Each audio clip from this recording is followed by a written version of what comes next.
radial body that forms around our galaxy, or I mean our solar system one, a galaxy one, etc. The important point on this is that we have our planetary Merkabas, our personal Merkabas, the big ones we just heard about way up in the God worlds, but we even have them. These are what hold the Merkaba fields that hold together the electromagnetic force that creates the orbits of things around a central sun point. So you don't see them when you look out in space, but they're literally an electrical field coming down, which is an antiparticle spiral, and a magnetic field going up, which is the particle spiral. And they feed the central point, which is there's a radial body around, around the edges of our galaxy, or our solar system, that is formed from the galactic Merkaba that's generated through the sun. That would be considered the solar Merkaba, because it's anchored through the sun. And it's anchored up here in the density 4. I mean, density 2 level with gate 4. Remember that there's two bodies that hold gate 4, one on each side of the density void. So there's also these things called density locks. When we remember the Cathara grid, which this is the Cathara grid squished into where you can see how they interface. Those lock systems, there's a lock there. There's another lock here. I didn't put them all on here because you wouldn't have been able to see anything in the center. There's a density lock in through here between 3 and 4. There's another lock that actually would appear here. This was tricky because I had to take it from the flat Cathara grid map structure and put it in here and try to get it to line up, some of the things to line up here. So it's a little odd how it came out. This would be actually the lock between 3 and 4. I made it so it was between 3 and 4 this way. All right, so this is where it would be positioned. It's actually positioned out here, right around the edges of what used to be Nibiru's orbit. I don't have yet the exact, like how many light years or whatever was the original orbit of that, like where really is the end of our solar system. And eventually we can probably get that information. I mean, the Guardians have it, but it was a part of the detail that we weren't really, that concerned about because there's other things that, they're the focus of the teachings. But there is a lock out there. Now that lock is what we need to go through to enter the gate system to go up through. So it's like if you want to go out, you have to go way out to that, go through the lock, come back through the center of the sun and go up. It's real tricky when you get into gate mechanics. But it's not that tricky with a body. If you wanted to figure out how to bring craft through and those kind of things, like spaceships and metal things and all that, there's all sorts of considerations. But it's not that difficult when you're working with the mathematical vecas and the Eka codes that hold the mathematical keys to those gates. If you embody those keys, all you have to do is be there and activate your Merkaba. So it's a lot easier than trying to figure out the outside technology mechanics that it would take to bring something, matter from here up through a gate. If it's not matter that organically has the ability to ascend, like if you build something out of metal, a big spaceship here, that doesn't have in its original template the ability to ascend unless you make it from a very high level and you encode it all the way down, which usually doesn't happen with metal spaceships. Some of the ships are transdimensional, but they're living ships. The ships are actually alive. They're life forms that consciousness holds. And the people, the crew on them, are beings that live within the other life form that travel around in it. Those kind of ships have the ability to go hyperdimensional. They can go in between the dimensional structures without causing damage. Now, in the black hole system, they've devised ways of using the Templar technology and perverting it, where they've designed some types of mechanical ships that aren't alive that can force their way through certain weaknesses within the fabric of the universal scalar grids. This is how they continue to invade over here. They create what are called wormholes. Wormholes are not natural. All right, when science talks about wormholes, theorizes about wormholes, they do exist, but they don't exist naturally as part of the original creation.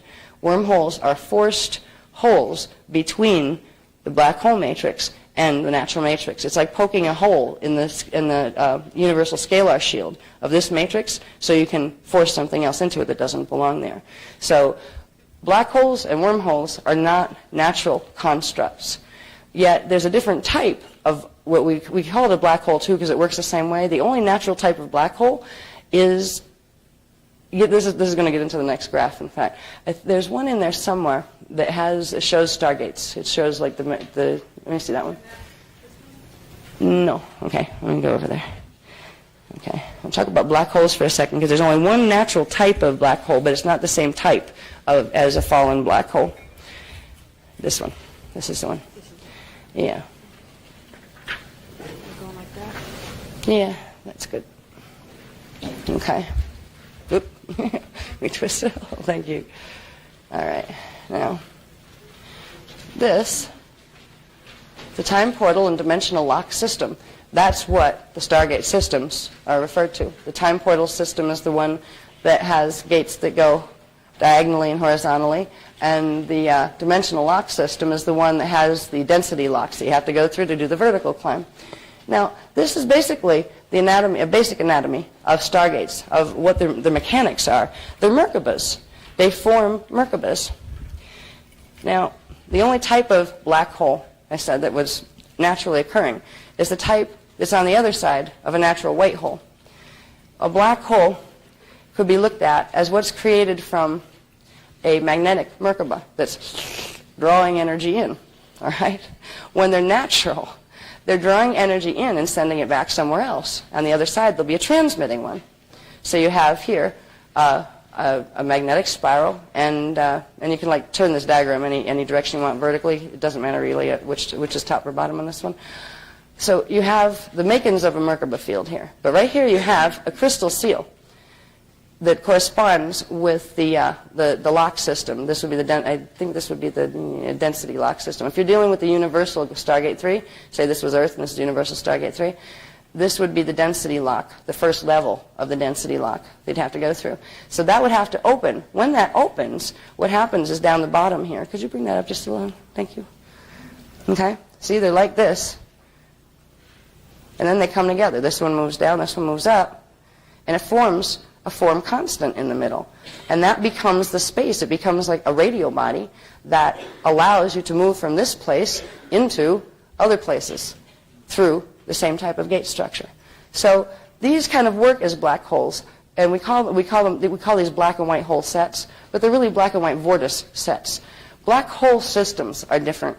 They're structured different. They're structured on templates that have been ripped apart, and with the Metatronic black hole, the Wiesadek system, that has been literally shattered, and so is another one, and they were mashed together unnaturally, and an amalgamation was created that's an anomaly. So this is the natural structure inside our planet. We have a basic structure of these. Now, if I were to put all of them, because we have 12 planetary stargates, and then there's 12, universal stargate, galactic stargates, 12 universal stargates, etc., it would have been too cluttered. I just wanted to be able to show you the structure where you have stargates, vertical stargates running this way. There are 12 of these verticals in our planet, and they actually, there's an interesting dynamic in the core. There was a piece that was given that we never even attempted yet to even typeset, because a lot of this comes down in longhand, and you fill a notebook in longhand, and then it has to be typeset. It was so complicated that it just blew my mind. And I was like, yeah, right. I don't even know if I can read my writing, from the translation. But it explained all these planetary core dynamics about expansion and contraction of heat and energy and cold and liquid, and how planets form and what stages they go through, and how they can supernova. And when they supernova here, it actually means they jumped up to the next density level. And there's all sorts of very, very intricate, very scientific physics dynamics that are in the CDD plates. It isn't time to bring those through, and there's two reasons why they won't. If they were going to bring those through right now, they wouldn't have hired me as speaker. No, somebody else would have been trained for that, because I'm not coded for that level of training. Plus, it would bore me to death, to be honest with you. I would much rather teach ascension, where you're getting people through gates, than teach physics. So another reason is, if all of the physics mechanics of this were given at this time, can you imagine what the Illuminati scientists would do with it? There's keys that they're just waiting for. And we come very, very close. We're touching the lines now of their thing. We're telling them about DNA, where it's going into the chemical stuff.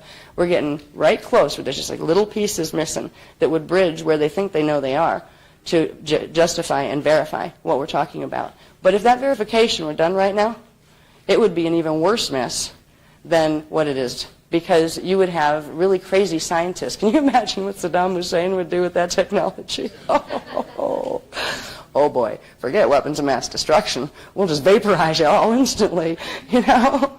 So there are reasons why certain levels of this information won't be given right now on this planet because it would be abused.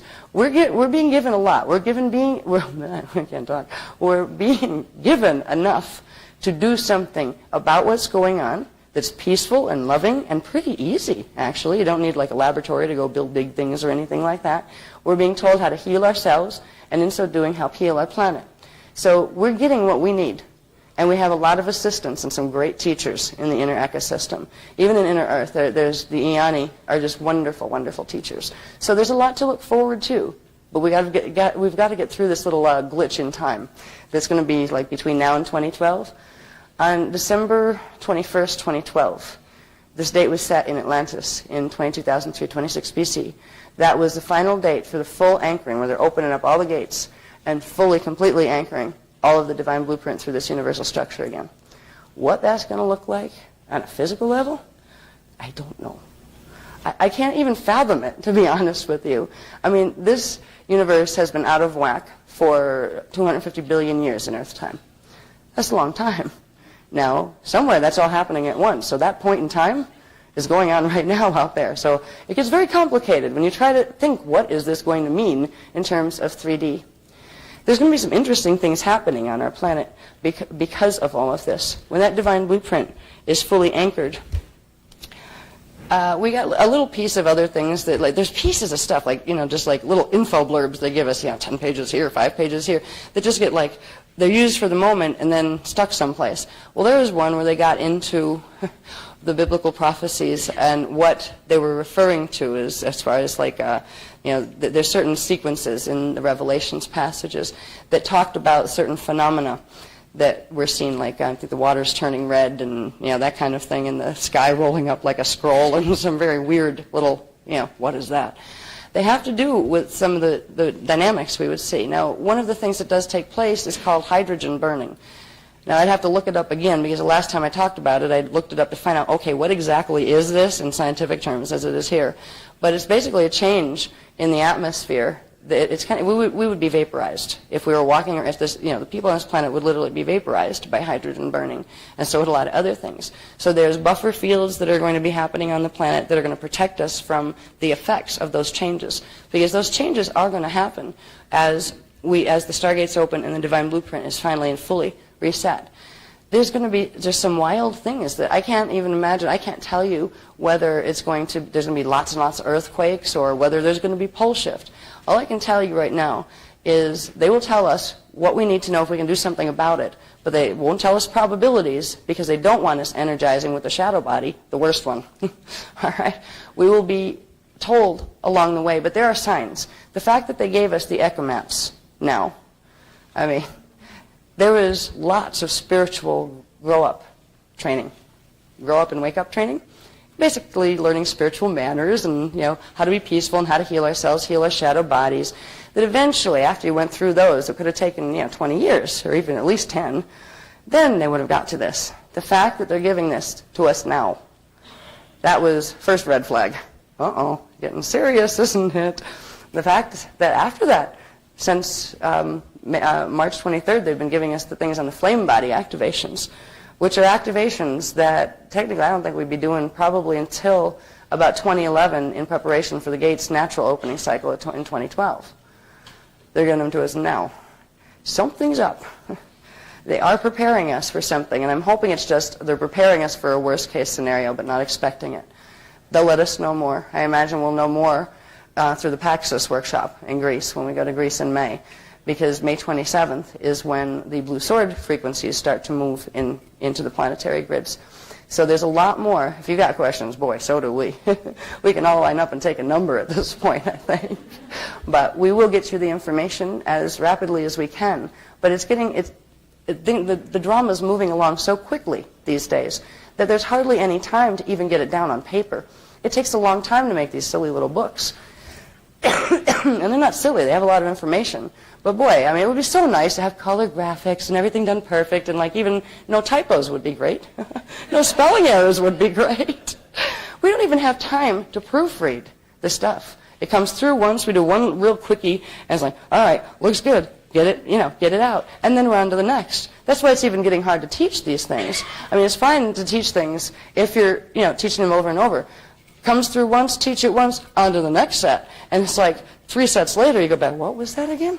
This is how I felt with doing the Dance For program again after we got off Bermuda and the flame body activations, like, oh yeah, what was Dance For? What were those vector codes? What did they do? It's like a whole different set of cellular memory. So there's a huge amount of information that's going to keep coming, but there's so much, and there's so little time, and there's such a big drama moving. It's kind of like they're going to only give the amount of detail that's needed at this point. Detail is very good for bringing back the programming for the mental body, and it helps to put the information back in the radial body where it belongs. And it's also good for people to use to convince themselves of the legitimacy of this information. That's one of the things that has kept people around and kept them coming back, was when they see the sophistication of this material. This isn't baby stuff. This isn't, light, love, and clueless, airheaded stuff. Go say 3 Hail Marys and, ask the Lord of Karma to come down and touch you on the head and give you a kiss on the forehead. This is not that stuff. This is the real thing. At this point, our job isn't to convince anybody. It's to get the information out there that people need, people who are convinced themselves, people who are interested in themselves. They're going to have to motivate themselves. We'll give you enough detail to do what it is you need to get done, and we can get the rest later. Because there's not going to be a later to get the rest if we don't do something. We're going to be helping this whole process that's going to allow our matrix not to fall. We are not the only ones. We're not going to save the whole time matrix ourselves. We're part of a team. That's why we're here in the first place. The humans and indigos, a long time ago, had the commission. This is the day we've all been waiting for. This time period is a day in the life of Source that we have all been waiting many, many eons for. And it's like a grand hurrah. What's it going to look like? I don't know. I haven't been on the other side of it in ages.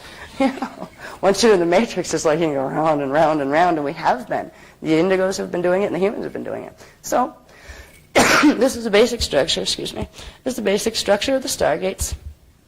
They run through the densities, and they make frequency bridges that take you, that you literally can take you up.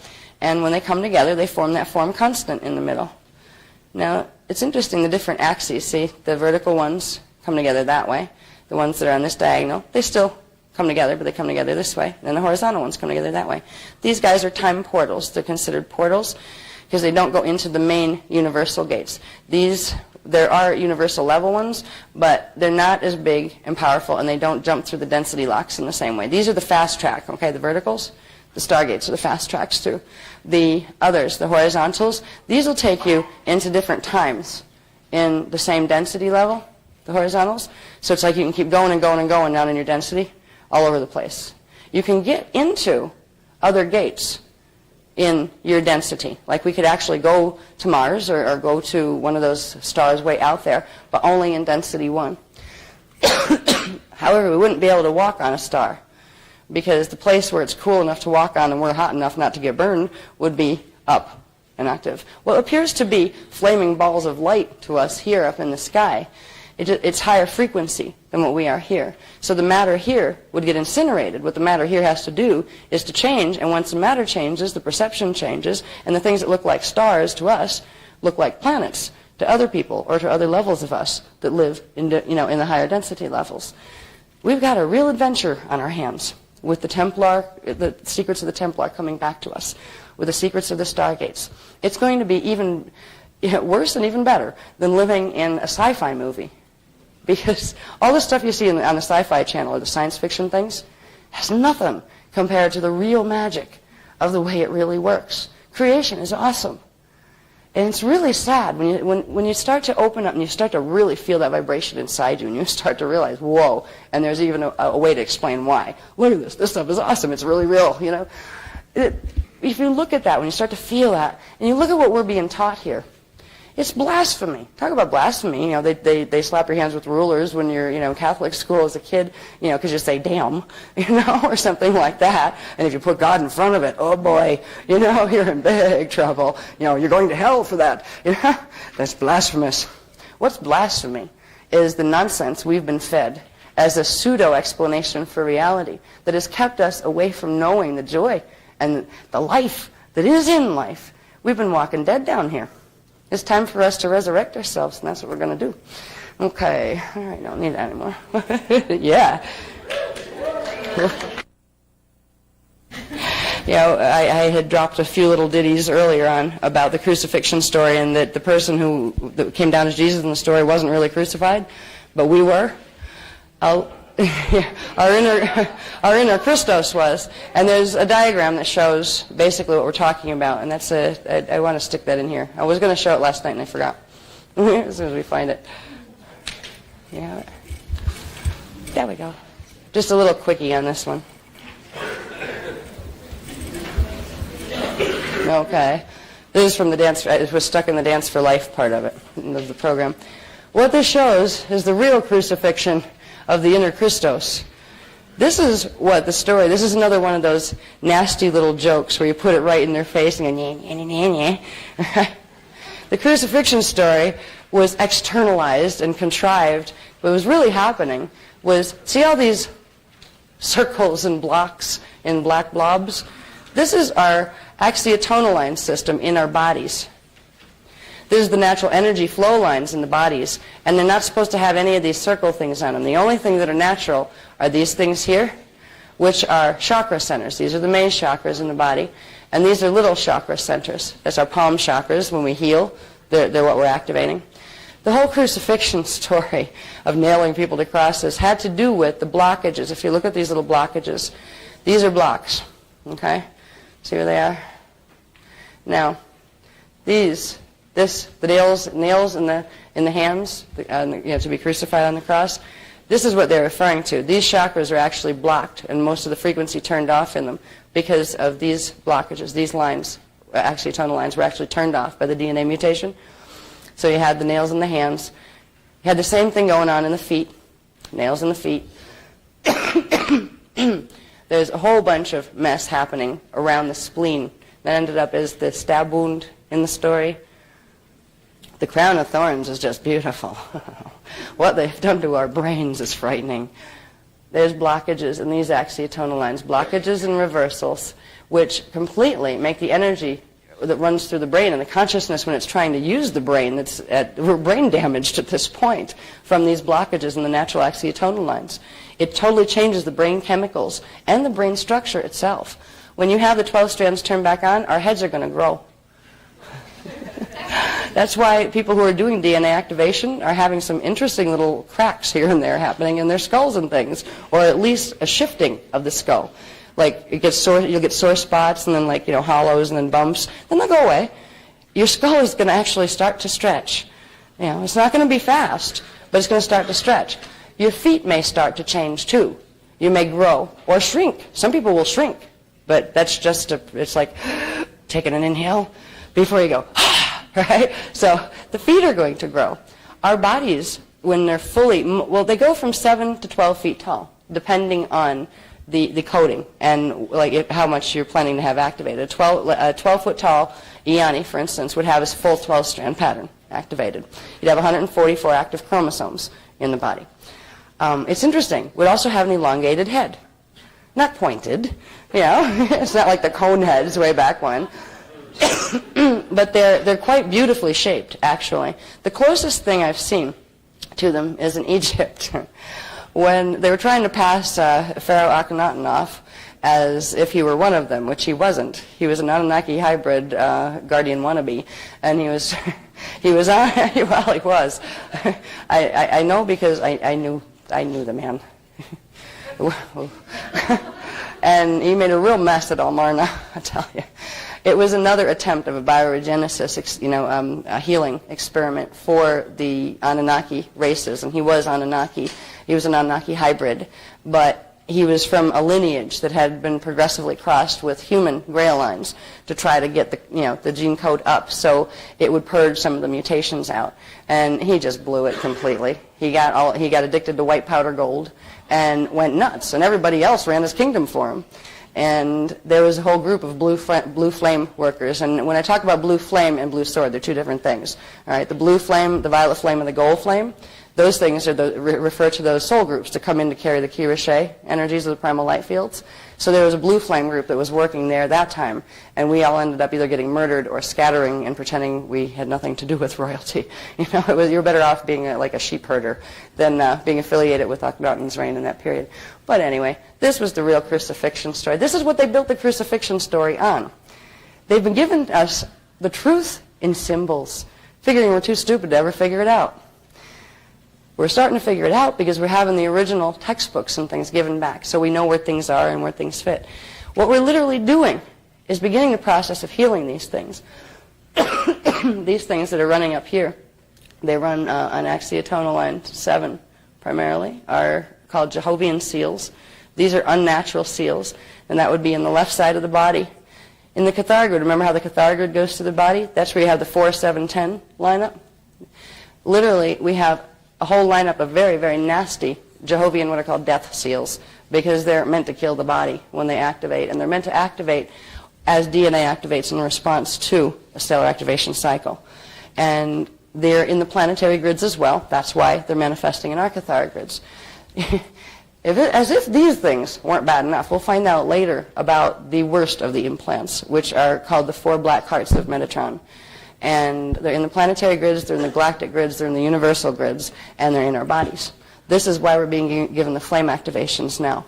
Now, Technique 8 that we're going to get into later is interesting, and I've been asking, what should we do about this? Because technically you can't use it yet. Even the people that have been, were on the Bermuda workshop, you need 4 to 6 weeks of doing Techniques 1 through 7 to build enough frequency in your body to be able to activate Technique 8. Then it's smooth sailing now. All you need to do is like Technique 8 and a little bit of shadow healing ones that are beyond that aren't too hard. That's it. No more Maharic seal. Now the Vecca codes are still useful though. The Vecca codes you still need if you want to take your body with you. All right? If physical ascension is what you're after. I mean, you can get your flame bodies activated and just say, I'm too tired to do the rest, and I don't want to take this body with me anyway. I'd rather have a new one. Right? You don't have to do a lot of the Vecca work. You can build the flame bodies if you know that you want to go out that way, and you will be safe. You will have a safe bardo that will get you into the next, incarnation in a different density level. You could go up to inner earth and incarnate there if you wanted to. So you can get there by incarnation as an indigo child. Like if you're a human this time, you could actually begin incarnations as indigo children in the inner earth cycles with the activations that are being done now. Or you could simply take your body and transmute it and go as and grow as you go. And that's what the ones who are on the ascension track are doing. What we're going to do, and I just wanted to show you that so you know what the real crucifixion is about. The whole story was built on this nasty mess that they did to our system. And you just look at the stories and how they put them to us. You can if you look at the words they use too, like in the Bible stories, they talk about angels with harps and trumpets. Well, let's put it this way. It's trumpets that took out the trade centers. They're a technology that are sent from the black hole systems. They run infrasound sonic pulses to activate things in the grids here. And there are some trumpets on the planet as well. The 4 angels in the river Euphrates with the 4 trumpets sounding their trumpets. I can hardly wait to find out what they are. Now, where is the river Euphrates? That's down in the Persian Gulf area. That's down in Iraq. Right. There's some interesting things happening in the world right now. The stuff in the Bible was all coded. It was literally telling the script that was set in Atlantis. And the Bible that exists now wasn't written by the Guardian groups. They took pieces of it here and there, and then they fabricated and wove their agenda into it. So we'd be expecting it when it came, but we'd think it was a good thing. Yeah, we'd be great. Oh, yeah, angels are coming with trumpets. They have harps, too, right? Yeah, they do, especially up in Alaska right now. And it's really sad because once, it's really funny. We always get, at home, we were getting like Jehovah's Witnesses at the door a lot, and they always come early in the morning. You're still in bed. I have to deal with them. Hello. We come in and talk to you. You really don't want to talk to me. You really won't. I know you won't. You really won't. But Christians, people that, like your real heavy-duty Christians, that everything in that Bible God wrote, came down with a pen all by himself. and moved his white beard out of the way and started to write. I mean, this is how these people act as if this book was literally created that way. Talk about brainwashed. I mean, anybody that's devout, that cares, and the Spirit means the most to them. People that get fanatical, it's no different than the people who are doing that with the Muslim religion, that are going and blowing people up because they're not Muslim, that kind of thing. A lot of the really heavy-duty fundamentalist Christians are the ones that were blowing up abortion clinics and those kind of things. This is brainwashing. What's really sad is the things that they're willing to do stuff like that for, that they're so devout about, that they're willing to tell you, well, I'd like you, but you're not a Christian, and I know you're going to hell, and you're Satan's spawn, so I can't talk to you and I can't be your friend. The thing they're using right now to separate themselves and to be not loving to other people, what they're using to justify that, are lies that are keeping them away from the very stuff they think they're worshiping. The freedom, the ascension, the things Jesus stood for. And it's really sad. So I wanted you to know, the people who haven't seen this part before, I wanted you to know about what the real crucifixion story is, where it came from, and about the celebration, because we're about to crawl down off our crosses and say, no, thank you. All right, now, okay, Becca codes. Sure. What's the difference in an axiom line and an axiotonal line? Well, axiom lines, the word axiom refers to both axiatonal and axibetonal lines. Okay? It's like both of them. An axiatonal line are the ones that are in the particle universe, and axibetonal line are the verticals that are running in the antiparticle universe. Okay, now, let's see where I want to go from here. Where do we go from here? Okay. Oh, yeah. That one. Since we were doing gates not too long ago, I think we'll put up the one Cathar grid with the local gates. Yeah, that one, honey. And then we'll show just that. Just that one? Yeah, and then I think we'll talk about this one, too. If I can remember how to talk about that one. I haven't seen that one in a while. Okay. Yeah. I want to get moving on this so we can get to where we need to. Yes. Okay. Yeah, that worked. Okay. Now, this is just a quickie. It shows what we already went over here, which are the universal Stargate system. This also has here on this diagram, it probably has a different page number in yours, I think. These are the galactic gates that go with them in our system. Okay. Now, over here, these are the ones on Earth. For those of you who have not followed the work, those who have been around a while, you probably know them by heart at this point. The 24 primary signet locations. Remember, signet is a word for Stargate, the official word for Stargate. All right. The Stargate sites are these, and the Q sites, which are the activation sites, which are the sites that correspond directly to the Stargates in the inner ecosystem, where the crystal pylon temples that run our Templar are. Okay. So you have to activate this to get the gate to activate. And even if we're not doing it, this will, the Q site is called a Q site, because it cues it and gets it ready for activation, and then the gate will activate. So these receive the frequency. They pull the frequency that would normally come here, pull it through here, balance it out, and make up the difference for the distortions in the grids, and then send it back to activate the Stargate. And then it goes, the frequency moves between them, starting with 12, working on down. When we have that, this is how our gate systems are opening. They're running the frequency this way. Now, the first gate to fully open will be this one. They open in this sequence, but the frequencies come in this way, from this point, which is, they come down through the universal gates, which connect directly into the Eka flame, the Amareya flame in the Eka system. And it comes down the universal one, then it would enter the galactic one, and then it would enter our planetary one, and then it finally, once it comes all through the grids, pops up here, and it opens a gate. And then starts to climb back up, where it opens this one, then this one, then this one. So we're in the process. It was last year, wasn't it? I think the years all run together right now. It was last year when we did Kauai? Was Kauai last year or this year?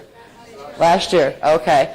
This one was activated early, this set 6, to begin the process of opening what's called the override system, which is the path of Amareya. That's the one that comes from the center, 12, 9, 6, 3, 1 down. So that's the path of Amareya. Gate 6 was triggered in activation. So it's literally triggering the activation of the path of Amareya here, here, and here, and 9. Now, at this point, there's so many problems taking place because of what we'll talk about later with this flaming blue sword from hell, as we like to call it. The blue sword is what we have to work with now. So as far as keeping track of, what gate's opening and when and that kind of stuff, they're not even giving us tracking that right now. What's most important right now is to find out what we need to do with what's happening on May 27th, which is when those blue sword currents start running through the grid. Yes? When you go to the signet sites or the temper fuse sites, are you doing different methods of things? One is for activation, two is different. It depends. Sometimes you do the same thing. When we first started, she asked a question about when we go to Q sites as opposed to when we go to a gate site. Do we do the same things, like the energy running, or do we do different things? And the answer to that question is that it depends on what we're doing in the first place.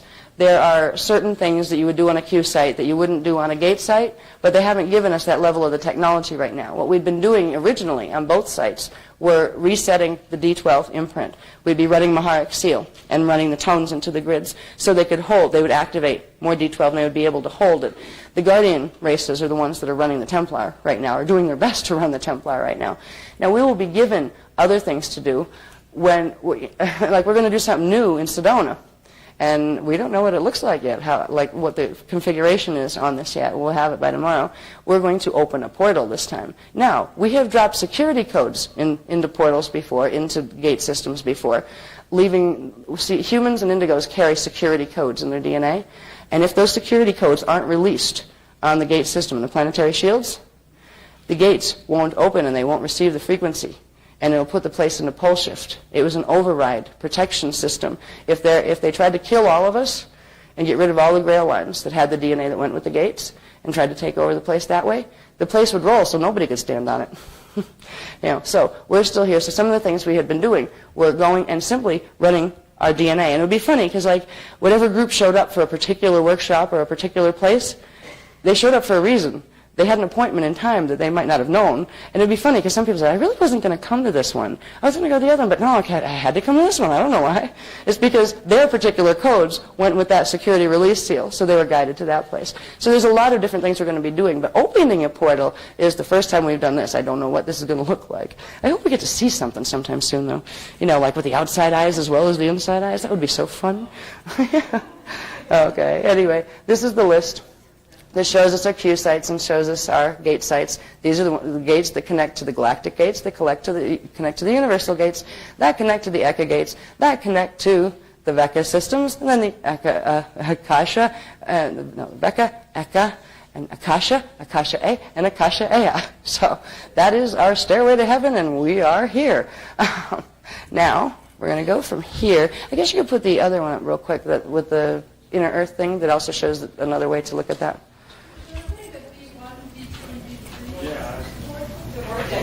Vortexes. Okay. Primary chakras. All right. Planetary chakras. The vortices are different than, sometimes they're the same place, sometimes they're different. When you get up in the density 1, you have a vortice and a gate in a different place. When you get up to these, the vortice and the gate are in the same place, because these are actually the gates. These gates are actually, the full gate is on Tara. These are Tara gate affiliations. So here we have vortices. Our vortices, 4, 5, and 6, are the gates that would take us right through to Tara. But they're still considered gates, and they act like gates. And they connect with Q sites that are gates. So Q sites can be used as gates, too, in an absolute emergency.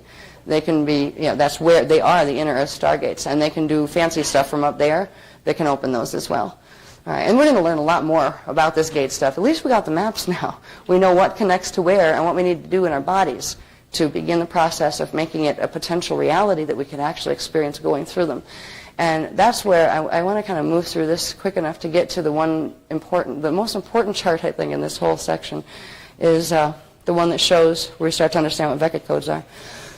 This is not the most important chart. This is just another one we're going to flip through quick. There's another way to look at the relationships between our universal gate system, the inner Eka system, and the parallel system.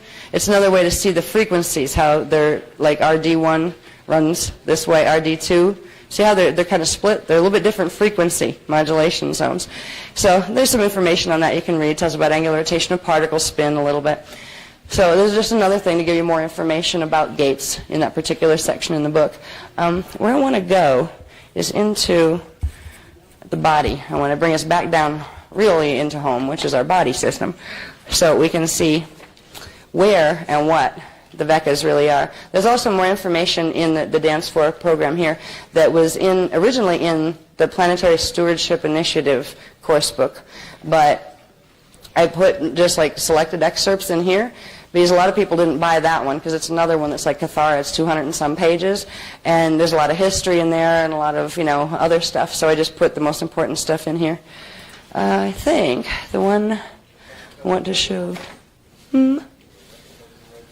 I think that's where I want to go. I just want to say the signs, seals, and the scepters section. Yeah. All right. Do we have these two? I'm wondering do we have the whole thing, or were these pages not printed on Mylar? I got to find something out here. Do we have these pages on Mylar? This? Yeah. Okay. Yeah. I think we'll start there.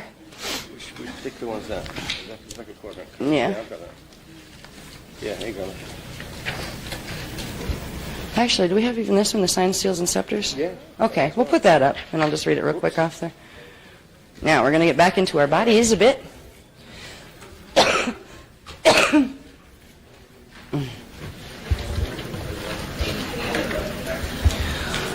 I'm getting hot again. Yeah. They must be getting this ready or something for tomorrow. They keep getting rushes of heat, which are their activations, and they're coming like in waves. Oh. All right, there we go. The signs, seals, and scepters. The sacred alphabet of the God language. I'm going to just read this to you. The signs, seals, and scepters are the sacred mathematical programs by and through which the domains within God's cosmic house of many mansions, which is that stairway to heaven that we've been looking at, are perpetually created and maintained. These divine mathematics represent the sacred alphabet of the God language, expressed visually as encoded master symbols, vocally as master songs, and tactily as master seer movements. So this is where the things we're doing with symbols, sounds, and movements. These are the sacred God languages that we're using. All right? This is literally how creation was formed. We're using the original creation languages. It's really cool. All right. The sign, seals, and scepter codes are also the pass keys that allow for specific activation of the personal DNA in Merkaba, by which a mortal being can progressively reclaim the divine heritage of spiritual and biological passage into the manifest domains of eternal life creation, the sacred ascended God worlds of the Eka, Akasha, Akasha A, and Akasha Ea, and the Unisai, where only true ascended spiritual masters can reside. Now, next one on that, please, honey. This is where we begin to understand a little bit more about these codes, the Vekas and Ekas.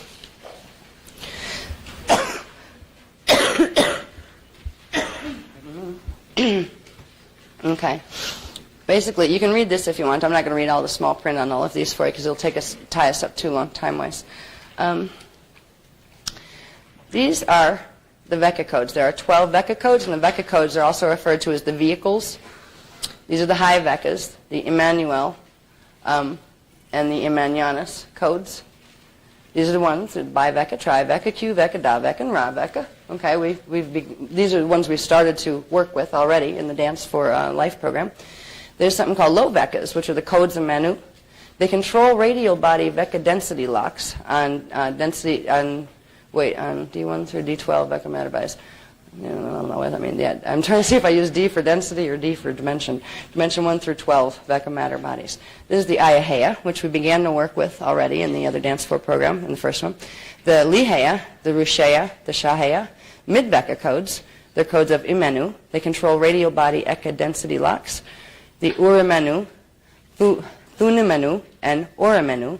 They're also called the blood codes because they have to do with affecting the crystallization of the templates that manufacture the blood, because there's actually changes, chemical changes that take place within the blood in order for the body to undergo that whole celestial wave thing that I talked about of the particle-antiparticle fission and fusion, where we get to roll up into light and then pop up somewhere else.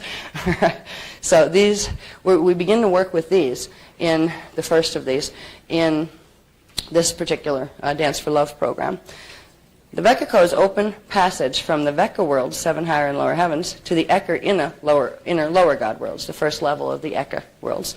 So that's what the Veka is doing. There's a diagram as we get through this that I'll show you that brings it kind of home much more. Can we go to the next one, please? Thank you. Pardon me. Then there are 12 Eka codes, which are called the postures. So the Veka codes are called the vehicles, and the Eka codes are called the postures. Now, the high Ekas, the codes of Akasha A, 1 and 2, and Eka, Akashayana, 3 through 5. We haven't tried to memorize these. You know, it's more like detail. It's there. We can look it up if we need it. What's important is just knowing the names of them and what to do with them. Right? So we're beginning to work with some of these. We have the Akasha. Now that's where that fits. That's the third of the Eka postures. So we also have the Rushe, which is that part that's in the Akasha, right? That center core of the Akasha. So we can play with this by itself too. I don't know if anybody that's been working with the Akasha code at all has realized that you can play with just the core with the Rushe, and it does things. It works like a combination lock sometimes, where you can actually turn it 3 times this way, 2 times that way, click, click, click, like you would a combination lock, and it'll show you pictures and things. I haven't figured out what it's doing yet, but it's really neat. So you can play with these codes. The nice thing about them is you can't hurt yourself with these codes. You need to be running minimum of D12 frequency subharmonics to do it, and it will clear anything you inadvertently did that wasn't supposed to be done, or the code just won't work. Like we had a thing with the little tattoos, the stick-on tattoos, where we sent them the artwork, but they didn't tell us that they wanted it reversed, so we got them back, and they were reversed.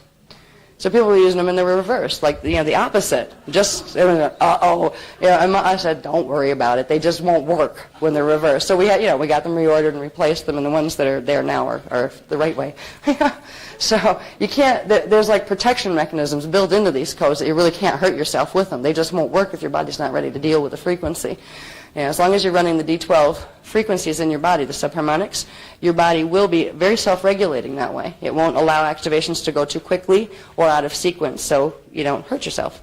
So we have the Rushe, I don't know if I can pronounce all these, the Rushe, the Ekashe, the Akasha, the Akasha Eha, the Rushe Yana. You have the low Ekas, which are the codes of Yanaheya, control radial body Eka density locks on D1 through 12 in the Eka matter bodies. You have Rashayana, Lushayana, Ahanyana, Ahanayana. Oh boy, Ahana. A lot of yanas there. Yeah, we're getting up in the world of the yanas up here. And the Riyana, Heya. All right. Some of these words are really fun. They're just like, whoa, how do you pronounce that? Mid-Vekas, they're codes of 2 Yana Imanu, control radial body Akasha density locks, the Azuratu, the Atanatu, and the Riyanayana. You think that would have been, you think this would have been here, but it isn't. This is, well, they're supposed to go, I don't know why. The Eka codes open passage from the Eka inner lower God worlds to the Akasha middle God worlds. So these are the codes that would allow you to not only go into, you'd be able to go through using the Vekas into the Eka, which is considered the lower God world on this level, the first Eka God world, the inner Eka. Then from there, you could use these codes to go up into the Akasha level, the next stair in the stairway to heaven, the next step in the stairway to heaven. Okay, can we do the next page, please?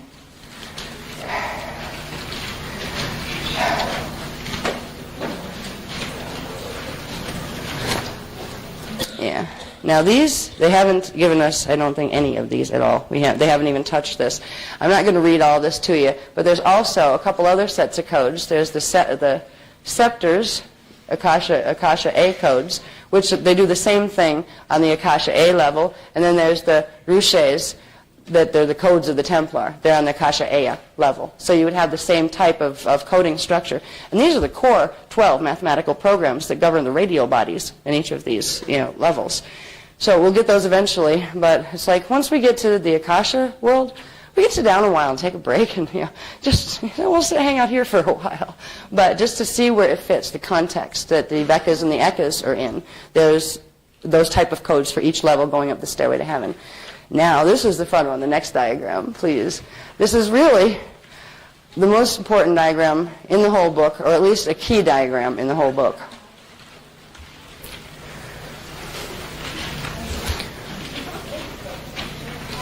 All right. Where do I start with this one? we have our little list of the 12 ECA code vehicles and the 12 ECA code. Actually, this word's wrong. That should be postures, the ECA postures. Yeah, once in a while we find the things we didn't have time to proofread. That should be the word postures there, I believe. Yeah. Anyway, these numbers have the names that we are becoming familiar with because we're becoming, they're giving us the symbol codes to work with. These correspond with these. Some of them, you'll notice, have two numbers, like 2 and 7. 2 and 7. You have 5 and 10 go together, 5 and 10. We're learning this means that both of those codes control this seal. Now, I'm almost standing on my head trying to do this way. I want to explain something to you that has to do with when I was trying before to figure out which direction the energy currents came in when you were looking at the VECA map, the VECA level with the parallel in here. I think I need to bring this down a little, honey, please. Yeah. All right. Now, if we go back to looking at this first, the first layer to look at is the fact that it is a VECA map, all right, the VECA level, where here's our 12 dimensions, here's our light fields, here's the parallel, here's the parallel light fields. Now, remember how these are the VECA quadrants. Remember how, quadrants, the VECA quadrants. These are the VECA quadrants. Remember how they were numbered 1, 2, 3, and 4. So we were in VECA quadrant 4. Well, there's a natural process that when we do ascension, we literally kind of fold ourselves back up into light. It goes 4. The natural system will go 4, 3, 2, 1. The override system opens these and goes so you can ascend really quick. Now, so instead of doing the long way home, you would bring primal light and its field together, primal light and its field together, and then they would be brought together, and it's just a much faster level of activation. And what we need to do, and what needs to be done in this universal system, is these codes are the VECAs. The VECAs control locks that are between these locks here, the density locks here. If you take these out, see this? They connect here. This code would open these two. This combination of codes would open these two. This combination would open these two. Now these have a straightforward one. 7 would open this one. See, all of these need to be, if we're going to go all the way up into the ECA, we need to open all of the VECAs. If we open all of these, activate all of these codes, it opens all of the density locks in our VECA system so we can go into the ECA system. If we were just going to go to density 2, then we would just have to open, let's see, if we just wanted to go from here up to here, this is the lock that we'd have to open. So these would be the codes that we'd use right here. Actually, the natural ones would be these, the ones that would go slower, that actually it takes a longer time to activate in the system. These are the override system where you're actually spiraling it together in the fastest way possible. This is what, on the universal level, they're doing in our universal matrix and what we're being taught to do with our bodies. Every time we work with the VECA codes, these are the programs we're putting in. We're putting in the programs that go with the density locks that are in our shields and in our radio bodies. So we are releasing the radio body locks so we can pass through the voids and expand very rapidly. So this is the importance. This one is so important simply because it really shows you what we're doing when we're playing with these VECAs. All right, the VECAs and the ECAs, they are mathematical coordinates that open these particular locks, all right, that will allow this and this to come together, this and this to come together. They will allow this configuration, this mathematical configuration in your shield to fully activate and come together so you can literally turn your body into light and get in the gates to go up here. So this it begins to give you the key so you can see which locks are being opened by which VECAs or VECA combinations. And then there would be another level of this where you'd have the ECA codes as well. And it gets really complicated, some of this. They were showing me, like, if you wanted to get from, like, this over here to this over here, what you'd do. Or if you wanted to go from here over here up to the Akasha level.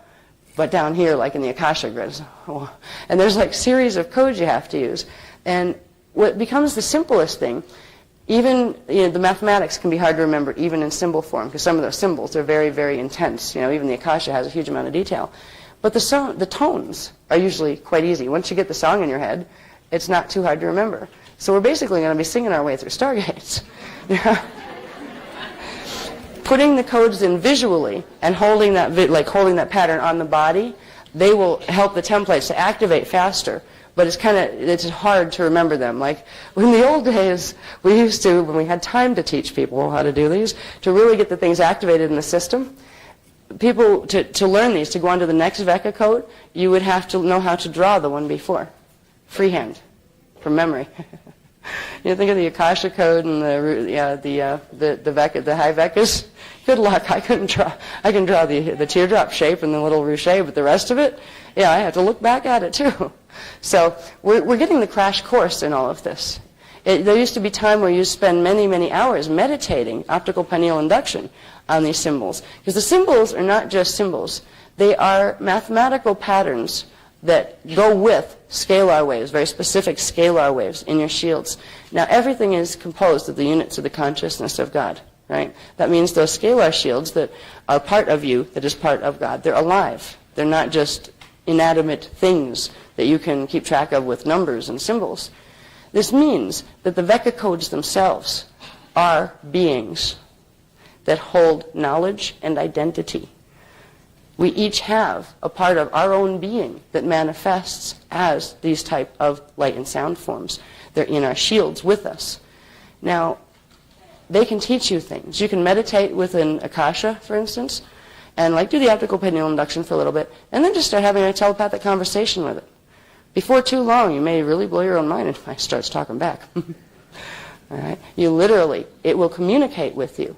And they each have a different personality, they're different identities, because they are, it's like taking a photograph. When we use those pictures, we're bringing actually the energy signature of that being up. This is what a lot of people don't realize about photographs. Photographs are energy links directly into your system. You know how everybody takes photos of everything these days. You can, if you don't know how to get your picture taken, I'll tell you about that. Now, you can actually have somebody has your picture, and they can do astral field implantation and stuff going right through the picture. Now, you can stop that. If you run your Maharic seal, that will stop it pretty good, but they can still mess with a part of your energy signature, because a part of your energy signature was replicated on that film. You literally, this is why some cultures won't let you take their picture, because they feel it steals the soul. It is taking a part of their energy signature, and it's leaving a vulnerability in their field. It's taking a piece of their template and putting it in with another template to do something else with it. But it doesn't mean you run around not having your photo taken. But when you do have it taken, take it wisely. You run your seal, right, your Maharic seal, real quick, and then project a wall of D12 pale silver light, about this thick, whatever that is, maybe 6 inches. It could be thicker if you want it, at the camera, just in front, as if you were standing, if there's a screen of this stuff in front of you. So literally, that gets imprinted into the film. So you've sealed that image as well as what's attached to it on this end. And then nobody can do anything with it. Also, if you have photos of things that might have like a pretty place that has yucky grids on it, those grids can actually affect, from the photo, can affect your home. So can good ones, by the way. So what you do with that is you seal. You give each of your pictures a very quick wall of pale silver liquid light, and it seals them. When some of the movements out there where they have like gurus and stuff that they have their pictures and everybody like puts their pictures on the refrigerator and the whole bit, these guys can project right into your house with those. So it's like, be careful who you have on there. And if you're not sure, simply put a seal on it like that, and if it's a good guy, he'll be able to come through it. And if it's not, he'll find the door's locked. So there's a lot of tricks going on that we don't even realize how to do with it. But anyway, I wanted you to see where the Vecca codes and the Eka codes release these the density lock seals in the radio bodies. So all of these frequencies can blend together, so you can roll yourself up in a ball of light and sound into a Merkaba and get out of the Vecca system to go into the Eka system. The Eka codes would do the same. From in here, it would allow you to go into the next level up, which was the Akasha level. And each level has that level of codes. These are the override codes. There's real slow ways to use all little tiny codes in here and slowly evolve where you bring all these frequencies in. This is the fast override system, where it allows literally all the radial bodies. It's saying, okay, usually a radial body opens only after the little seals below it open, then this level open. Then you have to do the little seals down here and the next open. It can be 5 million years before you get to density 3 at that rate. This time, we're given the override codes that literally open the radial body to each other. And that's what we're doing when we're putting these mathematics into our body. It is, again, one of the fastest ways to ascend. And now when you put this with the flame body stuff that we're going to do in a little bit, it's really pretty awesome. Let's see. We're almost through. Okay, the Vekas here. The only one of the ekas that we've used, I believe, is the Akasha. But in the Akasha, you also do have the Rushe. All right, it's the Akasha core, is the Rushe. So we've used these two with the Akasha. But the rest, we've been given this one, this one, this one, this one, this one. We've got all those. They're the high Vekas. When we did the high Veka song, the high Veka song goes with those. They're the names of those codes that were the 5 of them on the sheet. Then we've worked with this already, the Ayahea. That was the last one I believe we did induction on in Dance for Life. This one we're going to work with. This one, 7, and I believe it's 10. We're doing 7 and 10. Because if you open these, it triggers these in the opening. All right? So it makes these activate faster. Well, we might still be given these, but if you do each end of it, it opens a whole bunch, activates a whole bunch much faster. So we will be using, at the end of this one, we'll be inducing the Uremenu, which is 10, and the Lihea, which is 7. Now the Ihea, which is 6, can I say, honey, can you put that back just for a second? Mm-hmm. I just wanted to show one thing. Thank you. All the dark lines are Vekas. Hmm? Dark circles are Vekas. Yeah, this is the Veka one. These go with the Vekas. This isn't showing the next level up, actually. Okay, there'd be another map you'd do like this with these guys, but I wanted to have all of them so at least you knew what they were listed here, because we have been using 2 of these, which have to do with opening the locks up here. All right. That's what I was just going to say. I wanted to show. If we have 7, opens there. Let's find 6 on the diagram. We got to pull this down, I think. I feel like I'm standing on my head again. 2, 3, 4. Oh, 6 is one of those obscure ones. Yeah. Yeah, not shown. Code number 1. Yeah, code number 6 opens D13 center lock 4. Here. That's number 6. Yeah, Ihea. Okay. Yeah. Now we haven't been given 8 or 9 yet. And were we given this?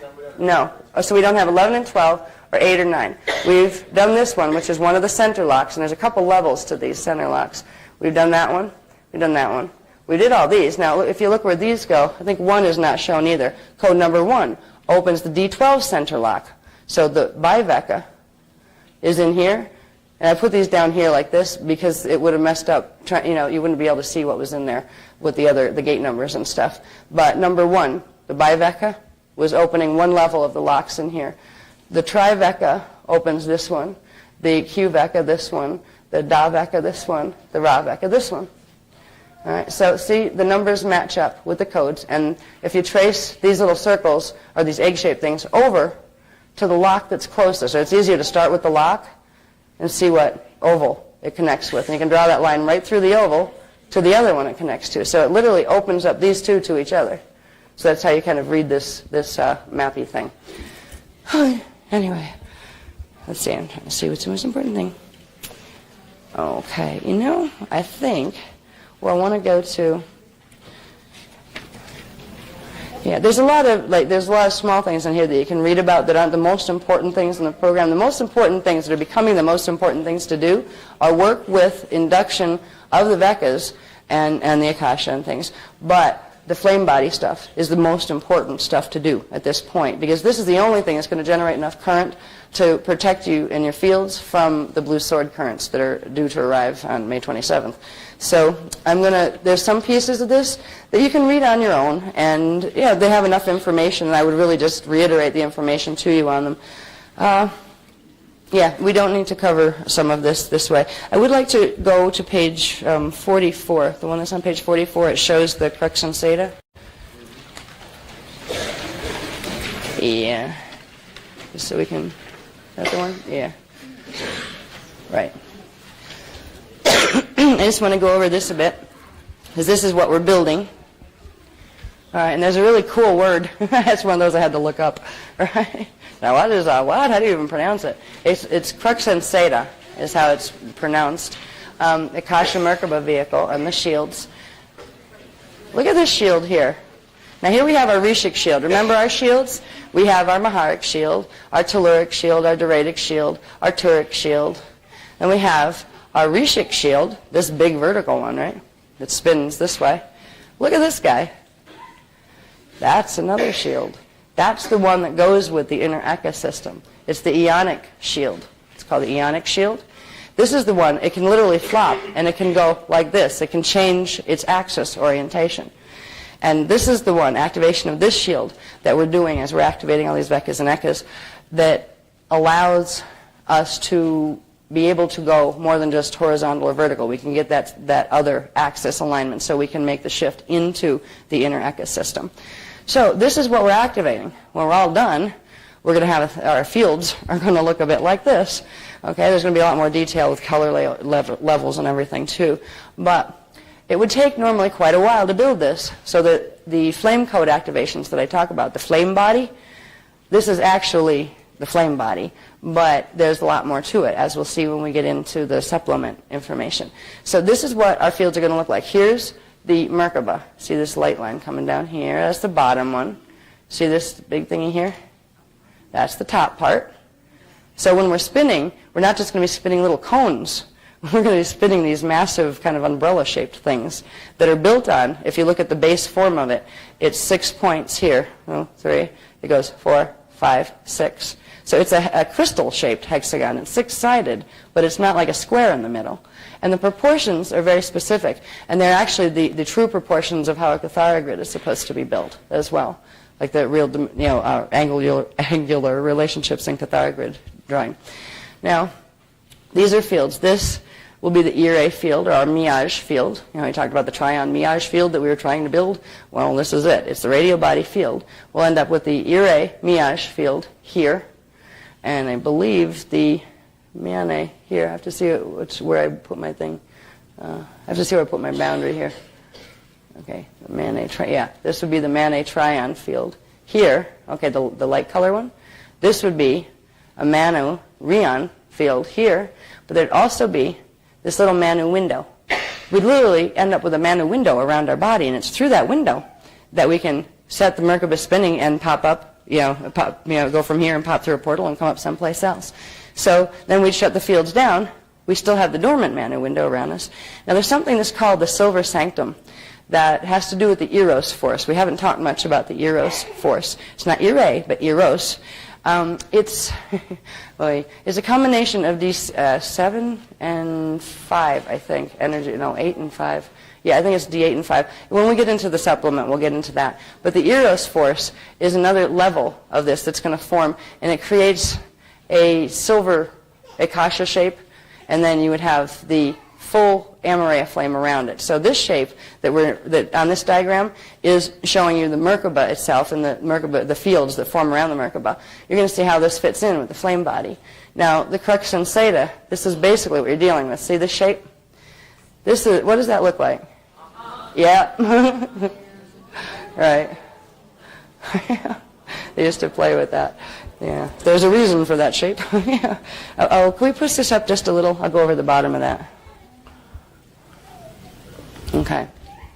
Now, just so you see what these do, this is the top Mane spiral, which is that big part that's, the top big umbrella part. Okay. Spirals Mane electron energy clockwise from parallel Earth body to the body here, then through the body into the planetary body and our radial body Trion pre-light field. All right. D13 electrical parallel Earth core cave of creation.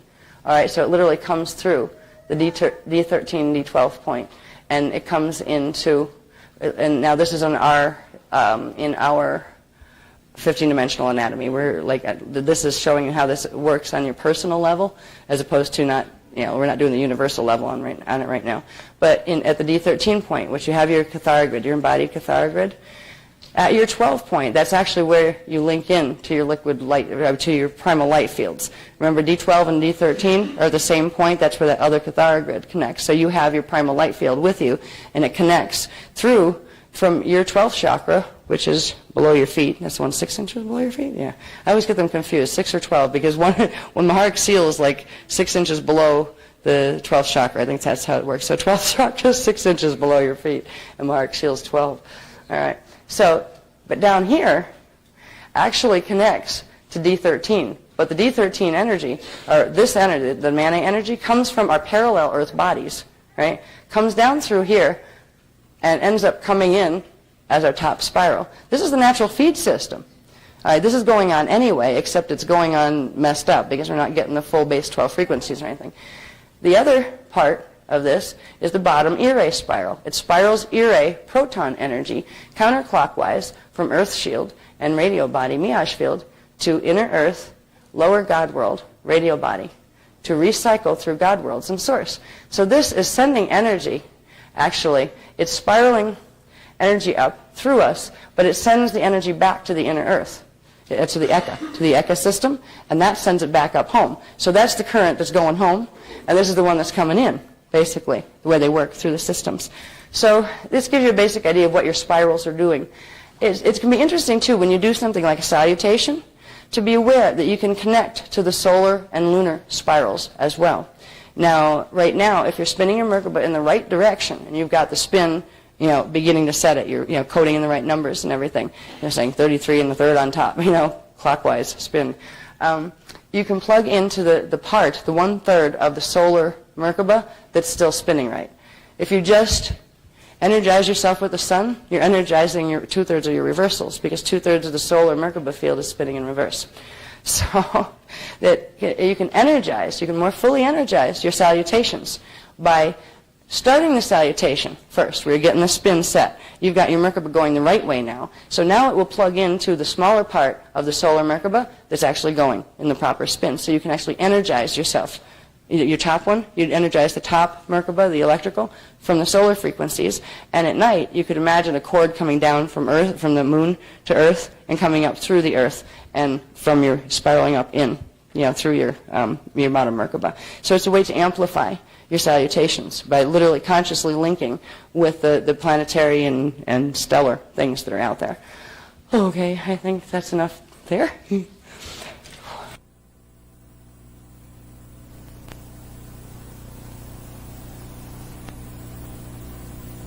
You know how when we were learning the sacred tones, the Irae tones and the Mane tones and the Manu tones, that sequence of the Ray names, right? Well, this chart, you can't get it all on at once, but there's the two, they're kind of squished up. This started out on like a long legal size paper, but then it got scanned in and squashed.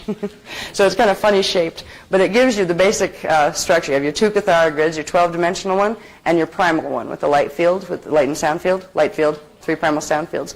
It shows you, first of all, the names of them, like we already had that listed with the chart in Dance for Life that has the big atom on it. Those little boxes running across the bottom already gave you the names of the rays down here. But what's kind of interesting is to see these crossbars.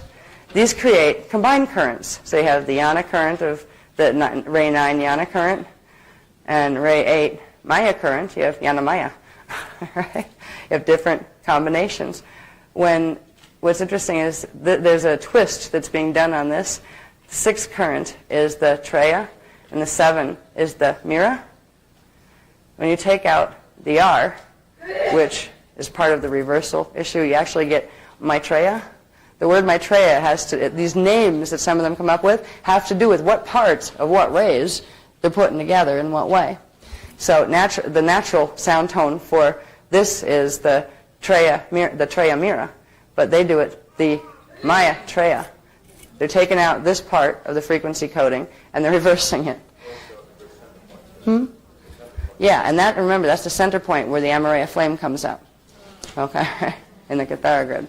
So it's really weird when you start to realize the connection between language and names and things, and you see some of this stuff that people are like on the other, the people that are working the black hole agendas are doing, it's right in our faces, but because we don't know the knowledge anymore, we miss it, you know?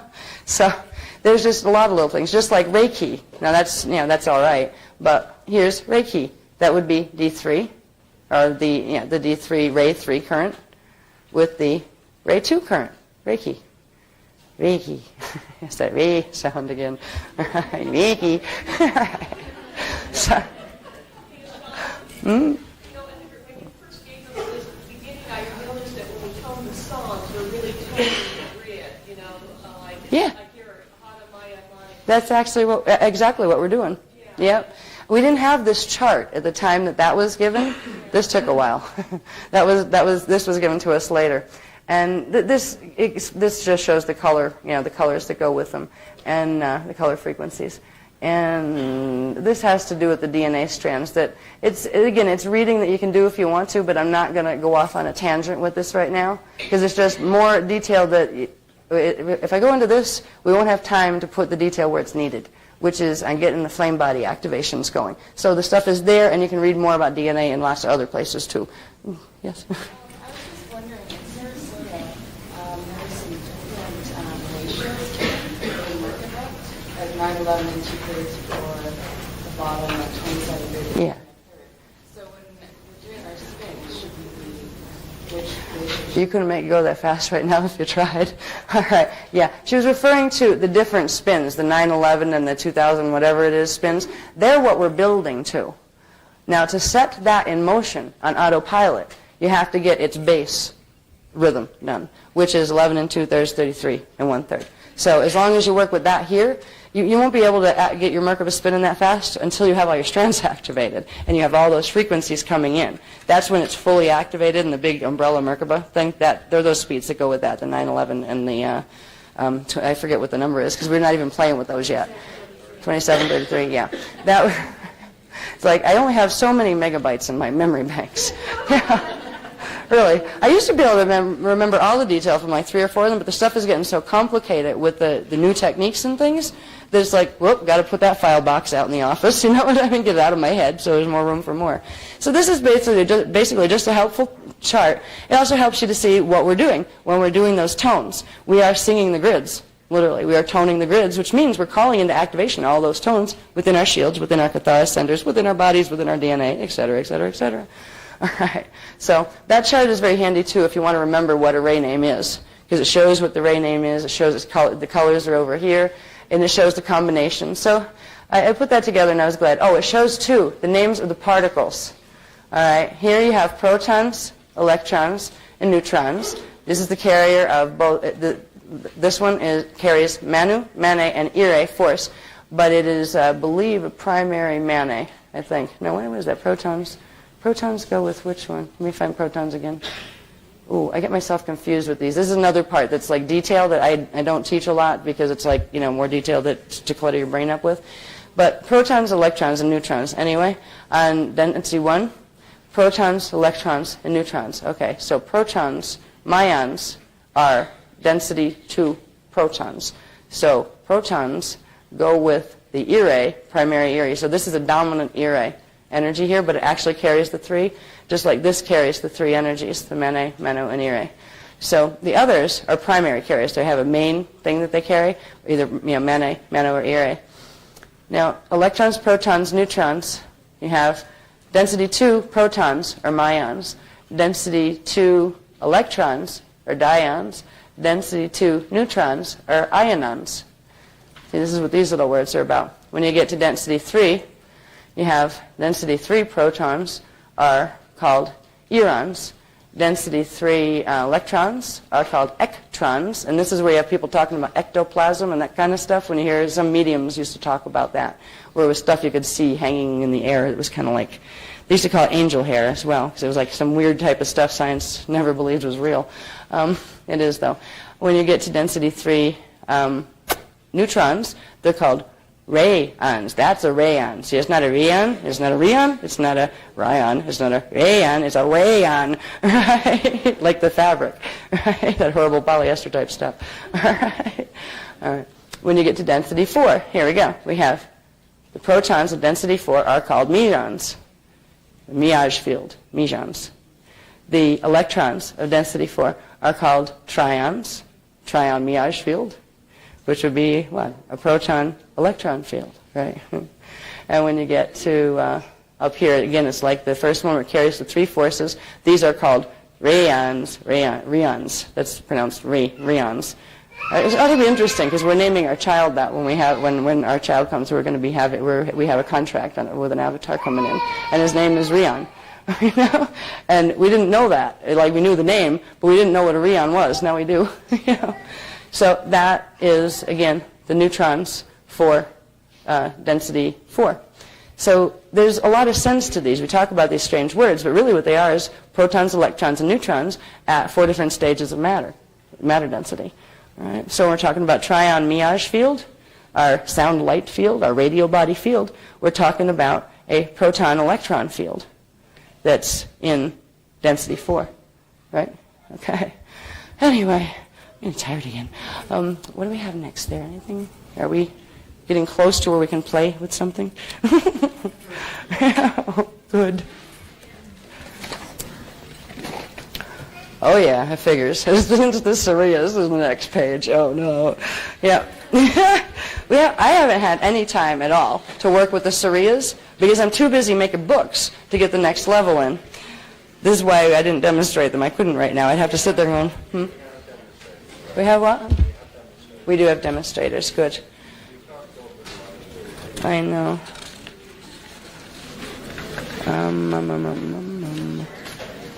Okay, wait a minute. And we have the song. Okay, Malagati. Okay.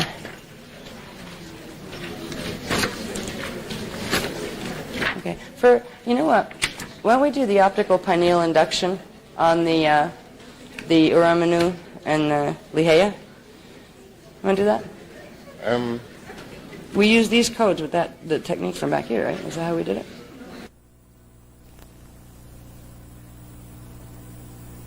Minutes.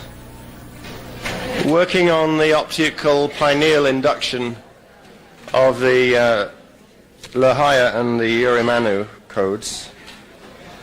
These are codes which were brought through, the most recent codes were brought through to be used prior to building pillars of sound when working with the second set of 3 Sarias. The Sarias were given in 2 groups of 3.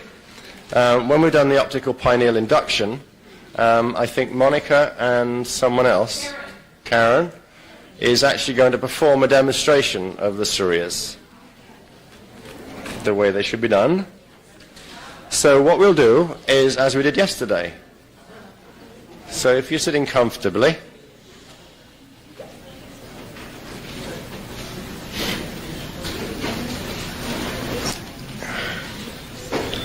if you need to refer to the magic words in order that you can remember them, so you can relax, then if you can turn to the appropriate page of your book, I don't know what the page number is, but we're talking about the Umaya Traina Akasha Ire Shara Dikeshe. You don't need to if you remember it. So, begin to gaze at these. The codes are overlaid to make it easier and more convenient. You wouldn't normally do the induction with them in this form. You do them separately. At least the first time or two that you're going to do the induction, you would do it in a very concentrated way with the individual codes. It would take us too long and consume too much time to do them individually. So this will be fine. This is allowed to do. So if you can bring your focus to the codes on the screen, and as you did yesterday, when you feel relaxed and comfortable, focusing on the codes, not at me, then allow yourselves to cross your eyes so you double the image of the codes on the screen. And don't worry too much about it, but try and hold your focus with the cross-eyed connection with the codes.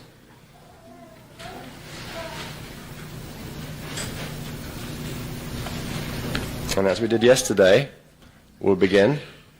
Umai treina ekasha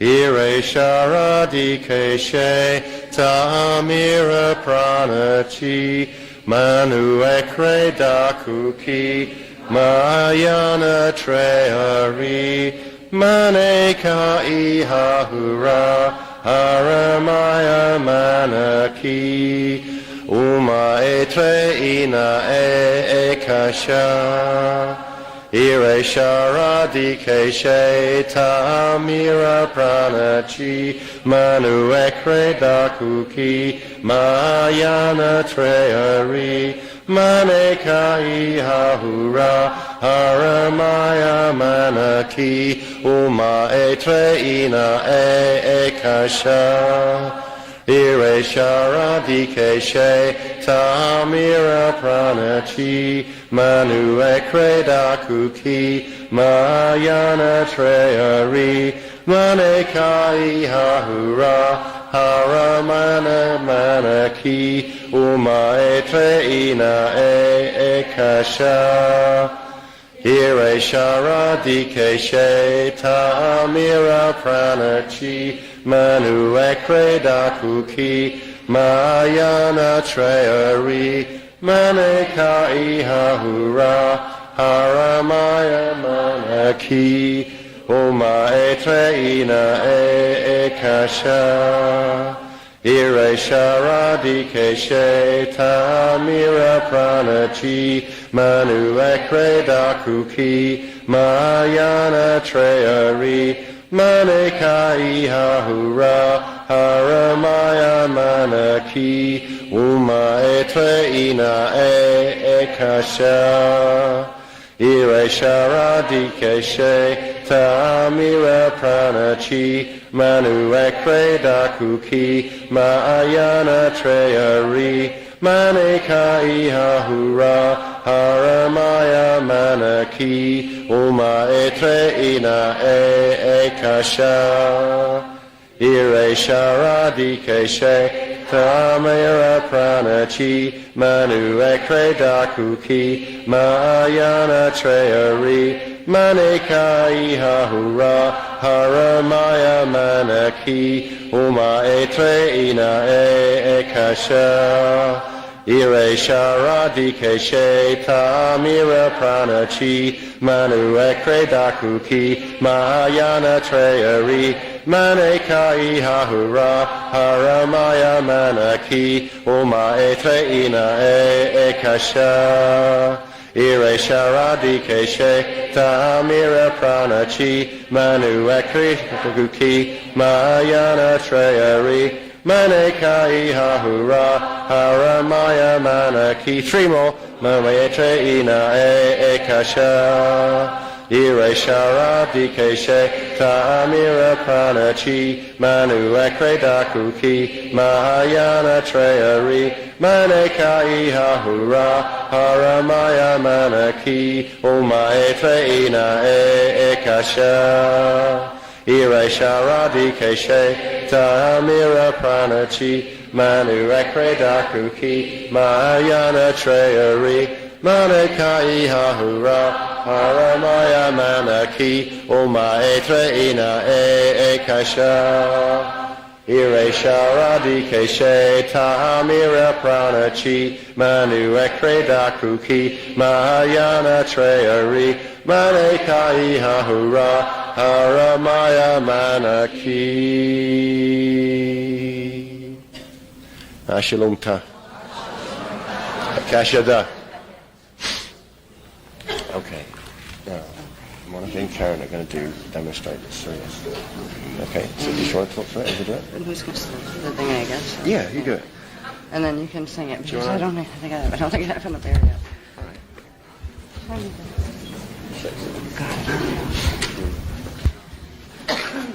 Okay. Yeah. Alrighty. Here we go.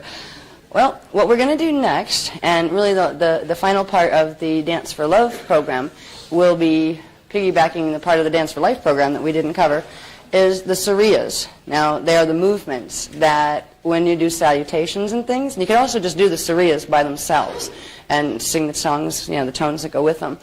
We're going to do them that way in demonstration form tonight because, again, we'd have to move all the chairs, then we'd have to move them all back. We're not going to do a salutation again tonight. You did the salutation last night.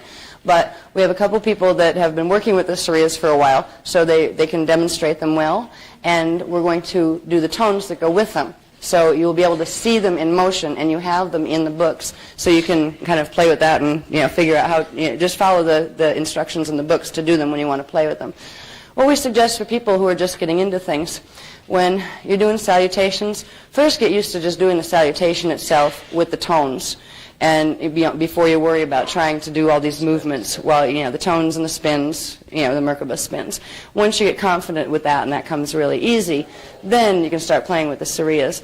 You can do them separately to begin with if you want to, because you're still running current you can do your salutation first and then stand in the pillar that you created, and then do the Suriyas separately, like at the end, but do the songs that go with them. All right, so you'll see a demonstration of the Suriyas tonight with the songs. And one of the songs that goes with the Suriyas, there are 3 Suriyas that went with Dance for Life, and there are 3 that go with Dance for Love. We're going to do them together here. We're going to demonstrate the 6 of them. The 3 for Dance for Life we've already done the tones with, but new people haven't heard the tones that go with the 3 for Dance for Love. So we're going to introduce that. And the tones that go with this is very interesting. It is a song. It is a song of history. And it's called the Song of Kemelotai, which is referring to that temple in the center, the Amaraya flame Eka temple in the Eka universe, in inner earth. And it's a really beautiful song, and they are the sound tones. Now first it's done in English. People that speak other languages, where English is your second language, you could actually, if you wanted to, when you get home, translate it into your language, because ideally you first begin this series of activations with using the song in your home language. All right, with the language your body was raised with. And they haven't given us the translation even yet, but sometime this evening they're going to be giving me parts of the translations that we need in Anahazi, not the whole song because it's quite long, but they're going to give me just the parts we need to use for tomorrow. Now we won't be able to have them to give you in handouts tonight for people that aren't going tomorrow. So we're going to post them as soon as we get them. We'll post them on the website. And if people aren't able to access the web, kind of like leave your name, and so we can get a hold of you and send them to you, if you want them, the translation in Anahazi of the key phrases in this song. But for now, we work with it, with the Suriyas, and sometimes just as a song itself because it's an activation song. And we do it in English, and it's a real pretty song. It does have a melody. Some of them kind of like the melodies evolve into different things as you go. This one has a melody. That this is the melody of this song, and that's significant to the activation. If you feel like the people who've been working with this song, if when we're doing this you get a feeling you want to do overtones that like sing higher or sing lower, or you're getting a harmonic happening, that's okay. Let that happen. As long as the key bass melody is being run by the majority of the group, it's okay to bring in the overtones, or there's a whole bunch of different types of tones that can you can sing the same words but with a different slant to them that actually create multifaceted harmonics when you go up. But as long as the majority of people stay with the bass melody, we'll get the activation will work. What's interesting about the songs is, for instance, the Song of Lyra, the Maharada Kumbhaivectus one. That song, if you've been working with Maharic Seal for a little while, there's enough Maharic frequency in the planetary grids now, there wasn't when we first began, to support it, that you can actually use that song to pop your Maharic shield. All right? So when you sing the song, you're activating the Maharic seal, just like when you do the technology. So it's going to get easier. We said this like 2 years ago, that these the activations, it takes a long time for some of these meditations, but it gets easier as you go because stuff starts to stick. So it happens a lot faster. You don't have to put as much manual effort into it. So we'll go over the song of Kemelohati. Kemelohati. I always get confused with that because Kemelohati is the name of the temple, and it's in a place called Kemelohatea. Here we go, Kemelohatea. Yeah, Kemelohatea. And it's the Kemelohati temple of Kemelohatea, which is enough to keep you tongue-tied for quite a while. What's kind of interesting is, in ancient times, they used to call Egypt Kem, and Camelot, the word Camelot, is derived from this. This is what the whole Camelot story was about. So it's kind of interesting to see the word play sometimes when we start to understand what words that have been around for centuries, what they really connect with. So I will let Az start this, and we're going to go over the song Kamaloha Tea first. And anybody that knows the song already, you're welcome to join in. I'm a little winded right now because that ordination the frequency we had to generate for that. When you come down off frequency like that, we usually get ankles swell, knees swell, back goes like this, right? All the muscles in the back just go, and you feel like I got hit by a steamroller for a while. It shakes out after a while. But if I seem like I'm puffed, I am a little bit, and it's from the ordination. It's really better to do them at the end of the night where you can crawl home. Get the frequency and do it. I don't find that. It's like somebody opens the floodgates and it blows in. Anyway, okay. So we'll go through that. We'll do the demonstration of the Sariyas. And I'll go really quick over the 12 actions and 12 lessons of mastery thing. So we can cover those quick. That will wrap up the dance floor part of the program. Then I will find my energy, and we will dive into the shadow body things, which will get into a bit of the secrets of Metatron. And we're going to find out what that word is connected to, what that name is connected to. And this was relatively new revelation stuff in this last year, 6 months probably. Secrets of Metatron stuff, 6 months or so. And it was another one of those, oh dear, you're kidding. Because Metatron is a word that's very popular in the New Age movement. Oh boy. And a lot of people are following works that they think are true ascension teachings that are connected in one way or another to the word Metatron. And we're going to reveal a bit about what that's connected to, because if you're going to understand the shadow body, you need to understand a little bit of the history that goes with that. So we're going to go through that, and you're going to find out the anatomy of your astral body, where the heck that lives, what your flame body is, and how to begin activating it. And then at the end, as we get toward the end, and I don't know if we're going to start them before or after, depends on how long it takes me to explain the diagrams and the basic stuff. There are 7 techniques in the supplement book that you have that we will go through all of those. Now, we can't manually do technique 8, the rest of the real powerful ones, because you need to work with, for 4 to 6 weeks, you need to work with technique 1 through 7. Before you can generate enough frequency to hold any of the frequencies of Technique 8. So it will be useful. That's starting from the Akasha Shield point. People who haven't done the Mahara Shield at all. They can start with the Akasha one. They can start with the Akasha one. Instructions don't say that. But in the group setting they can. Right. Remember the group amplification factor? Yeah. Okay. Don't mind us. Yes. You had said that when you did the techniques 1 through 7, you can do them the same day you do the Beckas. Right. Yeah. When we get into that, we'll talk more about that. Basically, if you're going to work with the Veckas, and we still have to wrap up on when do you do Veckas and that kind of thing, which is in the 12 actions I think of mastery list. So when we close up that, we'll know when it's a good time to do Veckas. And the thing is, when you do the flame body activations and the shadow healing things, you don't do them on the same days because it's just too much frequency in the field to try to process.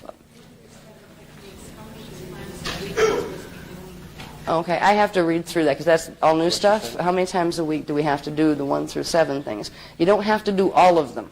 All right, there's some key ones. So we'll have that wrapped up by the time we're talking about those directly. The early ones are once in this lifetime. Yeah. The early ones are once in this lifetime. Yeah. The long version of something like Technique 8, once a week. Well, no, I mean the ones before Technique 8. Oh, they're only once in a lifetime, most of them. No, they're supposed to work with them to build up frequency until 8. We'll get there. Anyway, you can tell these are the new sequences. We will summarize it. Yeah, we're discussing it here. No, it's this way. That's because these are the new sequence. And it's like, okay, now we got them down on paper. When do we do them? How often do we do them? So we'll have that. That will be figured out. I just have to read, actually, the little things that are above them, because it's already, like the preparation that says for each one, it gives you an idea of how often to use it. And they're really not very long. You don't have to do them every day or anything. I think the only one is Technique 1 they want you to do every day, which is a stronger version. It's an Akasha seal. It's a stronger version of a Maharic seal, but a quick one, Maharic quick seal. So it's not too long. And the others are just, there's a couple times, I think it's like 2 or 3 times. You can do them up to 2 or 3 times a week, I think is how the others go. And at least do them like once a week for that 4 to 6 week period. Then you can go into Technique 8, and that's when everything changes and starts to get easier. All right. So we'll get into those anyway. I'm jumping ahead of us there because we need to finish up the dance floor parts and before we get into the shadow body stuff, which the flame body activations are contained within. But I was going to say with technique 8, 9 is there, 10 was done there, 11, 11. Okay, 8, 13, and 14. They're the high-level shadow body clearing ones. Those are the ones that you have to wait 4 to 6 weeks for doing technique 1 through 7 before you can do them. If you attempt to do them, I mean, you can play with them, you can run them through. And we were playing with the idea of like, just running you through it. It won't activate. It will not do anything in the system right now because you don't have the preparatory frequencies activated, so you won't hurt yourself if you play with it. So you can, if we have time, and if you're not exhausted from doing techniques 1 through 7, that's a lot of techniques to run, and they're going to be run pretty close together with not too much talking in between. So it depends. We'll maybe take a vote whether it's worth moving through technique 8 just like a dry run. Okay, there won't be time. Oh, that's true. This is a long one. Technique 8, as I guess has timed it because he's getting ready to make the tape for it, and I think it runs 45 minutes. So.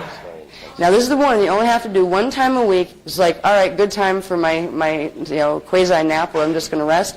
Put the headphones on and you run it once a week. And then there's just a 6-step, like couple second one that you do to keep it going once it's there once a week.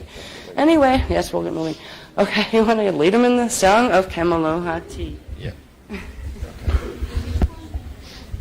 No, we're not going to use this. We're going to sing it before we finish doing the salutations. We're going to use it at some point. No, we don't have to do it yet. Okay. Now, the song of Kamelohati has a number of roles, almost like the Song of Lyra. It's the newest song. It's brought through during Greece, along with the 4th, 5th, and 6th Suriyas, which the girls will demonstrate. We are not going to expect it of those of you who haven't worked with this to incorporate it tomorrow, but we will actually sing it together when we finish the work in Sedona. But we won't use it in the way that it will be demonstrated to you in conjunction with doing the Suriyas, because quite honestly it would be too much for you to remember, so you won't be relaxed or as relaxed as you'll need to be to build the pillars of sound. So we've decided not to ask you to do that, but we will run you through it this evening, have the girls demonstrate how they incorporate into the Surya, all right? And when we do sing it tomorrow, we'll just stand still. We won't have to incorporate it with everything else we do. Okay, so if you're on somewhere like page 50 in your manuals, is that the right number? Yeah? You can do the demo, but they won't be able to look up and watch you if they're reading the words as well, Monica? Right? All right, so we'll just go through the song, yeah. Okay, so I'll try and lead the melody, okay? And there are plenty of other people in the room too who know it, so we should be able to give you guidance that way. All right, on 3 then. 1, 2, 3. Once was a night of a faraway dream. Once was a night when the candle fire burned. Once was a night when the nightingales sing. Once on this night worlds were born. Once on a day when the sun shone its brightest. Once on a day when the breezes rose high. Once on a day when the rivers flood with sorrow. Once on this day worlds were gone. But today, in this moment, in the heat of the fire, burns a long aching dream of life returned from the pyre. Oh, come near, new life reborn. Come, come, rise from the waters.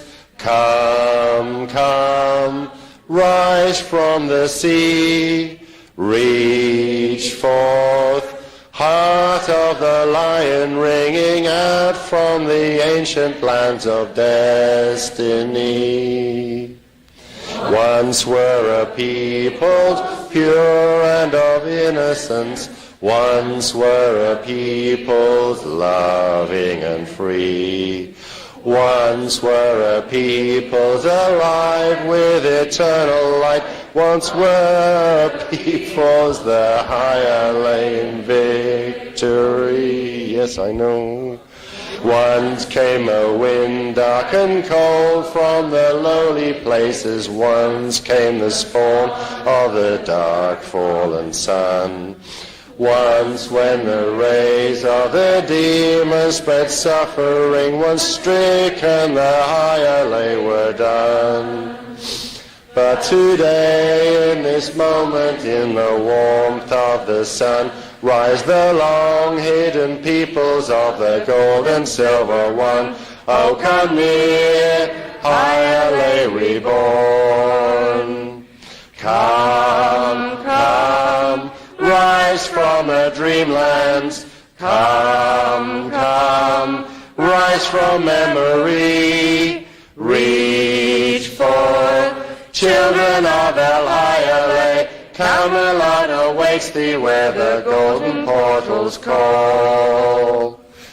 Now in a dream all the worlds that had gone away, now in a dream waking forth to the dawn. Here in this dream reaching forth to the universe and call to the port of our home. Come, come, open the doorways. Come, come, let us be free.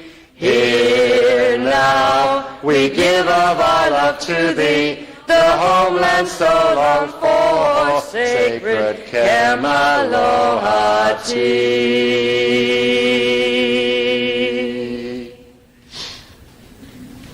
I love that song. So, Ooh, I get the hair stand up on my arms when we do that one. so Monica, Okay. Monica, darling.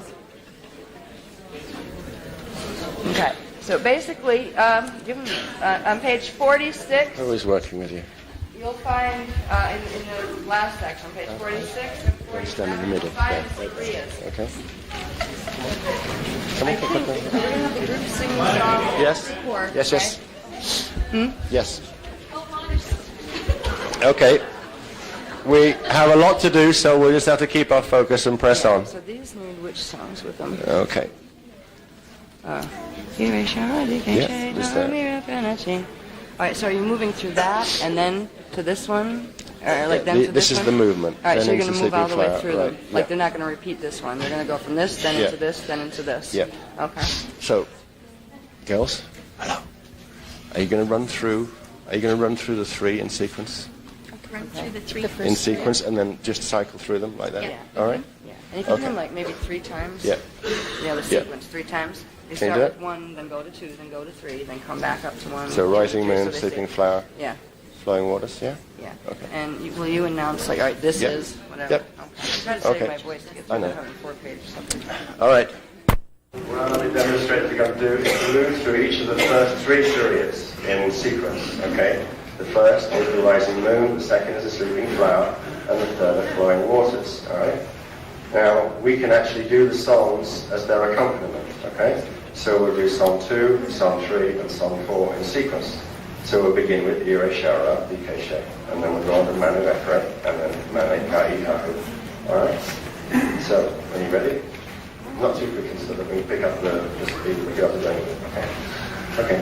Ire Shara, Dikeshe, Tamira Pranachi, Manu Ekre, Dakuki, Maya Treari, Malekai Hahura, Aranaya Manaki, Ire Shara, Dikeshe, the rising moon, Manu Ekre Dakruki, Maya Treari.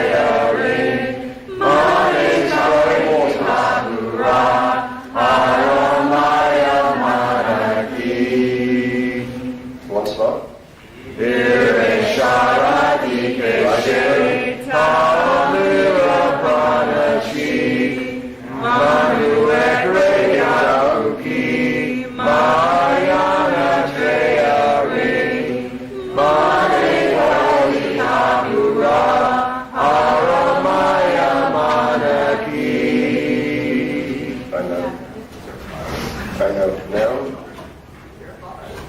Now that we will all sing together the song of Camelot here once more, whilst they perform the blowing willow, the swaying reed, and the quaking mountain, which are the second set of 3 surahs. Okay.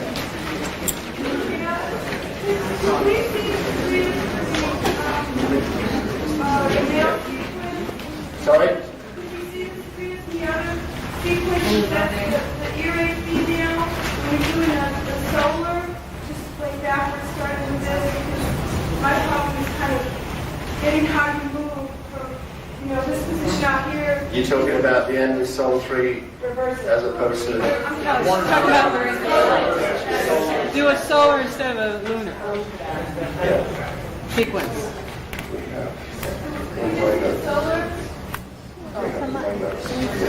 Go backwards. So you just start backwards. Why don't we do the other 3 first? Then we'll work on that. That's a special. Yes. That's, when you progress to the point where you've got the gap where you can do them in the regular sequence, when you're, altering them for solar or lunar. Merkaba. So we'll get to those after. Let's get through the main 6 so everybody can see those. And then we'll go back to that specialty page. Okay? If anybody can do it yet. If you're running a solar salutation, then they start from the end of number 3 position. So from the end of number 3 position, for a solar salutation, they start from the end. Your arms go Otherwise, down. we begin with down to this idea. She says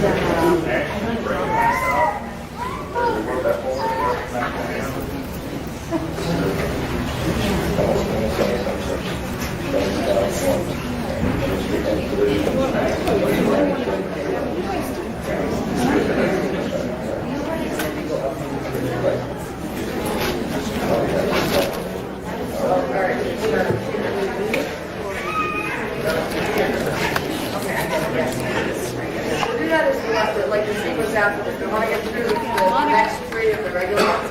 Then we'll run through what you would do for a solar salutation. That's your question, right? You would use this format we just used for a lunar salutation, where you're starting with the earache. But when you start with the mana, you're simply starting with step 2, and you're moving your gestures down through step 2, through step 3, and back up to step 1. So it's not that difficult, but we can go over that when we get done with the other 3, okay? So we were having to find and check the notes on that particular question. So, what we're going to do? Wash your face.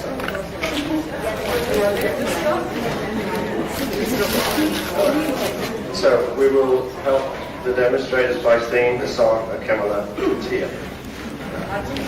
Kemala, yeah. Once was a night over faraway green. Once was a night when the candle fire burned. Once was a night when the nightingales sing. Once on this night worlds were born. Once on a day when the sun shone its brightest. Once on a day when the breezes rose high. Once on a day when the rivers flowed with sorrow. Once on this day worlds were gone. But today, in this moment, in the heat of the fire, there's a long aching dream of life returned from the fire. Oh, come near, new life reborn. Come, come, rise from the waters. Come, come, rise from the sea. Reach forth, heart of the lion, ringing out from the ancient lands of destiny. Once were a people's pure and of innocence. Once were a people's loving and free. Once were a people's alive with eternal life. Once were a people's alive in victory. Once came a wind dark and cold from the lonely places. Once came a spawn of the dark fallen sun. Once when the rays of the demons spread suffering, once stricken the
Lauren, Karen, and Saria sisters.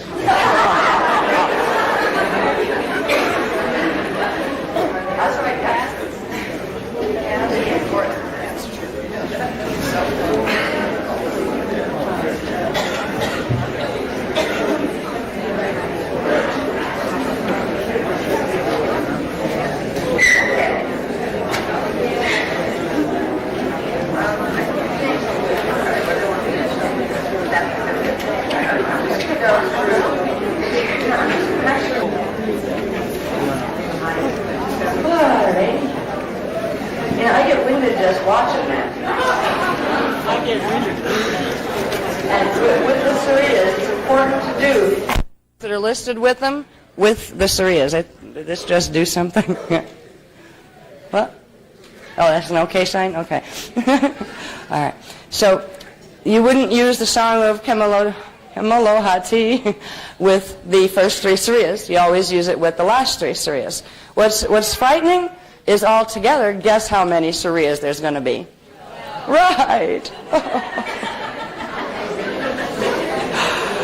This takes a level of coordination I think I left in my last lifetime.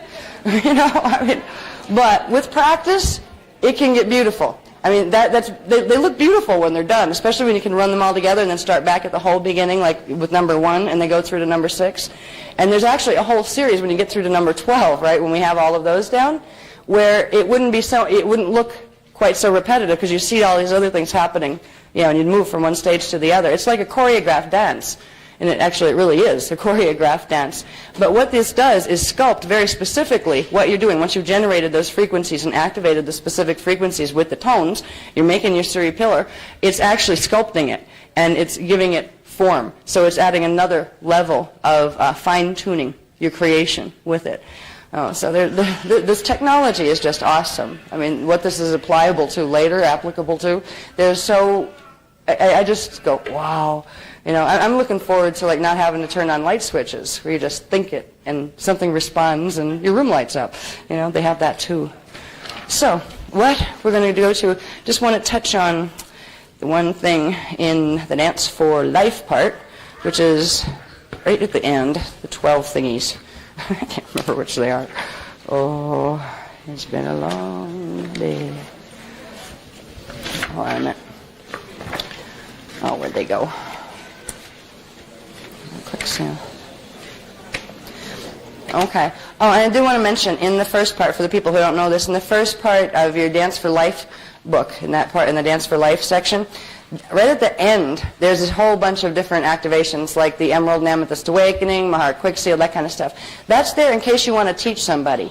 Now, you don't have to go through all those again, because they ran the Emerald and Amethyst, already. You only need to do that once. But if you're going to teach this program to somebody else, you need to work them through the activations in the back before you can get them into Vekas. So that's why that information is there. Now, Hey, there you are. It's very simple. There's a lot more attitudes that can be discussed, but some basic important attitudes are the ones listed here. Love, recognition of the truth of the all-oneness. Because once you actually recognize that it is true that we are all one, everything in manifestation is one God, one being. We are all faces of God. There really isn't any sane choice other than to love all of it. Because if you love any piece of it, you must love all of it because it is the same being. So there's a level of shifting in the emotional body that happens when that stuff starts to sink in. It's a frequency, understanding love to that level. Love is actually a responsibility that we grow back into. And it feels good. It's when it feels good. What's nice about things is when they are operating on divine blueprint, things feel good. Right now, our pleasure-pain systems are actually twisted, where we actually feel good from doing stuff that's actually harmful to us, because we feed the reversals. If it's vibrationally co-resonant with a part of your body, right? If you have reversals in your DNA template, you take, let's say, a substance in that's a reverse substance. There's a co-resonance between the substance and the reversal. So you actually get a feeling of harmonious energy, which is a feel-good feeling. So when we get ourselves straightened out, with our strands straightened out and our reversals cleared, we will have, when we feel the feeling of feel good, we can trust that that is something that is good for us. But right now, we're literally driven around by the pain-pleasure principle, running away from pain and toward pleasure. But right now, our pleasure radar isn't working the right way, because we actually feel good from certain things that are feeding the reversals because we have reversals. The good feeling is the feeling of energy in a harmonic state with itself. The bad feeling, the yucky feelings, they're disharmonic energies. So if you put a reversal and a reversal together, they actually harmonize. So it feels good. And if you put, the positive parts of your template together with a substance that is good for you, those parts will feel good too. So right now we have a piece of each. We have about 2/3 we're feeding our reversals and 1/3 we're feeding the good part. And we have our pain-pleasure response is pretty much twisted a bit because of all that. Once we get ourselves clear and our fields clear, we'll be able to trust that response. We'll know if something resonates with us and it feels good, that it is good. Because once we're clear and we're carrying Christos energy, we will feel disharmonic with something if it isn't carrying Christos energy, but we'll also be able to harmonize with it. We'll be able to heal whatever its twist is. So anyway, love, grace, state of grace. Allowing the all-oneness to be what it is, regardless of whether it suits you. Living perpetual forgiveness. And actually you move beyond a place eventually, where forgiveness is something you don't do anymore. Forgiveness implies you had to hold it against somebody in the first place. It implies you had to judge it instead of love it in the first place. Now, it's still in our state of evolution down here appropriate to use the tool of forgiveness because of the messed up ways love is thrown around and that word is thrown around, that emotion is thrown around. But there does come a time when we look at the fallen races, I don't forgive them for what they did because I'm not holding against them what they did. I'm not judging what they did and making them wrong and bad for it. Because I am doing number one. I am loving them. I'm recognizing the truth of the all-oneness. And I'm recognizing that they have free will that they chose to use differently. And the ones that suffer most from their choices are themselves. So I have compassion. So there's a whole evolution of emotion that happens as we begin to integrate the higher frequencies. For now, forgiveness is a start, because it's better than being stuck in blame and in judgment where you just hold in anger. Anger is a funny thing. It's all of it's twisted love. If you get hurt, and if you get hurt enough, now hurt is the feeling of not having a harmonious love experience in whatever you're being hurt with or through. Hurt builds to anger. It's love being turned inside out. Anger, if it keeps building, if more energy gets feeding that pattern, it builds to rage.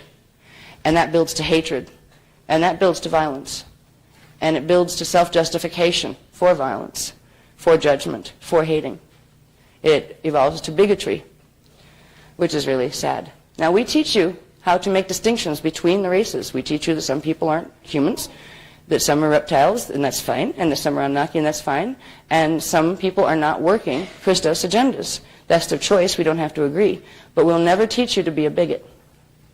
because you know what you turn yourself into. If you know, the one my big lesson when I was learning things, I lived in an area where there's a lot of prejudice against black people, and I hurt so much from watching what neighbors would do to other neighbors and how people were so disgustingly disrespectful to other beings just because of skin color. And I carried the hurt, and for a long time I hurt. And after a while it made me mad.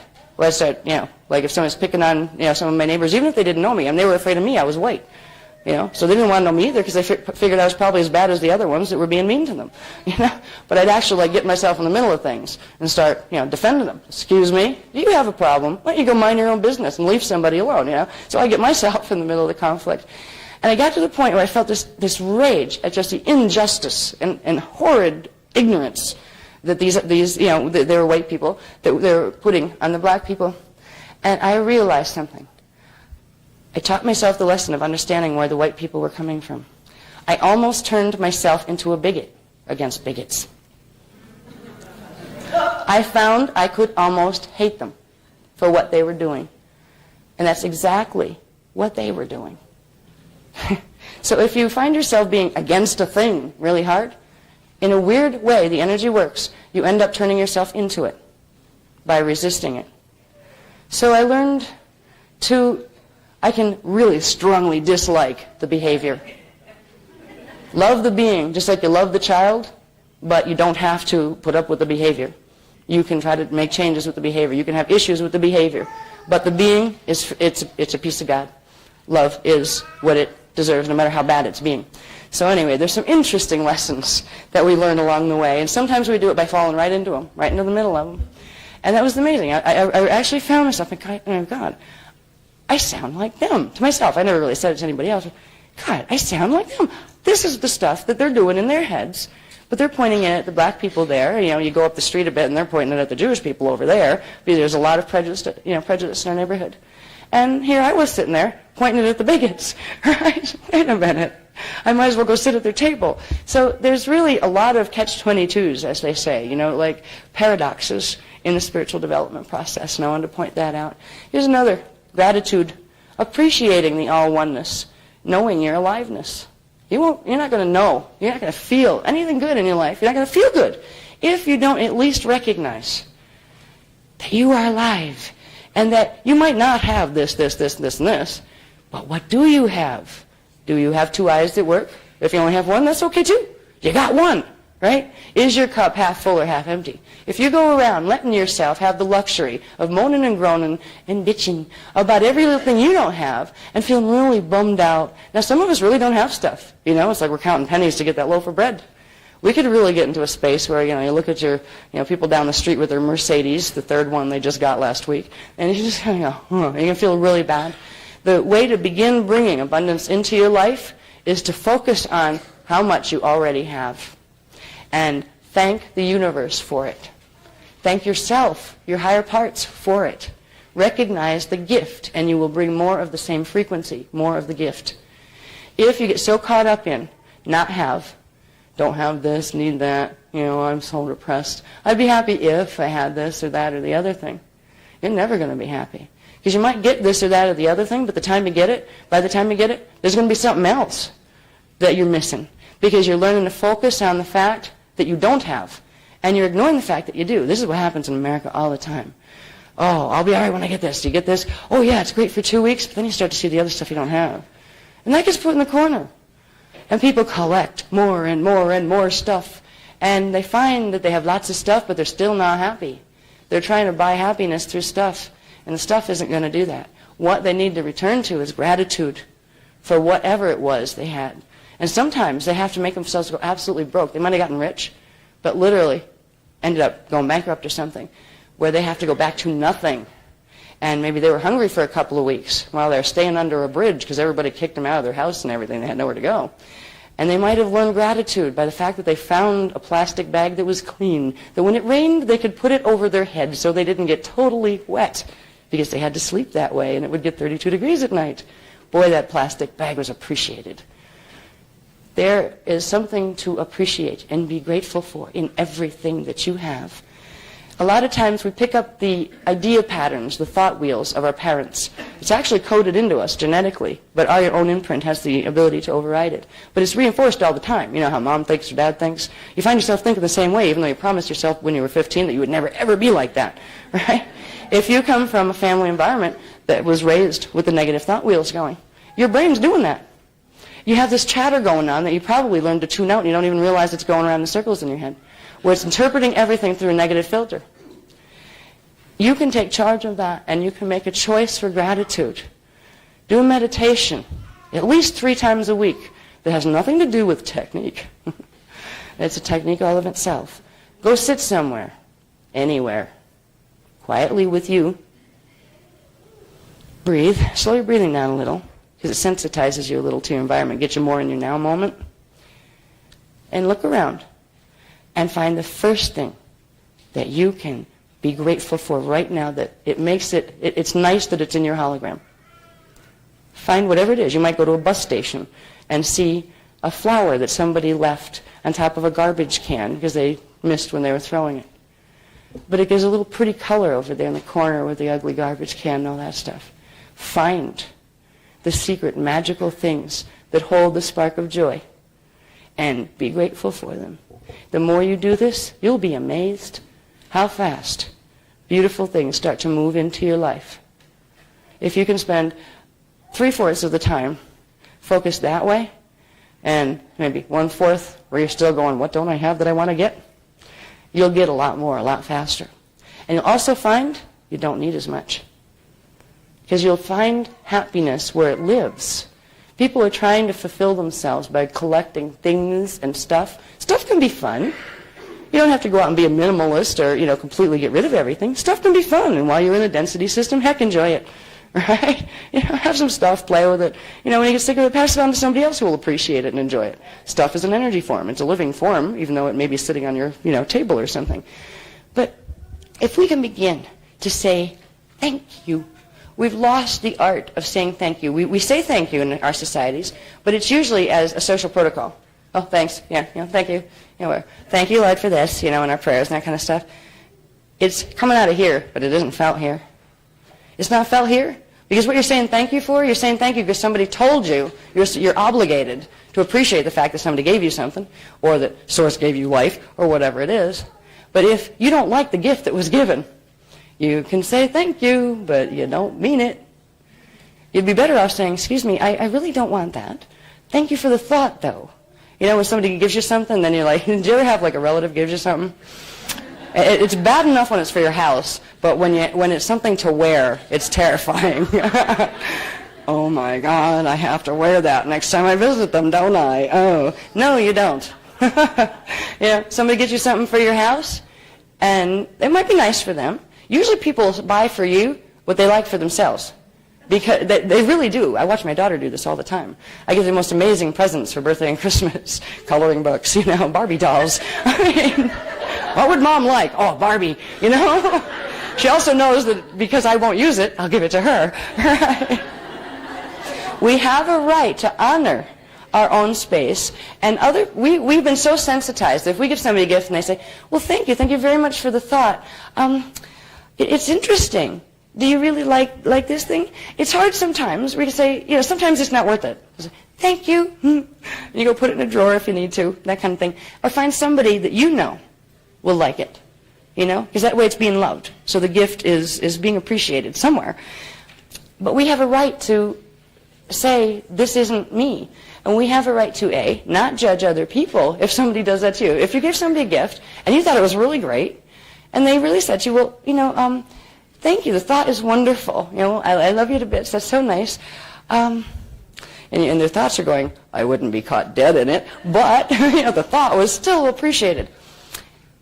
What would you feel if they said, it's really just like not my style, but if you like it, I would appreciate the gift, and I take the gift in energy, and that's what's meaningful. But it would mean a lot to me if this gift could be appreciated by somebody who'd really like the thing itself. Do you really like it? Do you want the gift? I don't like to give back to you a gift you want, but is it okay with you if I pass it on to somebody who'd really like that style of thing? Imagine how that would be like okay. it would usually stop most of us in our tracks. So you're kind of like, wow, never thought of any of that way, right? If you're dealing with usually like, parents and grandparents, forget it. Just going to, you don't want my gift? Oh, that's fine, you don't have to take my gift. And guilt trip, right? Just take the gift. We talked about names. We have a right to take on our own names. Well, there's a lot of people I've met that, when they get their spiritual name, they decide they want to use that. And their families absolutely will not, refuse to do it. What it's saying is, I'm going to define you the way I want to, and I'm not going to respect at all how you want to define yourself. Why? Because I'm going to still control you. I'm going to stick you in this little box, and you better behave according to who that person is. Now, who's not respecting who here? If you want to change your name, my daughter's funny. She says, well, if they call me that, which she doesn't like her first name on her birth certificate, if they call me that, I won't respond. I'll ignore them until they call me what I want to be called. So we call her what she wants. She's changing her name again. It's like she's going through a few, and that's fine. That is okay. That's a natural, healthy way. So with gratitude, there's a lot of lessons to learn with gratitude, but you can improve the quality of your life by 50% emotionally in a week. If you go out every day and take even a half an hour every day and train your brain, train your mind, train your mental body to break out of its old pattern, and sit there and find. You can even bring a notepad with you. How many things did I find? Find the littlest. There'll be obvious ones. When you start to see the obvious ones, then you'll start to see the ones that aren't so obvious. Pretend you're on a treasure hunt. Do the treasure hunt exercise. This is a technique that's not on paper, but I'm telling you, you will improve the quality of your emotional life very significantly, even within 1 week's time, if you do this religiously. If you go on a treasure hunt for a half an hour each day where you sit your bottom down so you're still, you're not doing that while you're doing something else, the TV's not on with you, you're not listening to the radio in the background, you're paying attention, okay? Once you get yourself in a space of attention, slow your breathing so you can get sensitive and remember what you're here for. Remember that I'm in a treasure hunt. I'm going to find, give yourself a number. Start easy, start with 5 or 6. I'm going to find 6 treasures that really they're so wonderful and it's so nice that they're in the hologram, or even just a little bit good that they're in the hologram, better than if they weren't, that somebody should say thank you for them, even if they're not yours directly, and offer a thank you to your Christos self, to the universe. I love this. I give you love. I give you thanks and appreciation and gratitude. Thank you. Thank you. Like Robitussin. Oh, I better be careful. I'm a walking advertisement now. It's on the video. Well, anyway, I just wanted to know this is not Kool-Aid. Whatever that wacky guy was that had all his people drink Kool-Aid and kill themselves. Oh wait, Jim Jones or whatever. No, this is good old over-the-counter cough syrup. That, in a pinch, when you don't have 45 minutes to sit down and run energy into your 5th chakra to clear cold, it works. It's a good Band-Aid. Anyway, gratitude.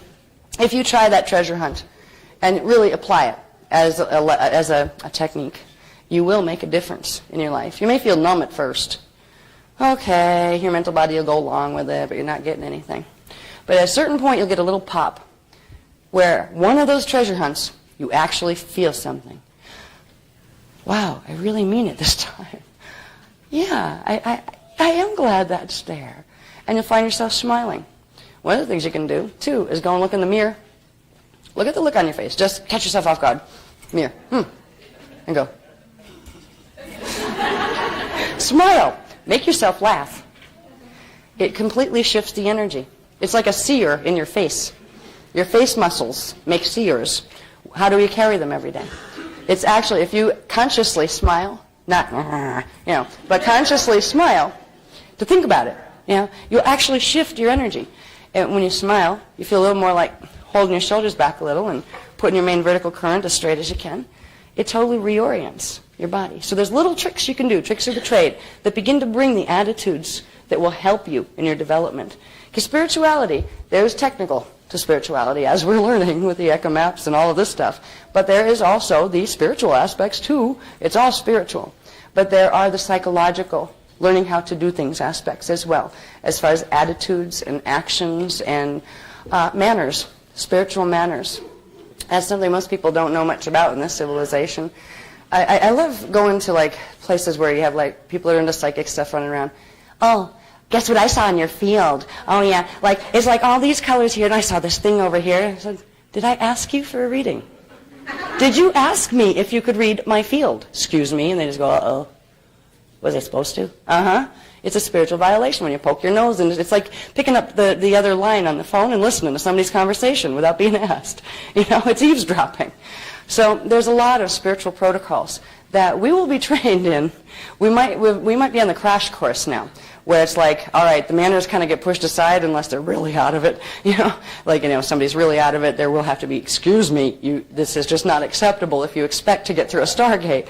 But we're focusing on the technicals now because we're in a crisis situation on the planet. But there will be a time when we have the time to go through learning how to recalibrate our mental and emotional response patterns because they've become derelict. And we need to raise ourselves out of that dereliction. Love, grace, gratitude, reverent respect is acknowledging and giving to the all-oneness. Acknowledging again that we are all one. We are all, everything is a manifestation of the face of God. And being willing to serve. Not just somebody you like, but realizing whatever it is, like or don't like, that's a surface mask. It's still made of God. If it needs your help, in a way that's not going to harm you to give it. Now, you don't have to go around draining the heck out of yourself either, because you're not respecting this part of God. But if there are times when you can be helpful, offer it. If somebody asks you for help with something, and you think you can actually help them with it, sometimes people ask for help with stuff that they're better off doing for themselves, and you actually inhibit their growth if you do too much. But be willing to serve. And there's a saying that I don't have it printed down anywhere, but it always helped me a lot. It's like real quick focusing. Let me be a vessel for thy good works. Let my will be thy will. And I'm talking to my Christos self, you know, not to anybody else. I'm keeping my power. But it's a cooperation. It's a statement of cooperation. Let me be a vessel for thy good works. Which means if I'm supposed to give something, just point me in the right direction. I'm willing to do that. But it'll also point you away from where you're not supposed to give stuff, so you don't waste your energy, drain yourself, and do somebody else's lessons for them so they never get to grow where they need to. Responsibility. Everything. Co-creating with, serving, and being able to respond to the all-oneness. I could go on for probably 45 minutes on that. I won't. I've talked a bit about responsibility enough already. But all of these could be expanded into a chapter in a book, each one of these 12. I'll just keep going down the list so we aren't here till next Tuesday. Trust, knowing the power and love of the all-oneness. This is what trust is about. Knowing the power and love of the all-oneness. Once you really start to know, not just believe. Believe is something that you do before you know. Once you know, you know. You don't have to believe anymore. All right? Belief is a step to opening the knowing. That's like, some people say to me, you really believe all this stuff? And I say, no. They go, well, why do you teach it? Because I know it. If I just believed it, well, that belief is changeable. A belief is not absolute. Knowing is absolute. Once you know it, every fiber of your being knows it all the way up the stack, and it's just, you can't be talked out of it. Nothing is going to change your mind because you become it. You live it. So, trust, knowing the power and the love of the all-oneness. You start with believing that the all-oneness is loving and powerful and will maybe get you into situations. Remember, you're part of the all-oneness. You might get yourself into situations that are very uncomfortable. You're teaching yourself something when you do that. All right? So it's not the universe is beating up on you. But trust, if you actually know that there is a source God, it is a loving God that does not judge you, that is there for you, and that power is something now you're learning how you can directly draw on, you can trust. Part of trusting is also recognizing that you can trust everything to act and behave in ways that are characteristic of its template, which means fallen things will act in fallen ways. And things that with Christos templates will act with Christos ways. Things that are caught in between the two, like human beings and indigos and everybody else here right now, will act in bipolar ways, where you get a little bit of each. All right? Once you realize you don't have to not trust the fallen ones, you can trust them. You don't have to label them untrustable. You can trust them to be exactly what they are. And they will be. Once you know that, you don't put expectations on them. You don't expect them to act in a way that's uncharacteristic of their programming. So you can let them be. You can allow them to be what they are, not force your vision of what you think they should be on them, which means you can love them. You can allow them to be, even if it's not the way you want to be. And you don't get caught up in the issues of becoming paranoid, which helps. Because if you find that you can't trust anything in the world, you start to really get paranoid and think you can't trust anything at all in this really miserable universe, you can go on a really negative thought loop. Trust is the antidote to paranoia. But blind trust is absolutely stupid. And blind trust comes from taking your vision and throwing it on somebody else and expecting them to live up to your vision. Who's doing the violation here? The one who broke your trust? Or you imposing a vision on somebody that when they behaved in a way that was characteristic to them and their choices and their template, but you thought they shouldn't be that way.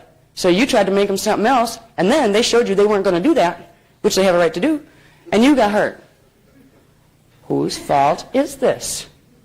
Learn the lesson. This goes down in relationships all the time. You hurt my feelings. Well, why?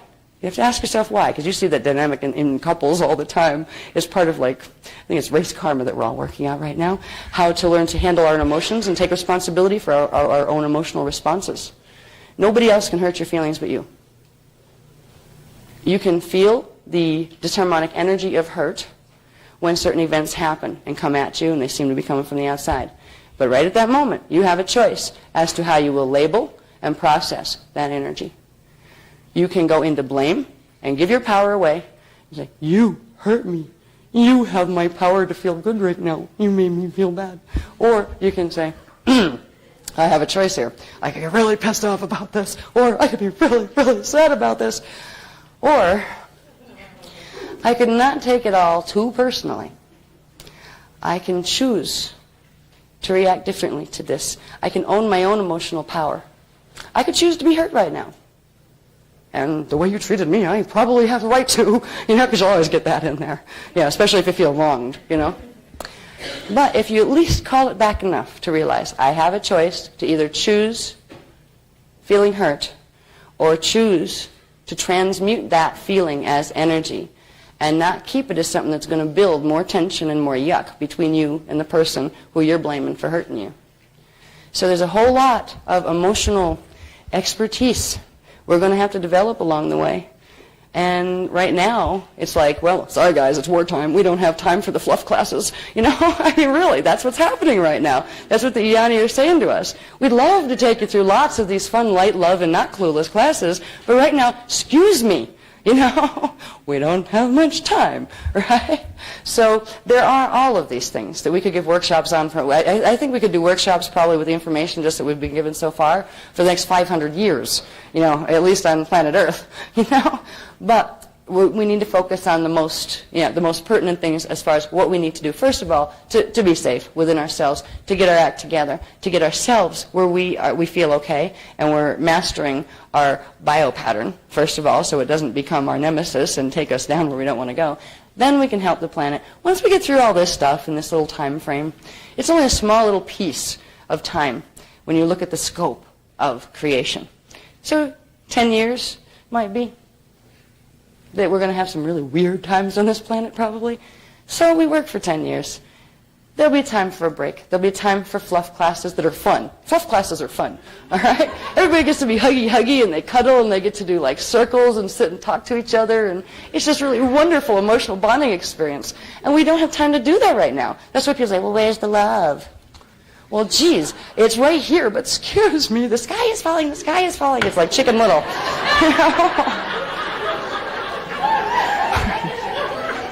I used to love that story when I was a kid. I don't know, for those of you who know, how many of you know Chicken Little? Oh, good. So at least some people know what I'm talking about. It was a story about a funny little chicken who was trying to warn everybody that the sky was falling because, what was it, an apple or something? Apple core fell on his head, and he was convinced the whole sky was falling, so he went running around telling the whole barnyard that the sky was falling because a piece fell on his head. And it was just a funny little story. But anyway, accountability, being in a state of truth with the all-oneness. That's another book. All right. We're going to have to move through these quickly. This could be a whole workshop on itself. Just use this one transparency, and I could talk and talk and talk, and then they would talk, because they'll add some more. We need to get to some of the other stuff. There's 104 pages that have to be moved through rapidly to the most important stuff in the supplement. All right. But I want to at least name them: impeccability, upholding and protecting the all-oneness.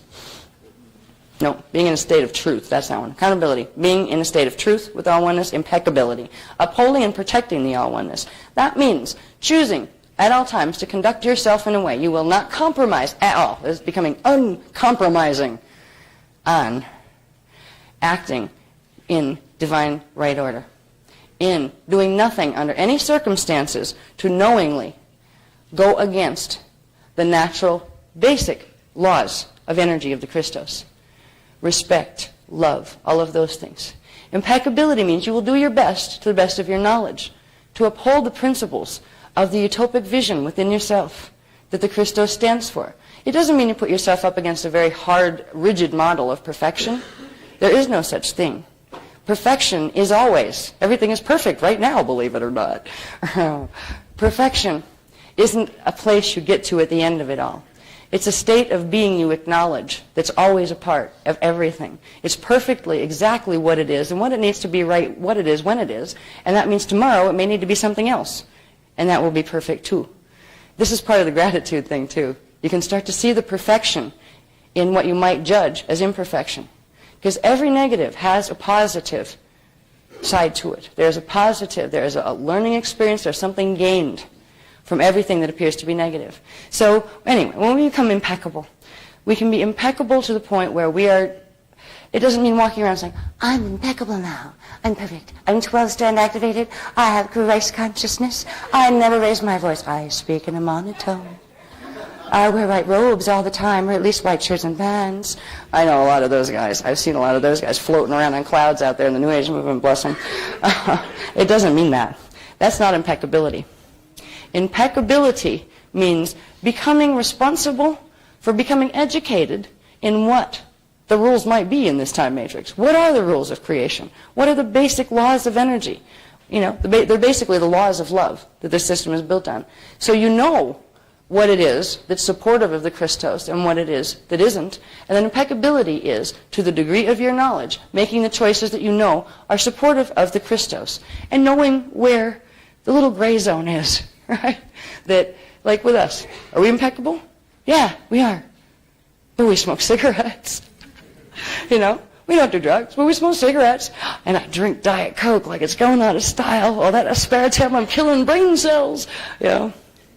You can still do that and be impeccable in your principles, in your unwavering commitment to uphold the ideal of the Christos truth. And to be honest with you, the Christos doesn't care if you smoke cigarettes as long as you're not smoking yourself to death, as long as you're being aware that you're using frequency this way, and you're taking X amount of quantity of frequency to transmute the effects of it so they don't have negative effects on you. All right? There's a balancing. There's a zone where balance is okay. We don't endorse smoking cigarettes, by the way. We don't tell you to go out and smoke cigarettes. But there are changes in patterning that happen. It would change the chemical patterning that we translate the plates from. It would take a good 3 months to resequence that, because this body has smoked since it was 14 years old. I don't have 3 months right now to go sit and change my chemical balancing so I can plug back into the CDD plates. I'm on call. We're both on call. We're still going to quit. We're moving out of it. But there are reasons sometimes why people do things that appear to be, if you're spiritual, you wouldn't do that. Sometimes, yes, they would, depending on what it is. But if we can realize this too, we'll not mess up our own progress by going around judging people by what you think you know about what they do and why they do it. That's another part of the learning. Keep your judgments with yourself. And even then, put them in a box somewhere. You don't need to judge you either. Impeccability, mindfulness, loving, nurturing, and being attentive to the all-oneness. I'd love to do a whole workshop, on going through a day in the state of mindfulness. It's like a Zen experience. There's a whole different way to use your brain and to use your mind, to use your body. where you're walking, whatever you do in your day becomes a walking, living meditation and prayer of spirit. Puts you in a whole different state of consciousness. I can't go there now, or we'll be here until 4 days from now. But, see, these are some of the things that are still left to learn, still left to expand and explore. Fearlessness, recognizing the eternal, infinite nature and unconditional love of the all-oneness. When you understand the Christos, you understand your connection to it. You understand you are not alone here. You understand that you have the ability to bring in any protection you need to fulfill the needs that you have and to help others to do that. You can look anything in the face and not be afraid if you understand the oneness. You realize if you conduct yourself in a certain way with knowledge and using that knowledge, you don't have to be afraid of anything. Because you can, being afraid is being afraid that there's something out there that has the power to take your power away. If you're fully holding your power and not giving it away, and you learn the knowledge you need to bring that power back, you have nothing at all to be afraid of. We do not have to be afraid of the times that are coming at all. We have to be aware and attentive, mindful, respectful, loving, grace-filled, all of these things. And we need to trust big time. Trust in things to act according to what their template is, and trust in the universe and the Christos to do the same. Which means when we are working with the Christos energy, we've got a lot of beings looking out for our backs. We've got a lot of help, a lot of support, and they're us up there. You know, those manifestations of self up there. Anyway, engaged detachment. Engaged, you're fully engaged, but you're detached to the outcome. Now there's detachment where you walk around saying, I'm in this world but not of it. I'm just a space cadet, excuse me. You know, that's what it reads, like space cadet, you know, because what you're doing is you're pulling the consciousness literally out of the body and hanging out back here. It's a form of not being able to deal with the world as it is. It's a form of fear response. It is not spiritual evolution. Engaged detachment means you'll get right in there. It also means if you're feeling, that wasn't right, you'll stand up for that point. You can get angry. You can let anger, the emotion of anger, move through you. Now you don't have to let it go and, like, you know, rip people apart or anything. That's not responsible. But people that go into detachment shut down their emotional bodies. They completely ignore that energy, pretend it's not there, put a lot of energy into blocking it, to pretend they've got it all mastered. These guys feed the shadow like you wouldn't believe, and the emotional body is completely controlled by the shadow. And when they blow big. And when you push your buttons a little, they explode like bombs. It's amazing. Whoa, where'd that come from? They scare themselves sometimes because they didn't know they had it either. Where'd that come from? Oh my God. You know, I just said horrible things to you. I almost hit you. Oh, yeah. Well, that's because you keep being detached. Because you can only detach for so long before the rest of you says, okay, I got enough energy in here, you're not paying attention to me, I'm going to let you know I'm alive. Engaged detachment means you can allow emotion, joy, sorrow, all those things to move through you. You can experience the reality of them. You can share with people who are experiencing those things. But you don't let them stick and stay stuck. They move through you. They can be in you, but not of you, kind of. And they move. And when you let emotion move, it changes form. People wouldn't blow up and get angry and like throw things across the room and that kind of stuff if the first 500 times a little something disharmonic bugged them. They let that out and acknowledged it. But what they do is little stresses build up and build up and build up, and they get those reversals and the strands going more and more and more, and eventually they blow. And that's where you get the emotional chaos and the chemical chaos that goes with it. So engaged detachment means we can live life. We can like stuff too. Yeah. You can enjoy having a pretty flower vase on your table. You can desire to create a house and do so. You don't have to go into I'm spiritual, I have no money, I have no possessions, I'm totally detached from everything in this world. Well, why bother keeping a body here? I mean, if you're that detached, leave already. You know, there's a twist in these teachings. The teacher, you've got to be this space cadet from elsewhere. Now, you don't have to like stuff. It's okay not to like stuff. But when you get to the point where you're putting yourself up as, I'm Mr. and Mrs. Pious, I'm so spiritual, because I don't do stuff, I don't get attached to people. Aha, that means I don't want to be responsible to anybody that might get connected to me, that I might actually have to change my behavior to accommodate. All right? There's little tricks inside of some of these supposedly spiritual teachings. If you're engaged, you get right in there. If you're engaged, this is the difference. I'll do it real quick. The way to explain it is, if you see, say, a little kid running across the street to get a ball, and a car is coming. Little kid, 2 years old, doesn't see the car. You see the kid in the car. Detachment is, oh, well, I wouldn't want to interfere with its karmic pattern. And you watch as the child gets splattered. Engaged detachment is, I'm not attached to the outcome here. I'm well aware I might get flattened, and I might not be able to save the kid, but I'm going to go grab that kid out of the way of that car. You're going to get engaged. You're going to do something. You have the power to change what is here. You're not supposed to just allow it and walk through it and say, oh, everything's fine, just leave it that way. Oh, just let it fall into the black hole, that's just fine. God doesn't mind. Oh, come on. So there's a difference between detachment and engaged detachment. Engaged detachment, it implies I choose to be responsible while I'm here and to realize my energy will affect this place. So I'll conduct it in a way that's helpful. All right. Joy. Choosing to be the embodied all-oneness. That is where joy comes from. When you learn what the parts are to get these frequencies and these levels of consciousness open in your body, you make the choice of joy because you progressively experience more and more joy. There's another one of those space cadet Anunnaki teachings, I hate to say it, that teach you detachment. Well, they also teach you, oh, well, you go beyond joy or sorrow. You go beyond emotion. You know, when you get up there in higher realms, spoken like a true shadow dancer, because they don't have emotional bodies. Of course they're beyond emotion, and it isn't a good thing. Emotion changes and grows and expands, where you begin to understand why all sorts of things are allowed, so the emotions don't flip between polarity so much. And then they actually expand into just one emotion, which is a state of ecstatic joy, where all things are okay. But you'll still do engaged detachment if you can bring back, you know, like shift things to a higher level and serve in healing. So they're basically the 12 attitudes of mastery. That they could be a book. I'm not going to go through these this long.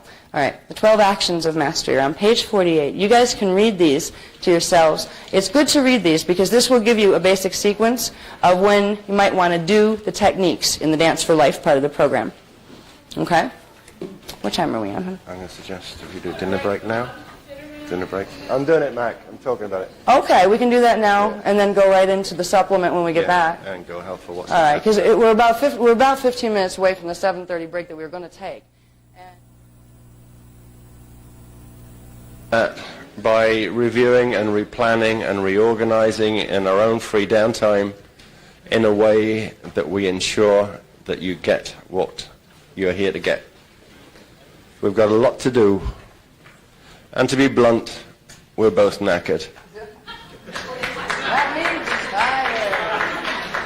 But we're going for it, and we're going to do the job, because you know where we're all coming from. As Shanna is fond of saying, failure is not an option.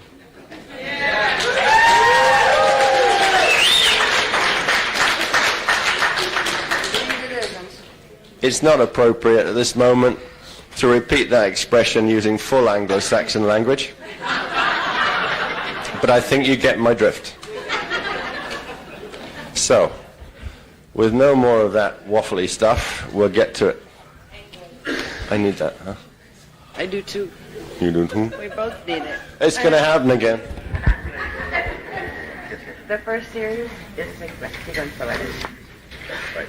Right. In that case, I feel we can secure. Get that through, and At then last. we can go through what grass we need to pull next. After 250 billion years, I feel secure. Oh boy. When will I have that to figure out the next bit, though? Never. Never. All right. I'm sorry. I need this to follow my own sequence. I'll have to ask you to find these, right? I'll check it. I'll help you find them. Check it now, I'll help you find them. No, I'll help you find them when I get to the next section. But the first section is there and ready. Okay? First section is there and ready. I'm speaking true. I'm speaking true, right? Go for it. Hello, everybody. What's really interesting is trying to figure out how to fit the basic expose of 104 pages of stuff that wasn't technically originally a part of this workshop. What I like to do and what As likes to do and the Guardians like to do is whatever the newest, most updated information is, whatever workshop we're doing and whatever we've billed it as, we try to stick that in at least at the end so you get that. Because it's like a gift we can give to you so it can keep you informed as to what the highest level of the information is, because being informed is being empowered. Now, this supplement wasn't even intended for this particular workshop. So you've got it, and part of the work on absorbing this is going to be that there's a lot of reading, that if you read the whole thing, and we didn't even have time to pull a table of contents. I mean, this was literally put together from the fragments of stuff we had from the Bermuda workshop of the new stuff, and sequenced in so it's like relatively coherent. If you just read through it, you get info bites of stuff that will make sense. What we need to do tonight, because we have about 4 hours-ish, and about an hour at least of that, we have to get through 1 through 7 techniques, because what's most important is getting you the activations. Now, these are activations you're not going to understand unless we talk for a while. So we have to balance this time very carefully. There are the majority of this supplement book. We're going to ask you to, if you really want to participate in this program, you're going to need to read it for yourself, because it'll fill in a lot of holes that we're just not going to have time to cover tonight.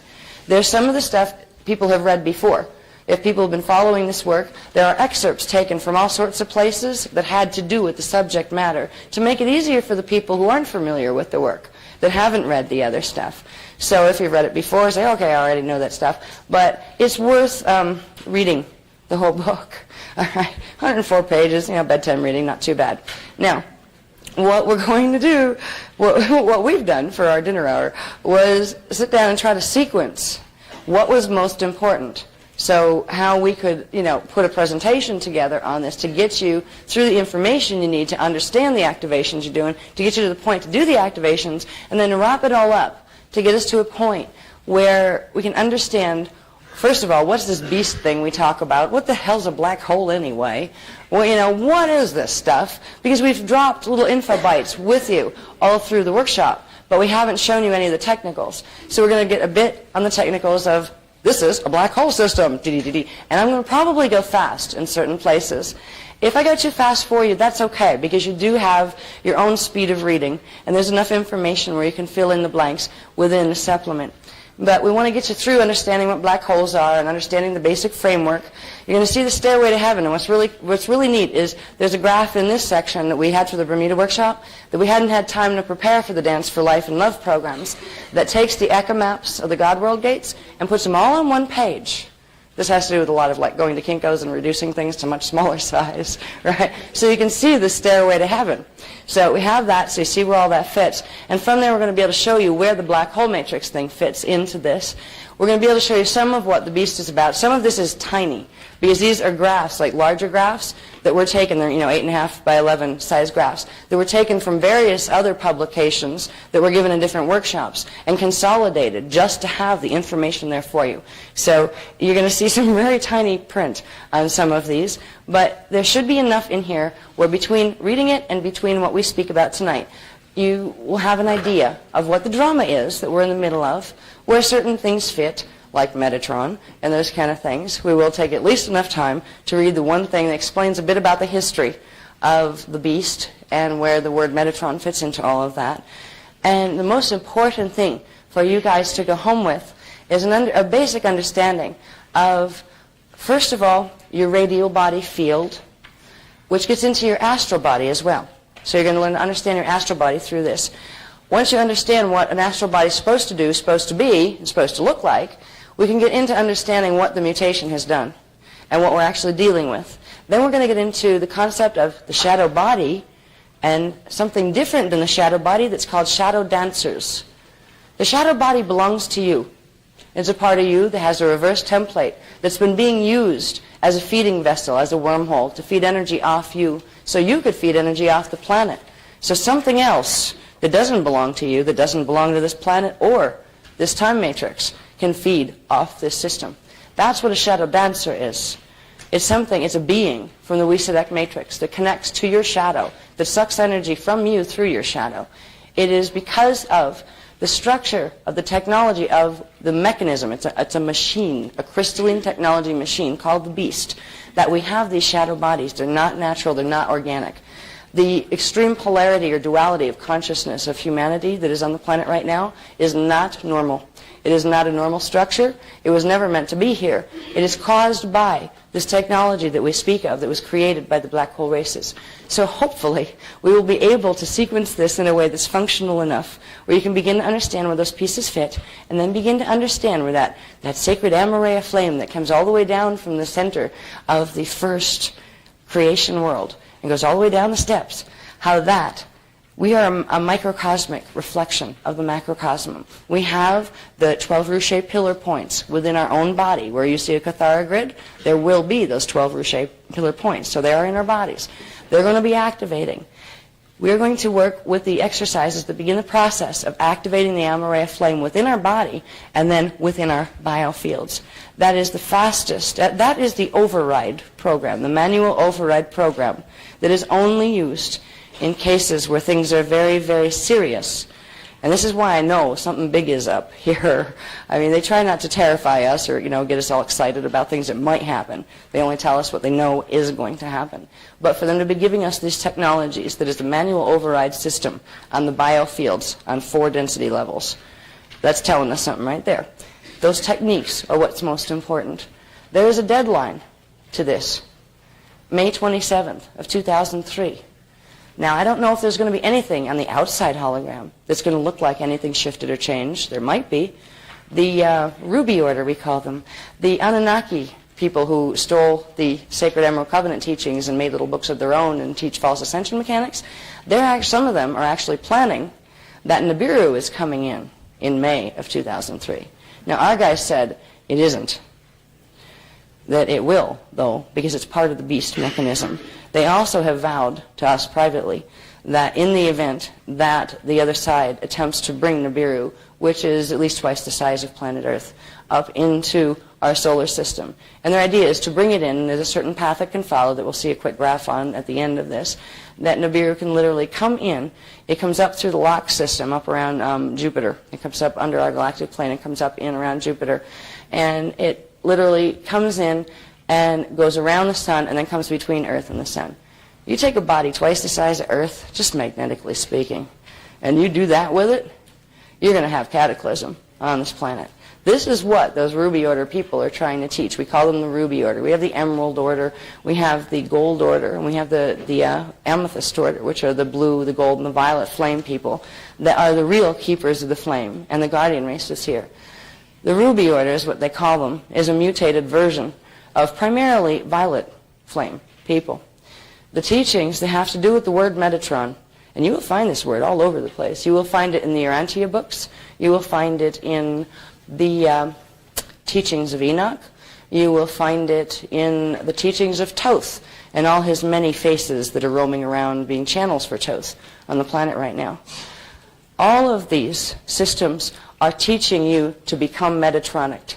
This planet is going through what's called a fire sword initiation, the blue fire sword initiation, which means monadic reversal of the scalar shields, which means getting sucked into a black hole and reassimilated so somebody else can use what energy you have to feed off of, to sustain their imploding system, because they made choices, anti-Christos choices, that were harmful to others and harmful to themselves, and they're living the consequence of their choices now, because they were offered help for billions of years, and they chose not to accept it.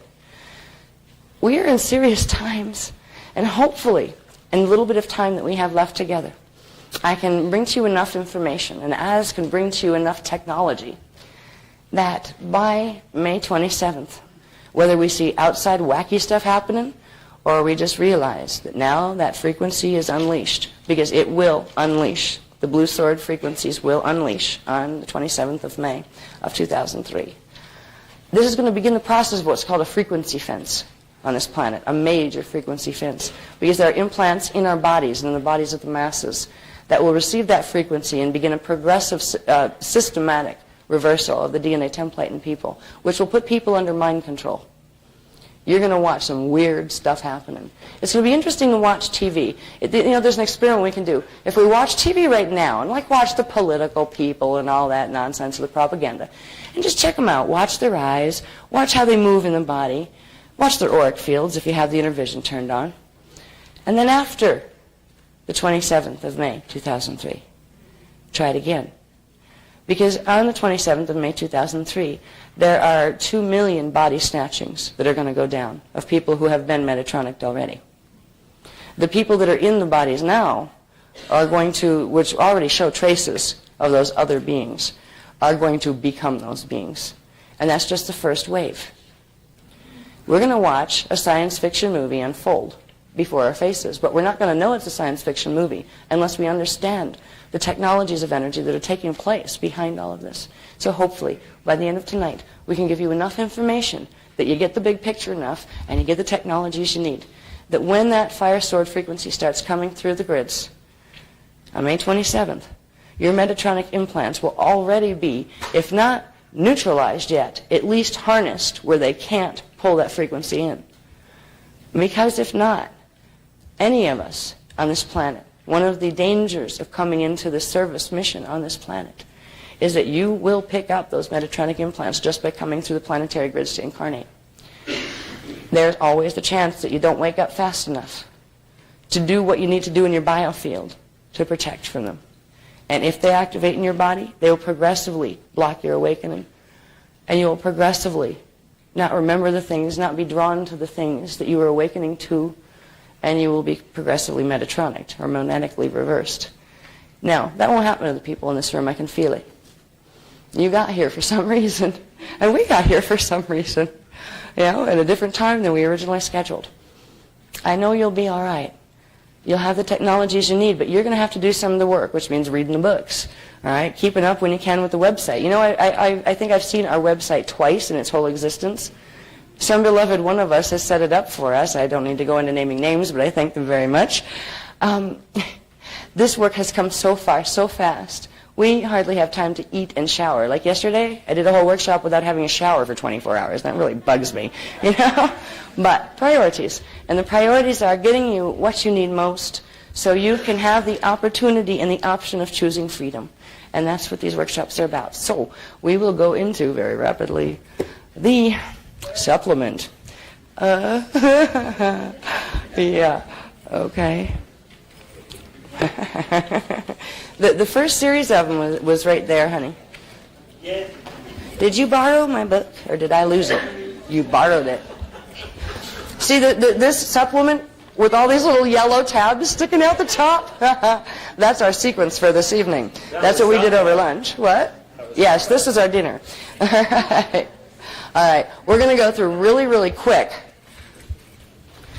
And just to let you know that these things are in here. These are consolidated info bytes of stuff you've already learned. So I don't have to explain most of these graphs to you. All right? This shows you the link up at the D12, D13 point between a 12-dimensional Cathara grid and the primal light and sound fields. This shows you the sequence of the shields. Okay? And it's also the sequence of the 3-dimensional Huva bodies. These things in here are the Cathara centers. This is how a shield is structured. This is the density 1 shield, dimension 1, 2, and 3 Cathara centers holding that program.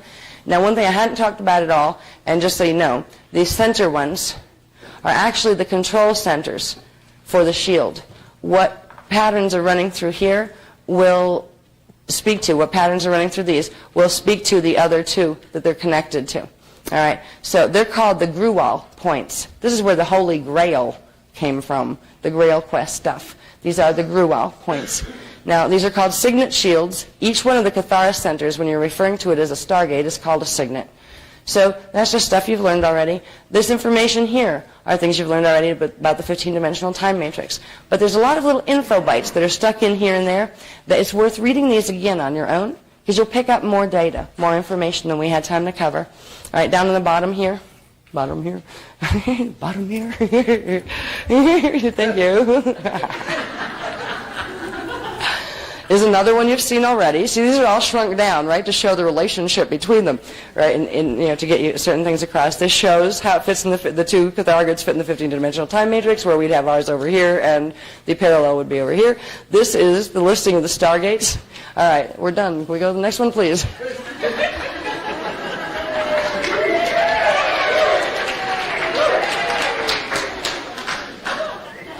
Oh, that's backwards. That's still backwards. That's still backwards. There we go. All right. So all of these charts are in your supplement so you can see what they are. Again, this basically just shows the thing you saw, Stargate anatomy. It shows the primal life force currents, which are the things that run through stargates. It shows, again, the thing that was on the other page and how that fits into this system. It shows our lower heaven and higher heaven. Remember the 7 higher and 7 lower heavens? Well, this is half of each one of them. It shows, again, our Vecca map. This is our system down here, our universal Stargate system. This is our parallel light fields. This is the Eka inner system. So that shows all that stuff put together. Next one, please. I'm serious. We need to move fast on this stuff. The stuff that's important to focus on that you don't know about yet, I'll spend some time on. But I just want to show you where these pieces fit so you know it's in there and you can, take it from there. All right, this again is something you've seen before, the relationships in the dimensional frequency bands between our Cathara grid, the inner Earth or the Eka Cathara grid, and the parallel one. This again is our solar system plane and how the Cathara grid of our universal stargates and our galactic stargates fits into the whole scenario. And again, our stargates are over here. So if you read these, there's a reason why this information was put together. And it's like an info bite, literally. So if you read them, you take in an imprint where it helps you to take all that little those pieces of information that you found in other graphs, and it literally helps you to do this in your brain, where they consolidate and you start to make the sequences and the understanding between them. That's why they were put together this way. Next one, please. This is a fun one. This is the one that kind of brings it home, where again it shows how the gate systems interact with our solar system plane, and again where the gates are located. Here, it gives you where the gates are located on our map, all right? And it also shows you where the universal gates are located if you were going to look up in the sky. This is one of those stellar maps that they take with the northern hemisphere and the southern hemisphere, at least if you have the basic orientation. And this changes. Because as the Earth rotates, all of this stuff changes depending on what time of year it is. And I honestly have no clue as to what time of year it was when this particular map was solidified. But it at least shows you, if you know where these are now, wherever you are at any point, you can track where they go in the natural, procession of the equinoxes and all that stuff. So this puts all that information together and brings it home that this is what you see when you look up in the sky. And where these are going to be, they'll always be within the relationships of the constellations that they're in. But those constellations will be in different places in relation to you because of the Earth's rotation. So if you're interested in finding that stuff where you can look up and say, that's where Stargate 12 is, right? That's, you can get astronomy books to do that. But this shows you where what we're talking about plugs into the astronomy books. All right, I think that's enough. We can go next one, please. Oh, this one's going to take a little bit more time. Here's the stairway to heaven. I guess we could start down here. Yeah, keep going. There we go. Now, you know all those Eka God World maps? Well, we shrunk them all down, real tiny, and put them here and gave a basic progression of where we got to go to get all the way up to the top. Now, to get through what we're going through in the next 12-year or 10-year period,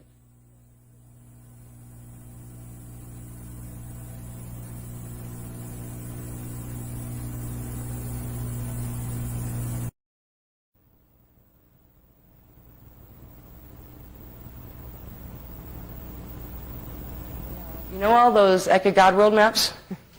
Well, we shrunk them all down, real tiny, and put them here and gave a basic progression of where we got to go to get all the way up to the top. Now, to get through what we're going through in the next 12-year or 10-year period, you don't have to get all the way up there, fortunately. All we have to do is get through here and over to here. All right. Gives you the basic progression. You are here. This is a stargate in the center of Earth. This is Earth, right? Universal and galactic Stargate 3. So, galactic, universal, Stargate 3, Earth. 2, Universal Stargate 11, Lyra Avion. Now this is the general, if we go into full evacuation here, this is the general evacuation route. We would go all the way up to Universal Stargate 12, actually, the Temple of Kemelohati, for the indigos and the people that could hold the higher frequency. But the lowest point of access to get people off this planet that requires the ability to have a temporary 12-strand, or at least assisted 12-strand Merkaba activation so you can get through the 311 gate combination is this one. Now, with indigos, they can go through the center temple if they fully activate. What we're being trained to do is fully activate. So we would be the teams that were able to go into the big temple that would come down and help the guys in the temples of Agartha. All right, Agartha, again, is the inner Eka Stargate 3. Okay, so we would actually go to Universal Stargate 11 or 12, which would be Lyra Avion or Lyra Aramatena. So we go from Earth. We're down here, right? Earth's down here. We have to go from density 1 to density 2 to density 3 to density 4. That would take us up to 11.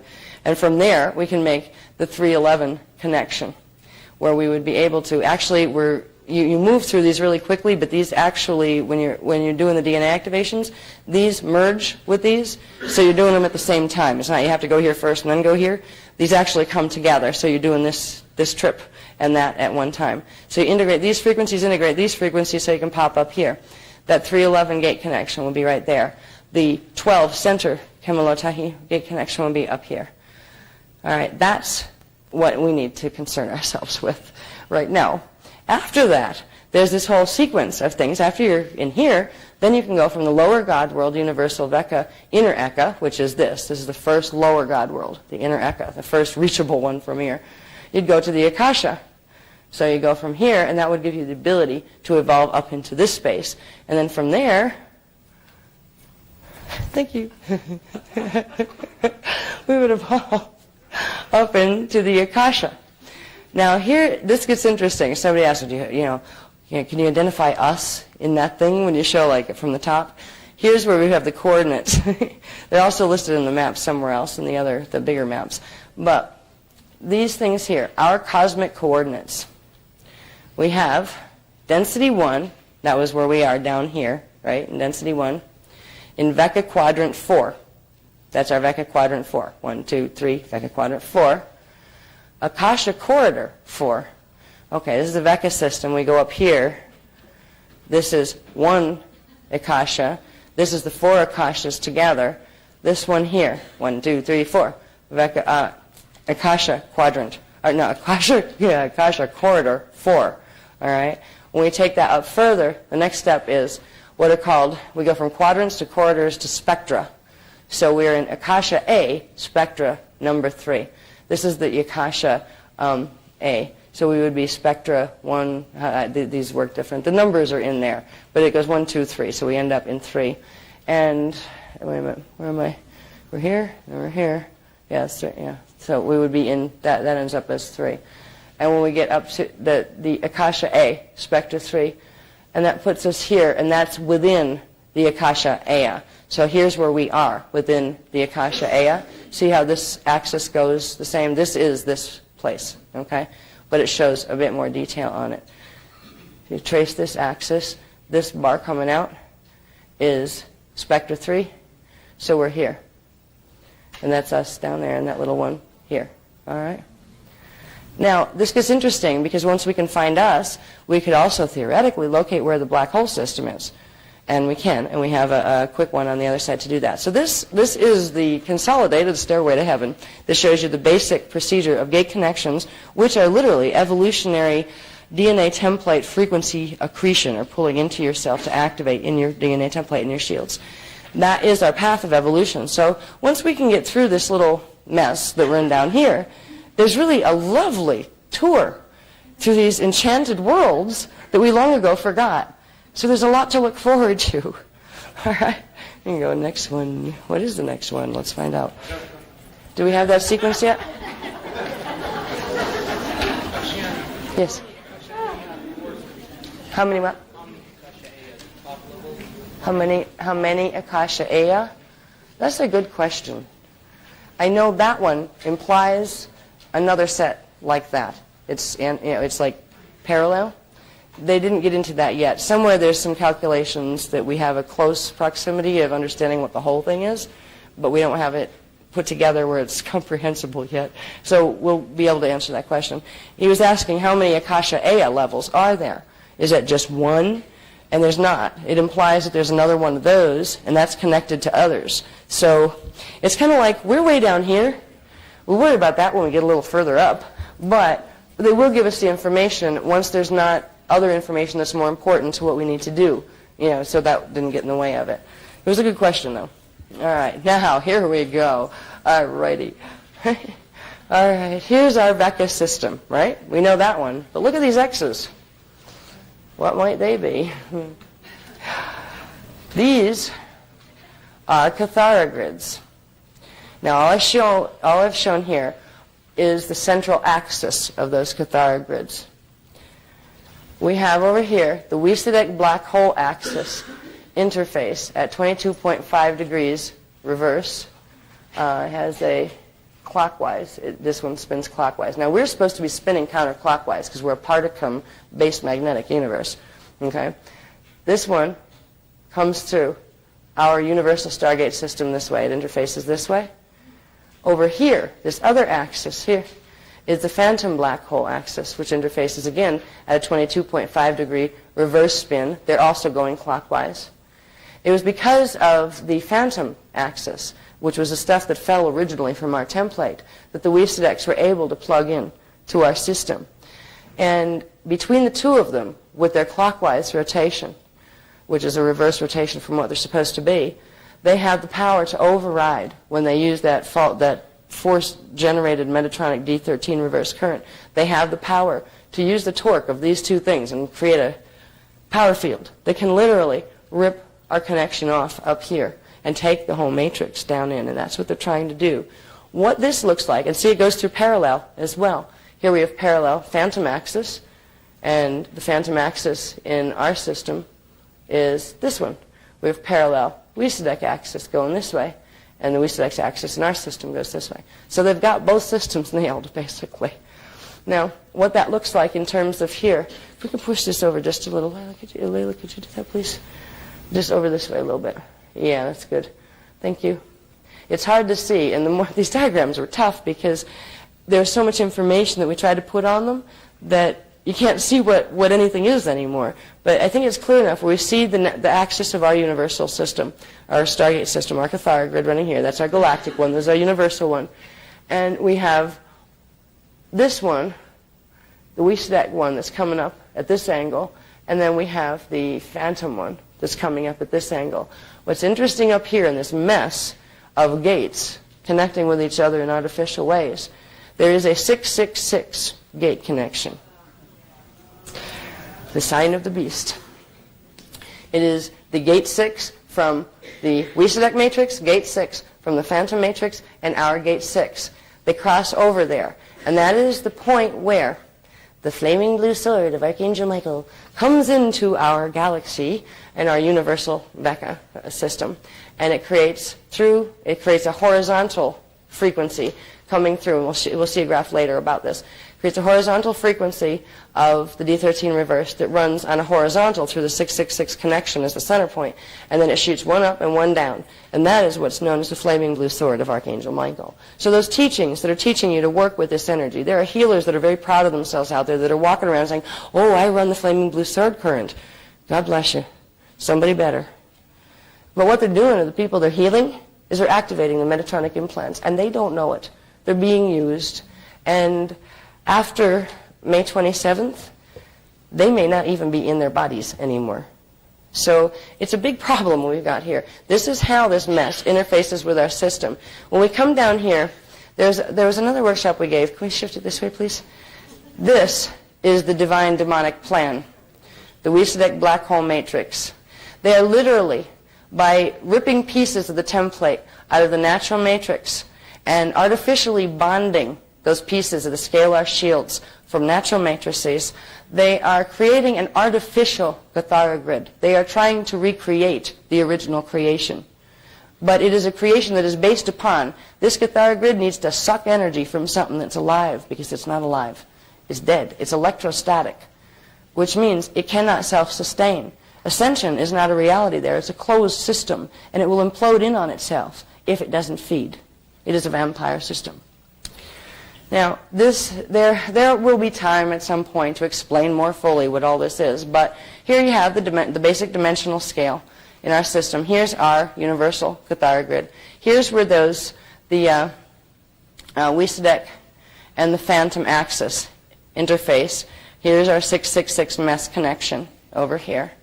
What they're trying to create, there's a whole list, and you can see it better when you're looking with a magnifying glass at your diagrams in your book. There are the names of the gates in our system that part of the templates have been pulled in to artificial metatronic bonding.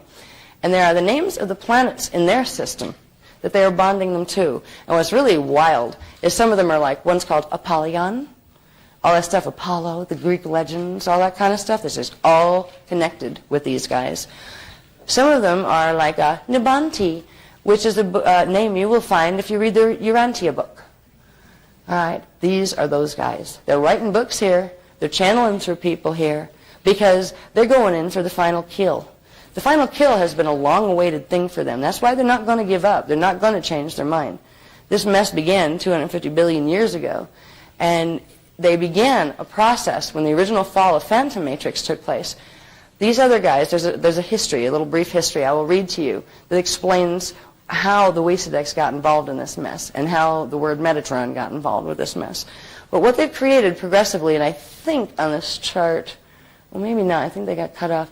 There's some of the dates as far as when certain things happened. There is a bigger chart that I have to dig out and figure out which manual it was in, that this is 8.5 by 11 size, and it shows all the dates when each of these systems was overtaken to bond it. Now, what is bonding these things are technologies. What, Lovey? It has some of them, but some of them, this one's cut off up here. Yeah, some of the dates are here. This shows when our system was being progressively eaten or integrated into artificial metatronic bonding with their artificially constructed Cathara grid in the black hole system. And again, we have, naturally we would have a base 12 system with every dimension having 12 subfrequency bands. They have a base 8 system where every dimension, and they only have up to 11.5, has 8 subfrequency bands instead of 12. All right, now this just simply shows you what they're trying to create. They created this. This is called the black cube matrix. Think about that for a minute. Black cubes. Seen any of those lately? Heard any of those lately? Think about geography. Think about Holy Lands. Think about where people go. Yes. And they're not the only ones that are plugged into it. There's two, that's one of the signs, the black cube. It refers to, they've literally created a phase-locked cubical structure, unnatural structure. This is the Metatronic structure.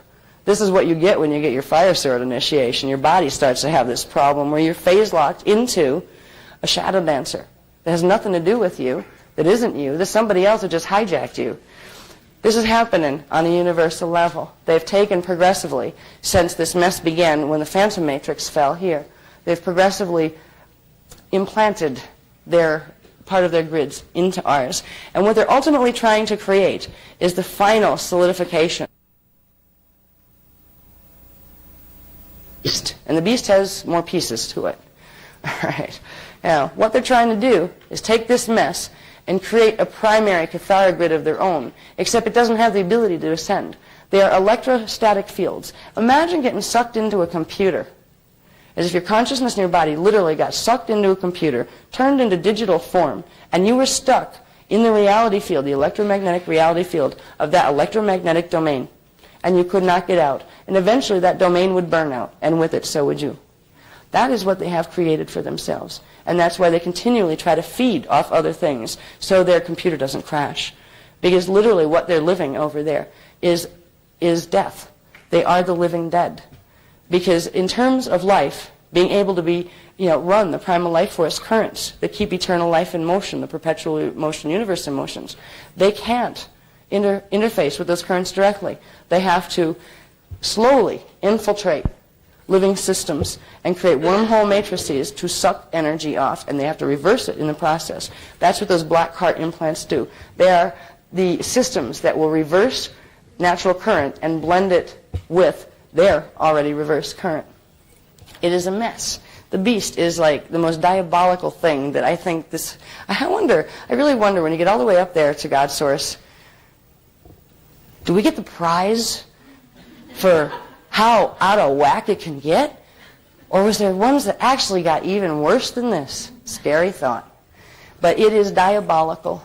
And what is so diabolical is when you realize, if you go and get those little mailings they'll send you anywhere from all the conference centers and all that stuff, all the people that are like doing conferences, UFO conferences, healing conferences, New Age conferences here, there, and everywhere. These are implant stations, most of them. The things you're being taught through the books we've been taught to love most, because they seem to promise us ascension, are being given to us by these guys. And why there's not our books here?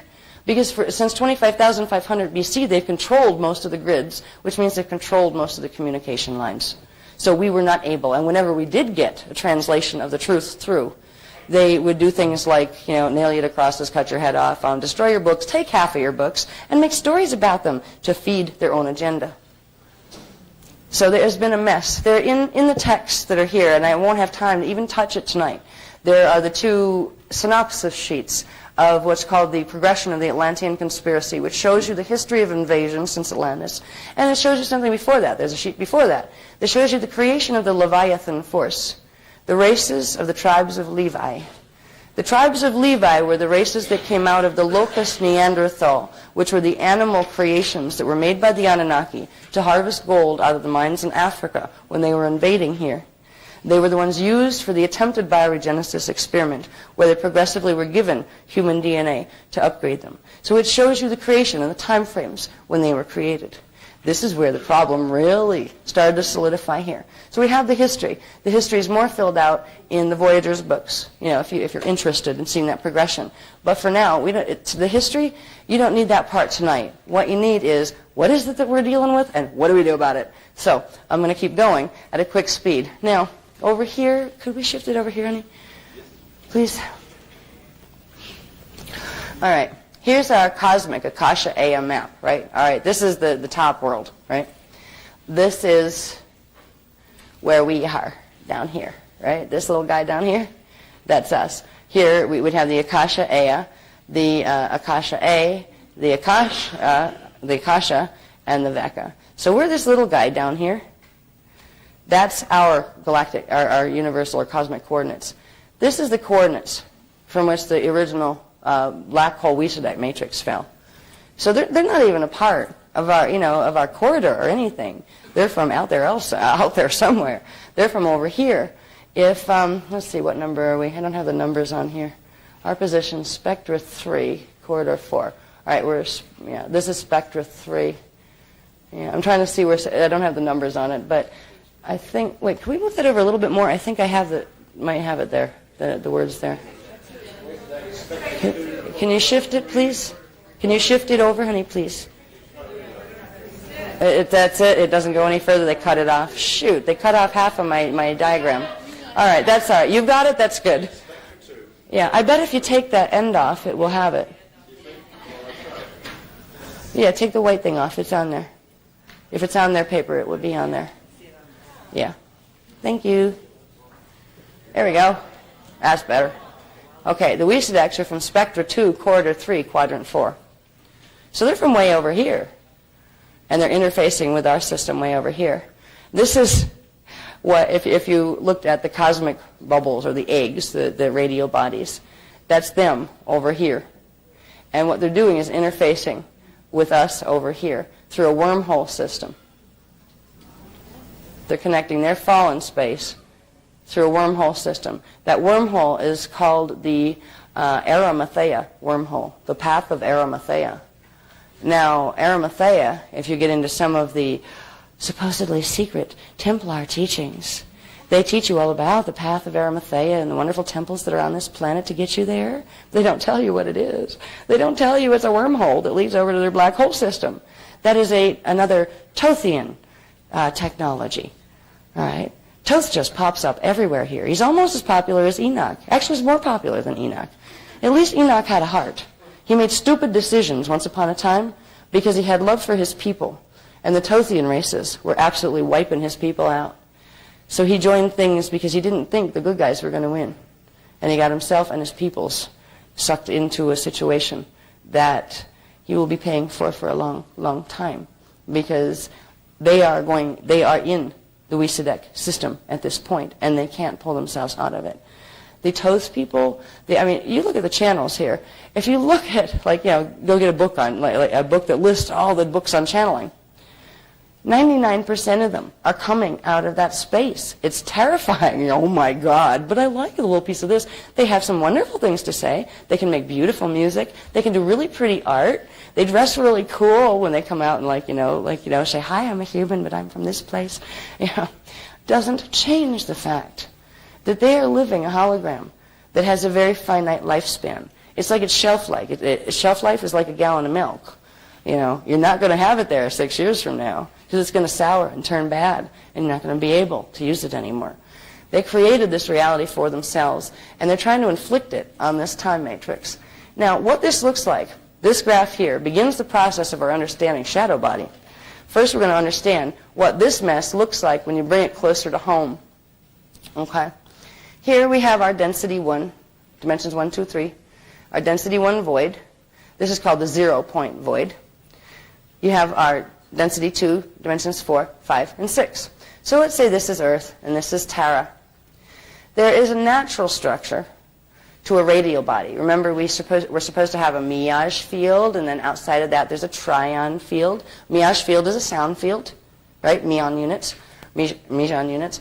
Trion field is a light field, which are trion units. And then we would have the rayon field, which are the Manu units that create the void space, the boundary between, that creates the radial body that separates the densities. That would be the normal order. What their mess does in our grids, here's where the interface of the black hearts are, the black heart system. It allows them to draw in current from this over here, what's called the shadow matrix. This is the shadow matrix that is created by them pulling in part of our template, but only halfway. They went through phantom matrix, and they began to pull parts of our template through the phantom matrix. This was the original fall. Now, this goes up 4 densities, by the way. This is, we can only show 2 here, but it gives you the idea of how these systems interface. This is the phantom matrix that had to do with the fall that happened in our time matrix. These were grids. If you look at a scalar template that's supposed to be whole, these were portions of that template that went into reversal and therefore created a self-contained black hole system within the fabric of our time matrix. That is what they used as the wormhole conduit, where the Wisadeks from that completely different black hole system interfaced through the Arimathea wormhole, which is way up there at, I believe, D11.5, and it has to do with a history that has to do with a lens that had to do with a healing experiment that went very, very wrong, and an entity named Metatron that fell and took that lens and decided he'd become God. All right, so, yeah. So anyway, this shows the basic, if you take the dimensional scale over. They're not exactly lined up the same. There's a lot you could learn just by looking at and studying these diagrams that, there's like a little offset on the dimensional scales. We have some of the black hearts showing here. We have the 4th, 3rd, and 2nd. The first one up there is not showing. These black heart systems literally create, these are trumpets. Trumpets that suck the energy out. There's also trumpets going back the energy the other way that blast energy in. There's literally a mechanical system that utilizes large crystal bases and carved crystal lenses that has the ability, because they have Templar knowledge, to take these interdimensional creation currents and create a perversion of creation. And that's what they've done. But it gives you an idea of the intelligence level of what you're dealing with. It makes the CIA look like retards. And they're supposed to be our best and finest, most finely tuned, quick minds. And they are on planet. But what these guys have intellectually, it's like what they don't have emotionally, they made up for intellectually. They are brilliant in terms of intellect, but they are soulless in terms of what a real soul is. And they don't have emotional bodies Because when you work with the scale, if you look at this, this is kind of interesting. RD1, RD2, RD3, 4, 5, 6. You look at over here is phantom, phantom 1, phantom 2, phantom 3, phantom 4, phantom 5, phantom 6. Look at these numbers. We used to deck 11, 10, 9, 8, 7, 6. It's completely reversed. It's not only reversed sideways, it's reversed upside down. When we get to the point of their dimension 2, it ends up in a void space. They can't pull anything that resembles the elemental consciousness that we would need, the D2 elemental consciousness that they would need to form a natural emotional body. So what they do is they suck energy off our emotional body, D2 elemental level. Okay? Our D2 runs this way, interfaces with D3 here, and goes into the D10 and their D9. Our full D2 is here. Our D1 interfaces with D2 in the phantom, which interfaces with D11. They're sucking energy, literally, off the Earth base itself, and off everything that lives on it. It's, you gotta appreciate the artistry. It's awful, it's horrid, it's a diabolical, demonic, the epitome of evil creation. But it's fascinating. It's like one of those things, those horror movies, that you just watch out of fascination because it's so well done. Even though it's disgusting, right? You must give them credit for intellectual achievement. So, this is the beginning of our understanding what happened to our body. That because of all these implants and things, what has happened here is the trion and meage field, which are, the trion field is supposed to be the outer band of the radial body. That is the base electrical charge, the light field. The inside one's supposed to be the meage field, the sound field. They've actually reversed, where they're turned inside out, which has to do with all sorts of things about what things transmit energy and what pull energy. It makes it so the radial bodies in their systems, the artificially created radial bodies, actually suck energy from other things instead of transmitting energy to feed other things.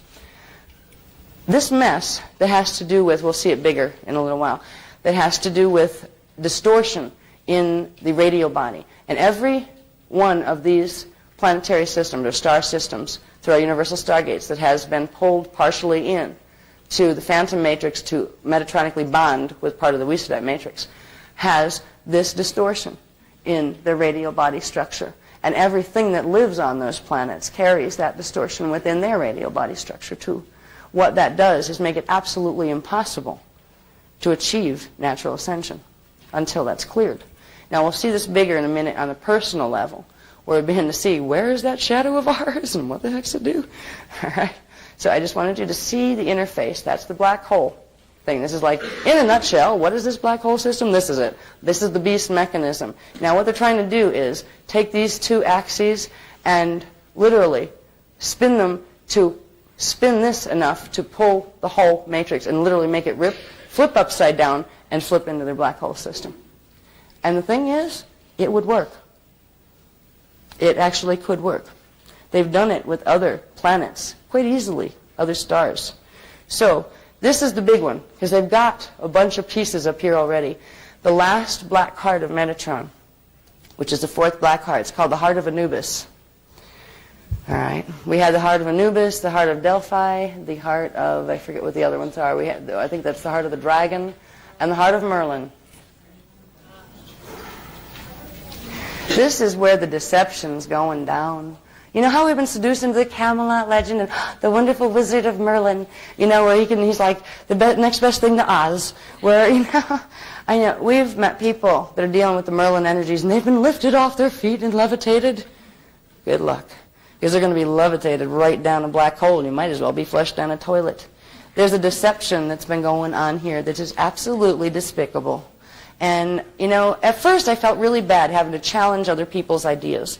I really hoped when I started being a speaker that, oh yeah, that means I'm going to, we'll have lots of friends in the New Age movement, we'll all be working together. Ha ha ha. Oh boy, was that a rude awakening. That didn't happen. What we had was a bunch of people ganging up on me to try to shut me up and intimidate me and terrify me enough so I wouldn't continue speaking. And at first they did. They terrified me. I was totally depressed. I wanted to leave planet. I was about to walk out, and I'd only really finished my walk-in. See, I'm a walk-in. Most indigos are. All right. I walked in at age 33. I'm 38 now, so technically I'm only 5 years old. But I walked in 97, finished my walk-in in 97, and it was a conscious one. Both sides were aware of it. So the person who raised this body, she was part of my soul matrix. She raised it in order, I was supposed to walk in at 12, but because they had been chasing us and messing with our DNA, we weren't able to do it until age 33, and that was the last point we could. So anyway, with all of this stuff, I was ready to head for the hills and say, fine, you keep the walk-in. You walk in, I want out of here. But it also, at some point, I started to feel really bad for people. They're being suckered. They're being sucker punched in the place that is most sacred. They try to go into a system of spiritual belief. Because they want to be spiritual. They want the freedom. They want to be at peace with God, whatever God is, even if they can't figure out what that is. And that innocent, pure desire is being played on and raped. And that made me angry. And it was a healthy anger. It wasn't anger that put hatred at the ones who were doing it. It was an anger that gave me strength of constitution. I said, you know what? They're really, really screwed up over there that they'd ever even do anything like this. Somebody better bless them. God bless them. I don't hate them. They're just sick. It's like the inmates are running the asylum kind of thing. Yes, they are. But it gave me a conviction and a strength to say, whatever I can say that will make a difference. And if you guys are going to hate me, because I'm pointing out stuff that your local heroes are really bozos, sorry. And that's really why I'm still here. So, this system is what we're dealing with, and in a minute we're going to see what it does to us. Okay, now next sequence of diagrams. Okay, I'm going to see what sequence. I'm going to skip that. Oh, there's a whole bunch of stuff in here, by the way, on basic synopsis of the life fields of creation, who lives in which of those systems. We don't need to do that here. You can read through that yourself. There's some excerpts from various places that tell you about human grail lines and Brunel Rishi and all that stuff. Some of you have seen it, some of you haven't. It's worth reading. There's a thing that tells you the administrative levels of the Emerald Order Melchizedek Cloister, which is in, I think, Voyagers 1. That's worth reading, too. But we're not going to do that tonight. That stuff, if you want that filler, you can do it. It's important, but what's more important is getting us to understand what this has done to us, what we need to do with ourselves to heal, and what we can expect in the next few months and years to come. Okay, we also have a list here of the intruder ET races, the Illuminati races. That was an excerpt from Voyagers Volume 2, 2nd edition. So that's in there too. But what you won't find on here are the Weesadeks yet. Because the whole thing with the Weesadek system, the history on the Weesadek matrix, as if we needed more history. They already gave us the whole history on the fall of the Phantom matrix. They weren't going to give us that unless the beast was activated. Then we needed to understand, then we needed to know. And that's why in this particular segment where you see the intruder races and Illuminati races, they don't get into the Weesadeks, because at that point the beast hadn't been activated yet, and it wasn't time to reveal that history. It wasn't needed. So you're hearing about the Weesadeks. All right, now I think we'll go to, we're going to jump to page 39. And that would, yeah, you have numbers on that. Do you have numbers on those? Oh, yes, that will help.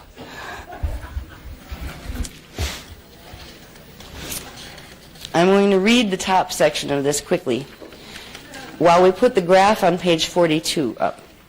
Actually, how about we do this? I'll put the graph up, and you can read this section. Would you please? Thank you. This is where we begin to first understand, before we can understand what that mess has done to us, we need to understand what's there in the first place. So we're going to see what our astral body anatomy and our radial body anatomy on at least two densities is supposed to look like. Once we see that, we also learn a few interesting things about what do we do when we astral project? What is this really?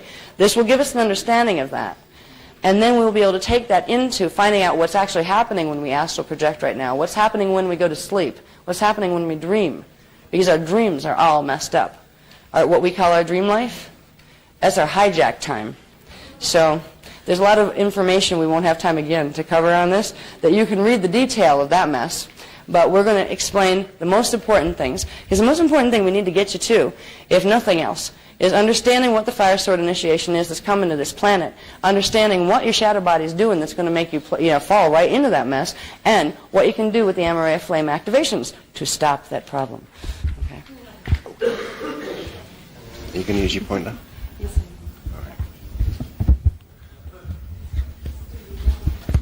It's just the top section on astral body. Don't get into the out about OOBs and NEDs. They can make that stuff, but it's not for considered. Okay, good.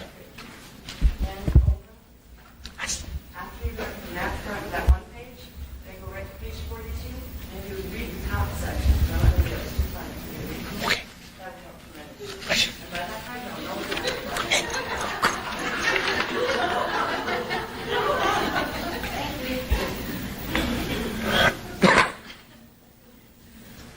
Expediting interdimensional mobility, understanding the astral body. What? Louder? Excuse me.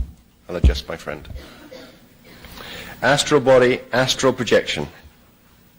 The astral body is the natural electromagnetic density 1 trion mirage rayon field radio body imprint of the density 1 physical body, into which the D3 mental body awareness passes in order to explore beyond its physical space-time location through what is called astral projection.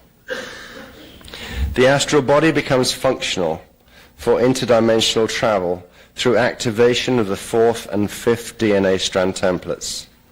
The D4 astral plane is perceived when the D3 mental body expands into D5 frequency through activation of strand 5.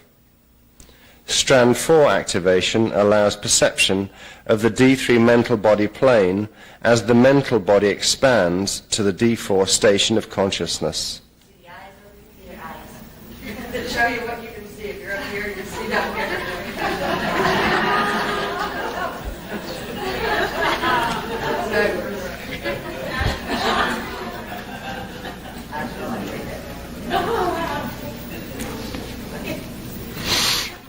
Aye, aye.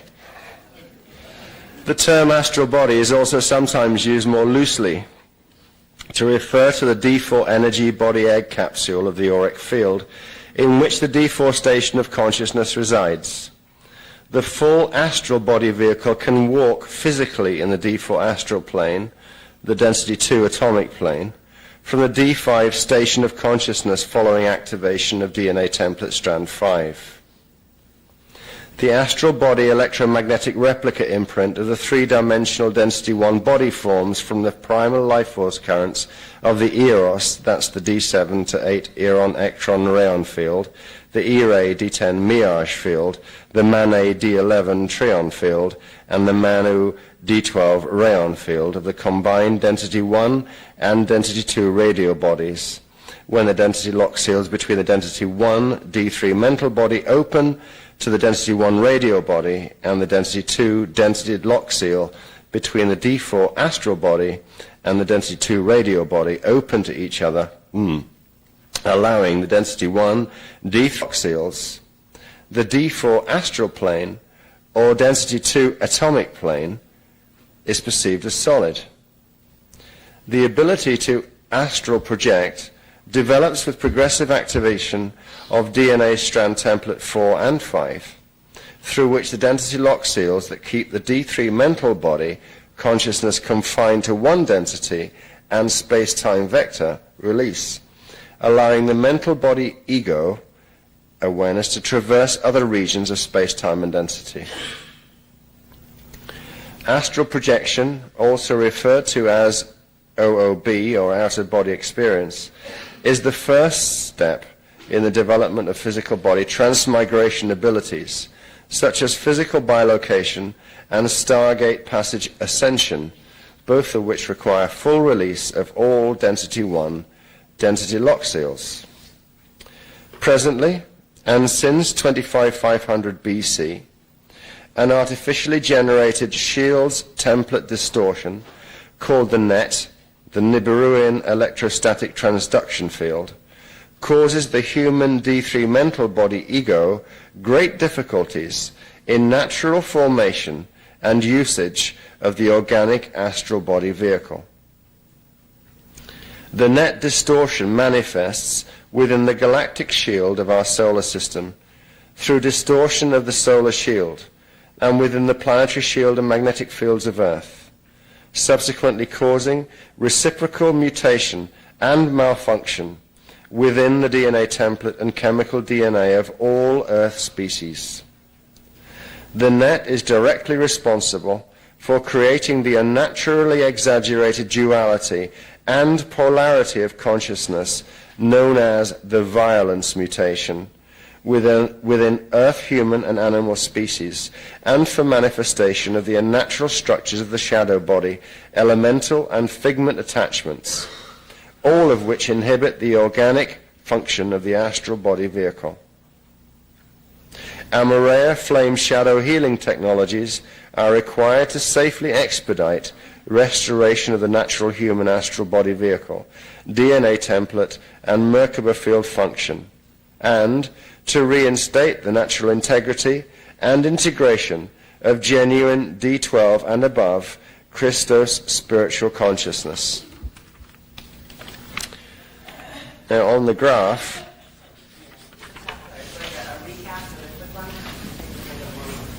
the tiny words, the astral body is an electromagnetic replica imprint of the three-dimensional density 1 body that forms from the primal life force fields of the Eros, D7, D5 Eron field, the Irae D10 Miage field, the Mane D11 Trion field, and the Manu D12/13 Rayon field of the combined density 1 and density 2 radio bodies. All radio bodies have that same spectrum. Sorry for interrupting. Yeah, that's fine. That was the plan. So these are our radio bodies. We have the trion Miage field, with Miage on the inside, trion on the outside, sound on the inside, light on the outside. And then you have the void field, which is the rayon part of the magic field. And in here you have this combination that it explains down in here, the D7, D5 Eron field. That's called the Eros, and it's like the living light stream. And each level has that, each density level has that. So a radio body, that is the natural structure of a radio body. Okay, and this is the astral body right here. And I think this gets in, does this record? It was real good reading that. That's that silver cord that people talk about. That's also the tunnel as you're going through the void that you see in the event experience that you're talking about. Okay. The astral body vehicle activates when the dimensional lock seals, that's the D lock seals, between the density 1 D3 mental body open to the density 1 radio body and the density 2 dimensional lock seals between the density 2 D4 astral body and the density 2 radio body open to each other, allowing the density 1 D3 mental body consciousness to expand into the density 2 D4 frequency bands.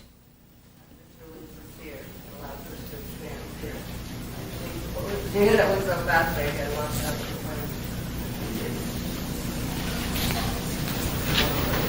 Here's this one we're talking about. We're talking about this seal, D-lock 3. Dimensional lock seals, D-lock seals between the density 1 D3 mental body open to the density 1 radio body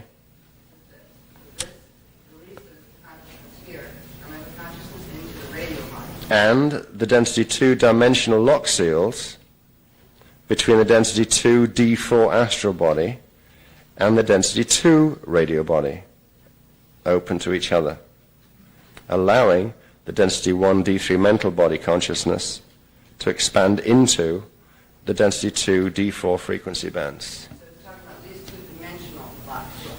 Remember we talked about density lock seals, which are the big ones, and then the smaller dimensional lock seals? Well, when we're talking about astral projection, it's dimensional lock 3 seal and dimensional lock 4 seal that release and allow expansion of the 4 consciousness into the radio body and the D3 consciousness into the radio body. That is what allows the creation of the astral body vehicle imprint. It's an imprint of what you got here that can travel around before you can get the rest of you, or you can get your whole physical body. Okay?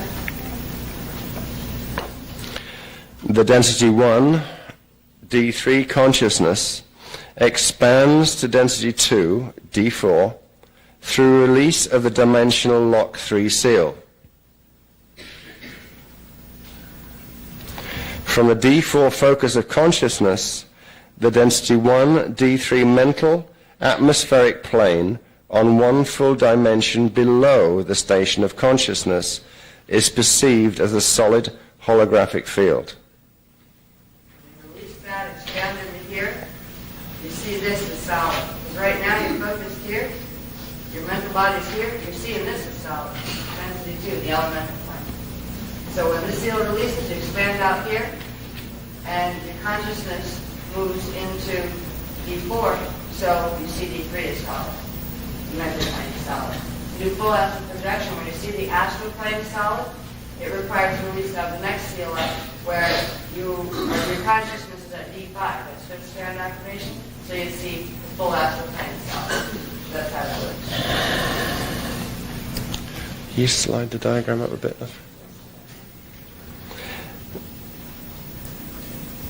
The density 1 D3 consciousness continues expansion to the density 2 D5 frequency bands through release of dimensional lock 4 seal.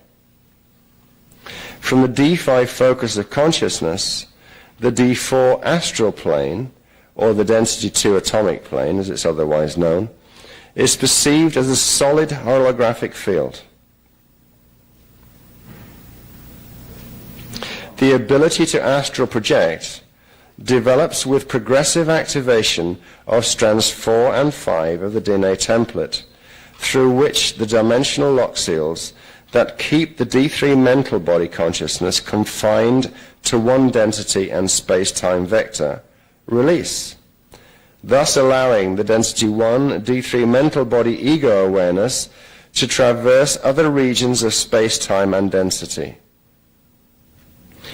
As the strand 4 DNA template naturally activates, the abilities of coherent dream recall, lucid dreaming, and simultaneous dreaming first emerge, as the D3 mental body consciousness first expands into the density 1 radio body levels. As strand 4 activation continues, and the D3 mental body moves into D4 frequency, the D3 mental plane comes into solid, more coherent view, followed by the D4 astral plane with strand 5 activation.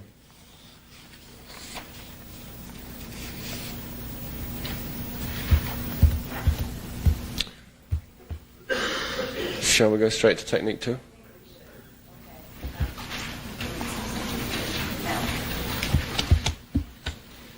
Are you going to talk for a minute? Yeah, just for a second. Well, let me take a pee break. I'll do technique 1. So I'll see what it's on right behind, all right? Okay. Right. Yep. I'll just take a comfort break. Comfort break, no problem. Okay. This is how it's supposed to work. All right?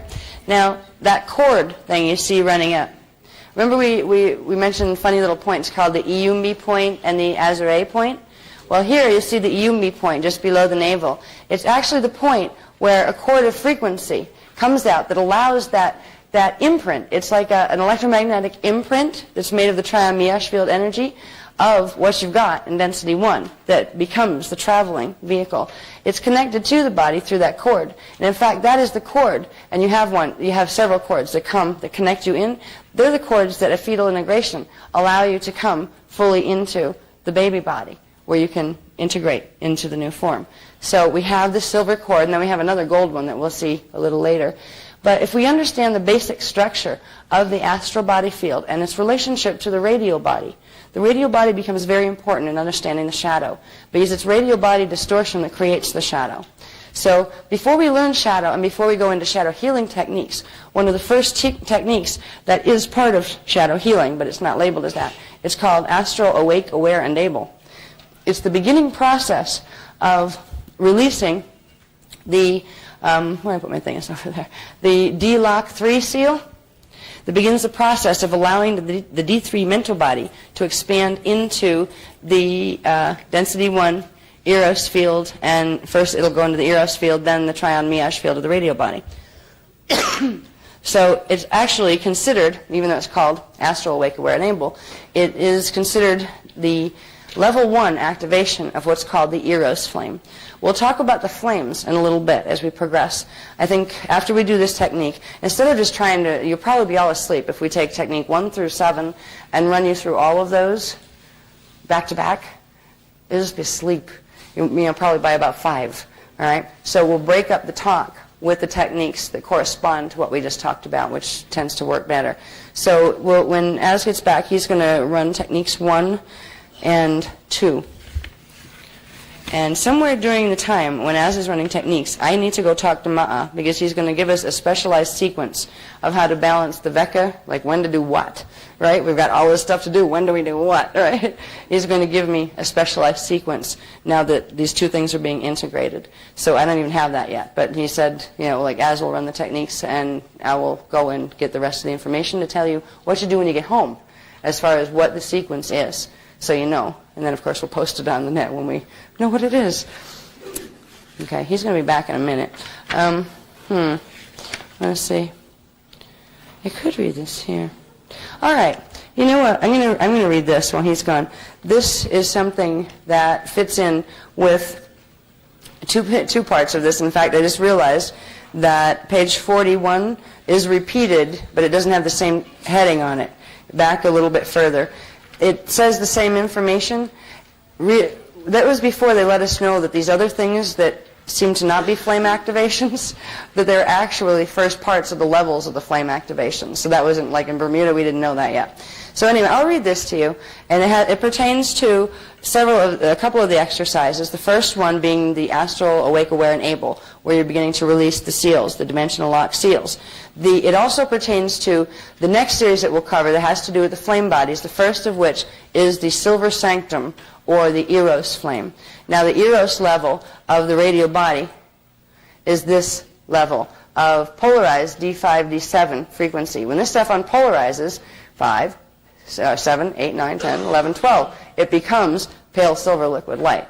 All right. So there's a process of depolarizing this field into what becomes a silver akasha bubble around your body of D12 frequency. That's the beginning of activating the Amareya flame. So the astral, awake, aware, and able is actually the first level activations of activating the flame. Okay, and I'll read this to you now. All righty, here we go. Through activation of the dormant internal flame of Eros, which is the combined, what happens when this depolarizes, there's a little flame, a little activation that happens in the Iyumbi point, and it activates this, because right now it's closed. The seal's closed it down. This becomes awakened again. There's a little frequency or flame inside here, right below the navel, that awakens, and this whole field here depolarizes and becomes a pale silver bubble or flame body around you. Okay?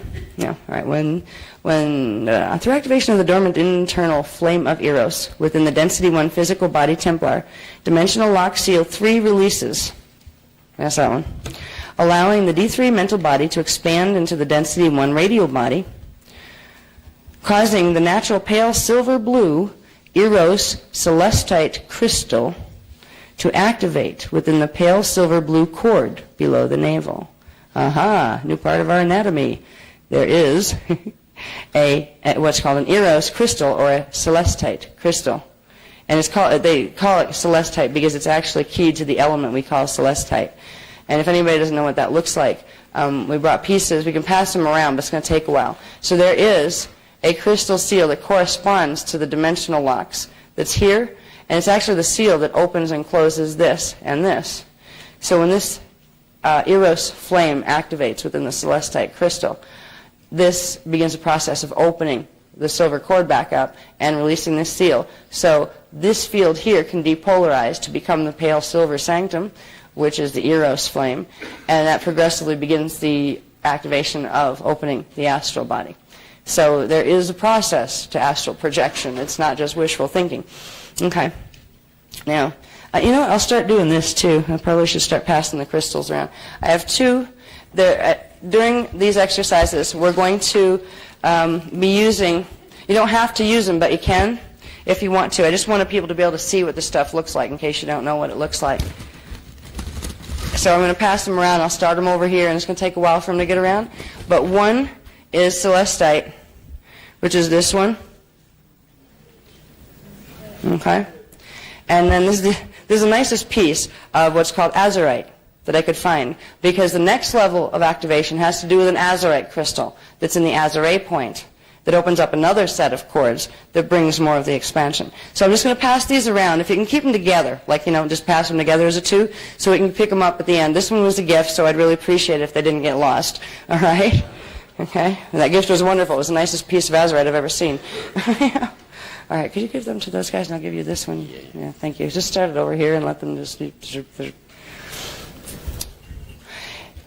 looking at the thing for a minute gives you an idea. So when we get into the techniques that are going to use the colors, all right, imagine you have an azurite crystal, or imagine you have a celestite crystal, you'll know what to imagine. So it's worth passing them around. All right. Actually, I was just beginning to read this, and I'd actually rather wait until we're actually doing that technique. Like this goes with both astral body and the other one, but we can go right into technique 1 and 2. One is the Akasha. Yes, I know. Yeah. So I think we should do that. We're going to do technique 1 and then technique 2, which is the astral body, the beginning of the astral body one. I'm going to finish reading this part when we get into the Eros flame activation, which is the silver sanctum technique. All right. Do 1 and 2 back to back. Yes. So we're going to do technique 1 and 2 back to back. You want me to read all of this stuff? No, you don't have to read all Just do that the stuff. technique then. Read We'll do prep. We'll do read from prep. read purpose. Purpose and prep, right? Yeah, purpose. They can read that themselves. Yeah, they can read that stuff. I'll tell- But I'll yeah, tell just them there's a whole basic list. purpose and prep. Yeah. Prep, yeah.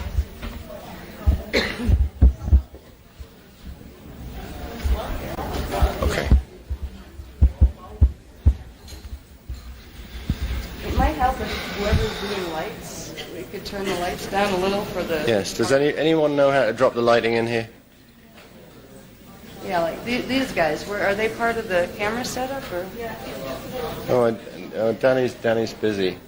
Can we drop these 2 lights on the side? Like, it's okay if it gets dark on the film, Dan, for the meditation parts. That's okay, because we're not going to be showing anything on there. But it's easier for people to concentrate when you don't have the lights blaring at you. Right? Just so there's enough you can see. Can I get you anything? Do you need anything, Levin? No, I'm fine, thanks. Okay. Okay, that'll do. Yeah, that's That's better. okay. Well, it's still pretty bright on There's this that side. corner. You could balance it. I'm going to leave that one there, so I'll I be know, able this to one's read. fine. But over there. Can we do anything about the side lights over there? Outside a little? Good. That works. That's fine. awesome. That's Thank really you. good. There you go. So it's easier to visualize inside when you don't have so much sensory distraction out here on the outside. So we try to do that when we're going in the technique that requires a lot of visualization. Oh, by the way, if you can't visualize yet, if you don't see in our pictures when you try, that's okay. Just intend it there. You're still making the energy form. And eventually, you'll get your inner eyes open. All right, so don't worry about it. You are still doing the activation if you don't have inner visualization abilities yet. Okay, we're going to do technique 1 and 2 together.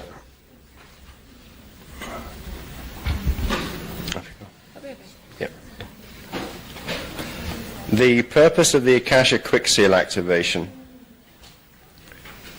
and I'm reading from your supplementary book, so you have this as reference.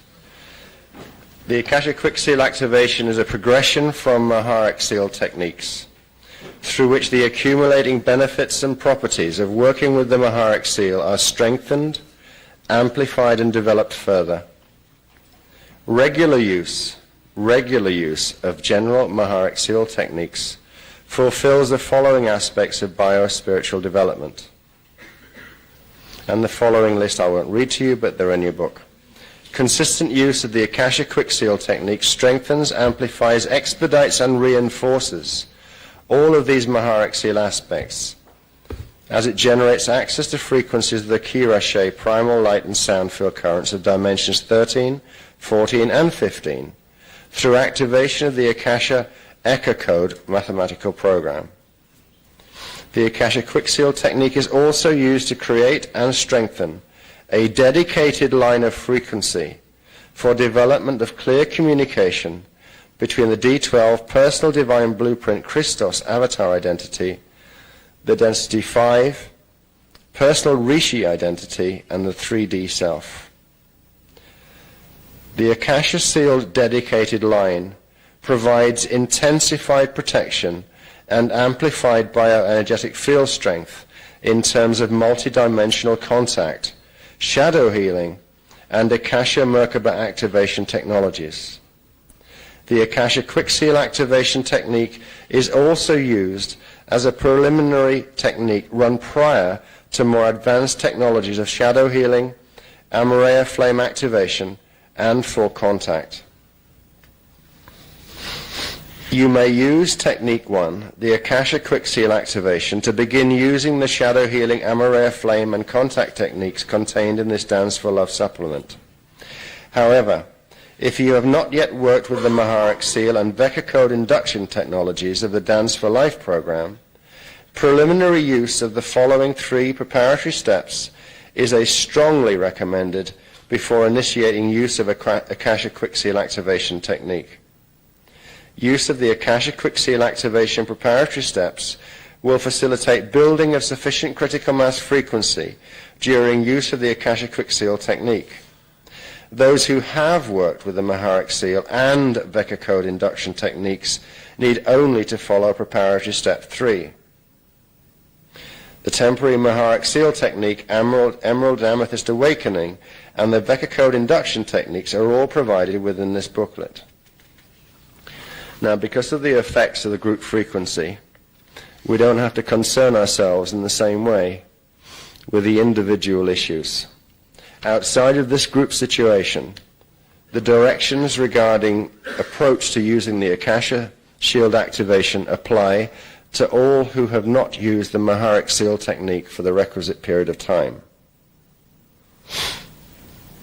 I would suggest that if anyone has any difficulty whatsoever in visualizing or intending the Akasha Hierophant, that they simply use the 6-pointed 2-dimensional star, the pale silver Hierophant. So, if you're going to use the Akasha version, you will need to utilize the Akasha song, Omae Trainae Akasha, sounding it gently in your mind rather than out loud, prior to each in-breath and on each out-breath, repeated in groups of 3.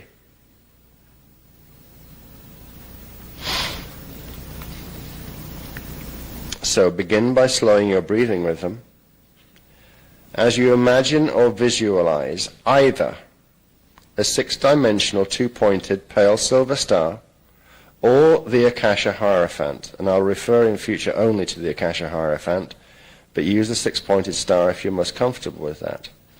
So visualize the Akasha Hierophant at the pineal gland in the center of your brain. Visualize the Akasha Hierophant surrounded by a pale blue sphere of light. This pale blue sphere containing the Akasha Hierophant is called the Akasha Sphere, and it serves as a buffer for your body's readiness to accept the frequencies associated with the Akasha Code. The blue sphere will hold the energy for you until your body can handle and assimilate the energy.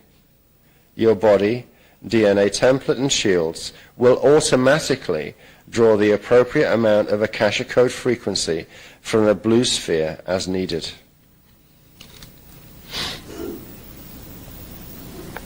Tone the Akasha song softly before you inhale 3 times. Uma e tre ina e Akasha. Just do it in your head, you don't have to do it out loud. Here.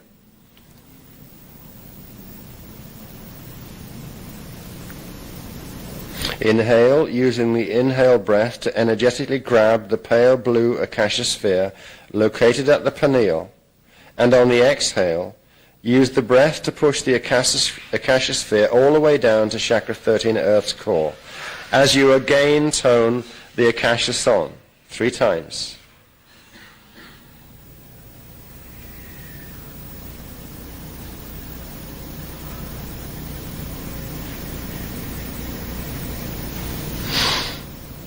Repeat the Akasha song 3 times again before you inhale.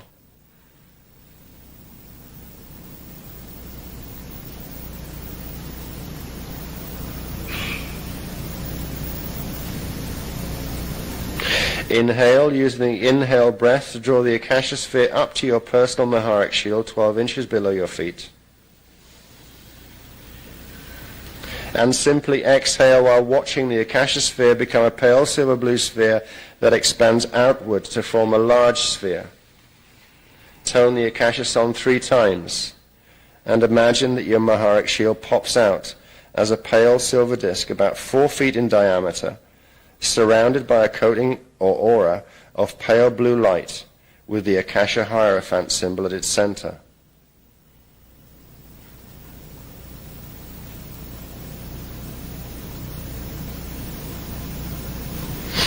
Now bring your attention to the center of your Maharic shield, 12 inches below your feet, and tone the Akasha song 3 times.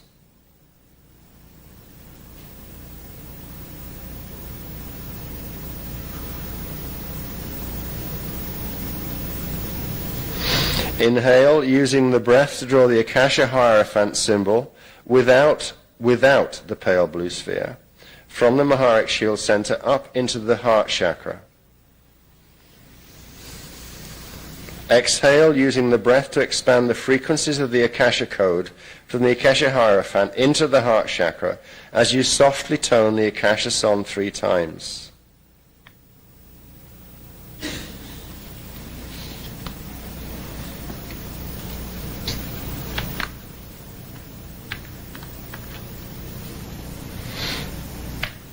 Tone the Akasha song again 3 times and inhale.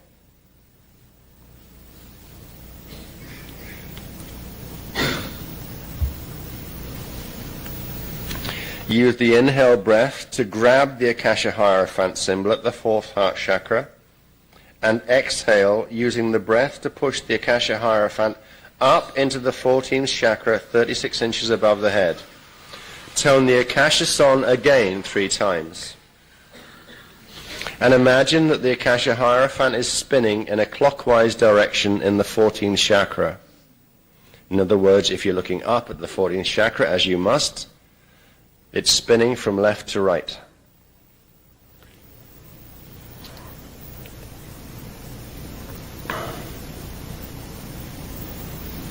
Now, move your attention to your Maharic shield 12 inches below your feet. Just take a couple of relaxing breaths.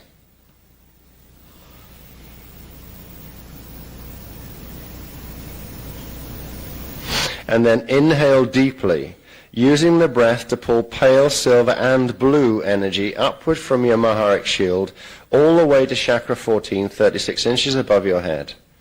Pulling your Maharic shield pillar upward and latching it onto your 14th chakra.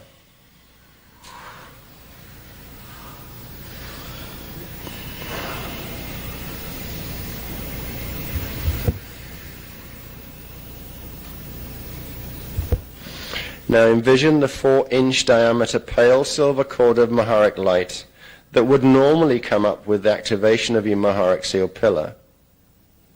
And focus on chakra 13 at Earth's core.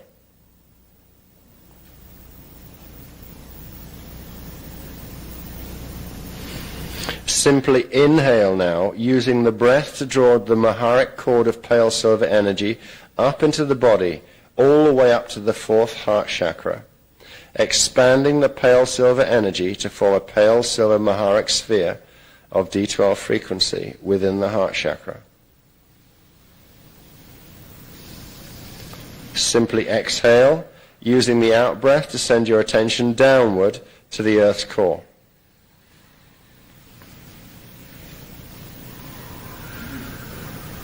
Simply inhale, using the breath to bring another load of Maharic frequency up from the planetary shield to the heart chakra, expanding it into the pale silver Maharic sphere. Repeat this inhale, exhale, up, down, Maharic energizing breath several times, noticing or intending that the Maharic cord grows larger with each breath, expanding from approximately 4 inches in diameter towards 6 inches in diameter,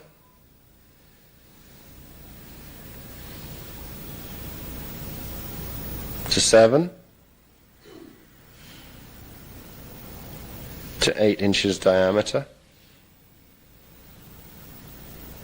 until finally the Maharic cord begins to expand outward to form a skin around and within every cell of your body.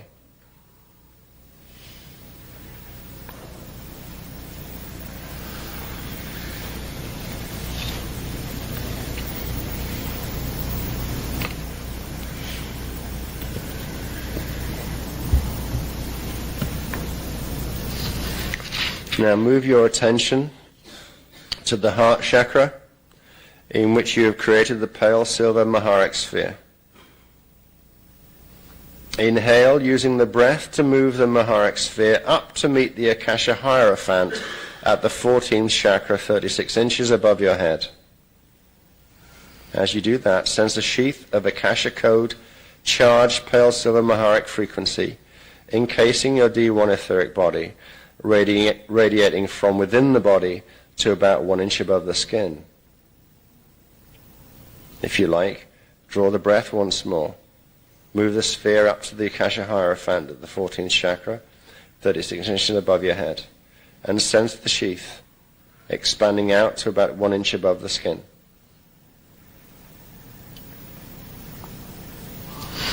And now for 3 final breaths. First, tone the Akasha song 3 times, quietly in your head.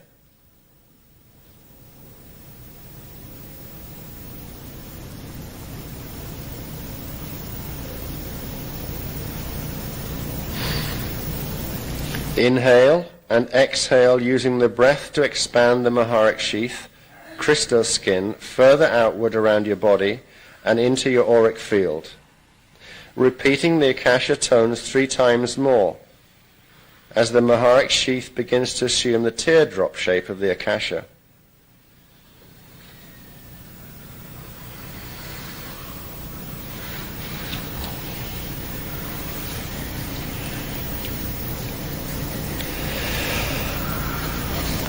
Repeat the Akasha song again, once. Inhale.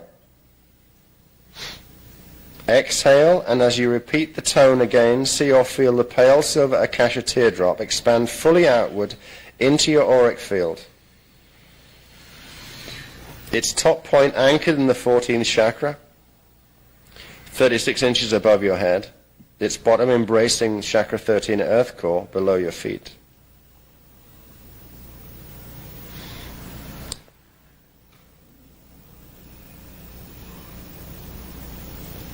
Repeat the Akasha song tones 3 times more.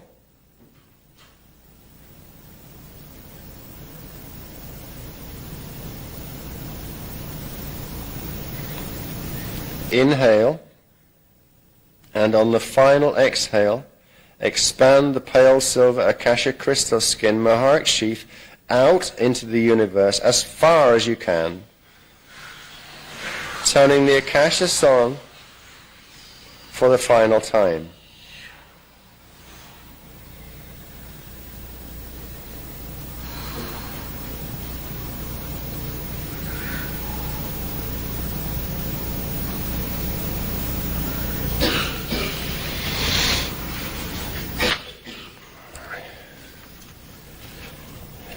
When you do this in future at home, we would recommend that you sing the Song of Lyra softly to complete the Akasha Shield activation.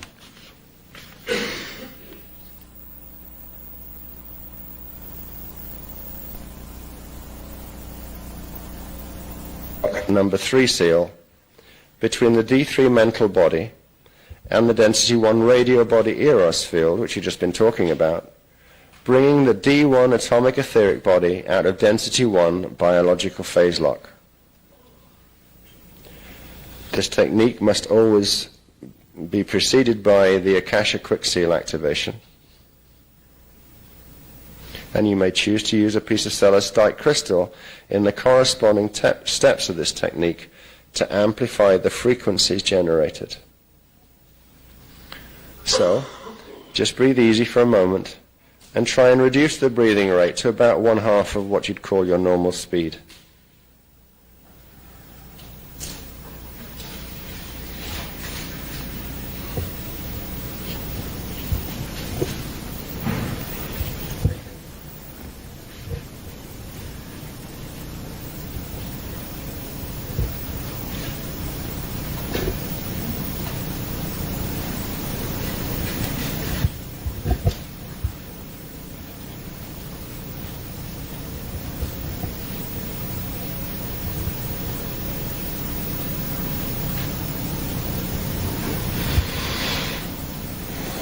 Now, imagine, and if you can't do that, just intend that within the center of your brain there is a small, dimly lit circular room with a gently spiraling staircase descending downward into a calm, pale blue-gray space of energy within you. That is called the sleeping room.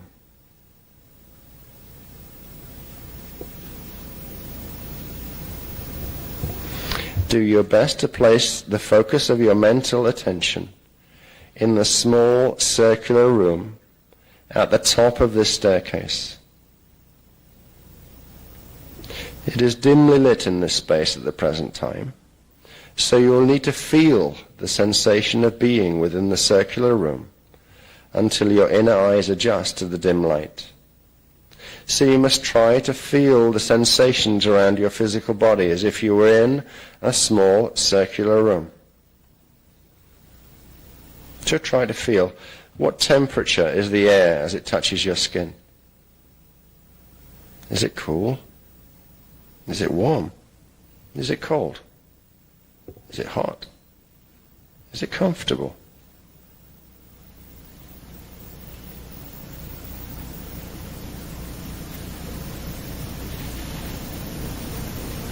Listen. Is there any sound in this space? And if there is, what kind of sound might you hear?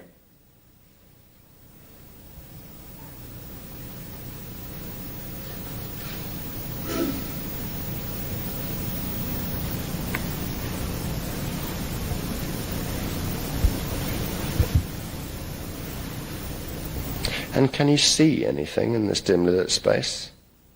Any objects, colors, light, any movement?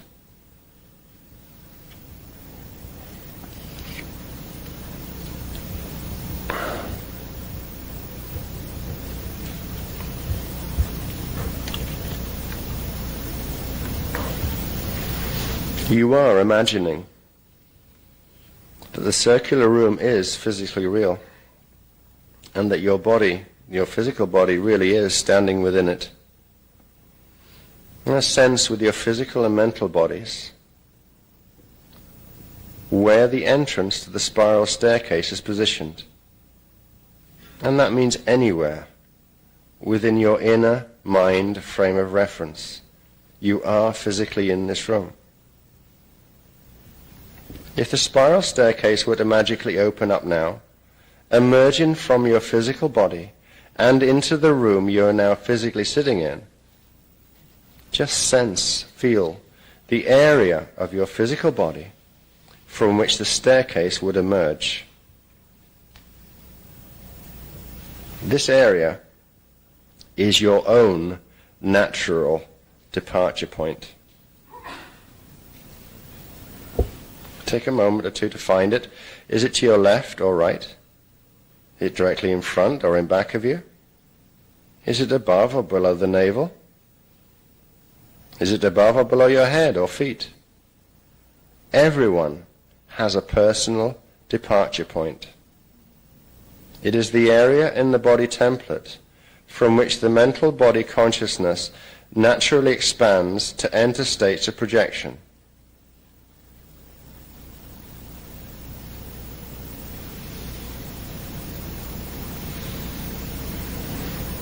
If after these moments you feel you can't or haven't found it, you can choose to explore it later.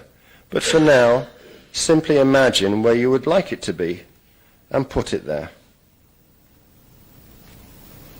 And once you have located or created your departure point, move the focus of your mental attention to this area of your body and imagine that your awareness is now poised at the top stair of the spiral staircase with the entrance in the body that you see, feel, or intend it to be. The staircase extends downward from your departure point into an area that resembles a pale blue-gray tunnel.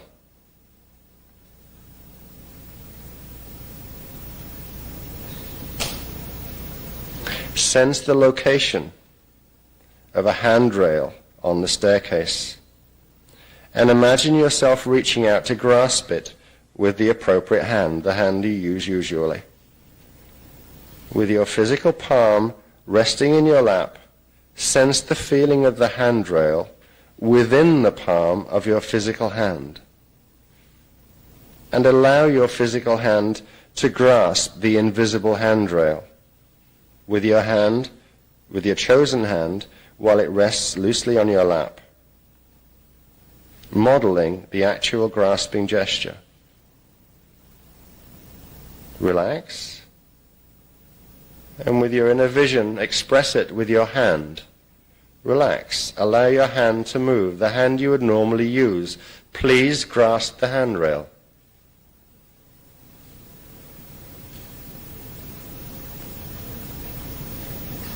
Move your physical hand in your lap so it is grasping the handrail.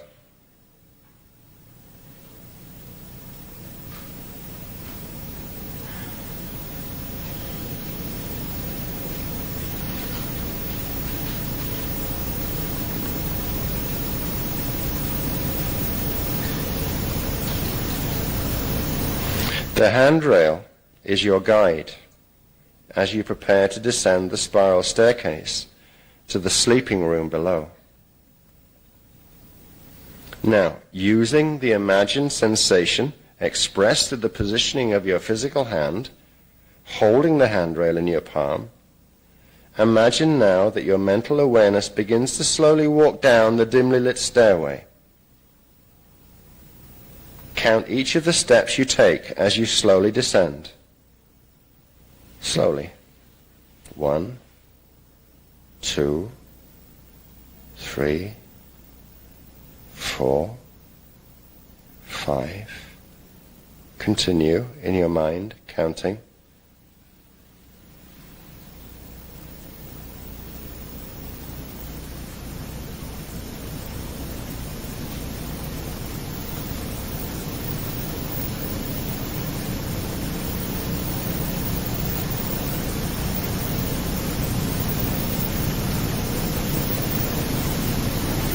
Everyone will have at least 22 steps. Some people will have more. If you sense that there are more steps after the 22nd step, count the remaining steps while imagining you are rapidly walking down them to the bottom. Remember how many additional steps there are for you. And with repeated practice of this technique, the steps below step 22 will disappear, and you will eventually find the 22nd step is the bottom step that leads directly into the pale blue-gray sleeping room.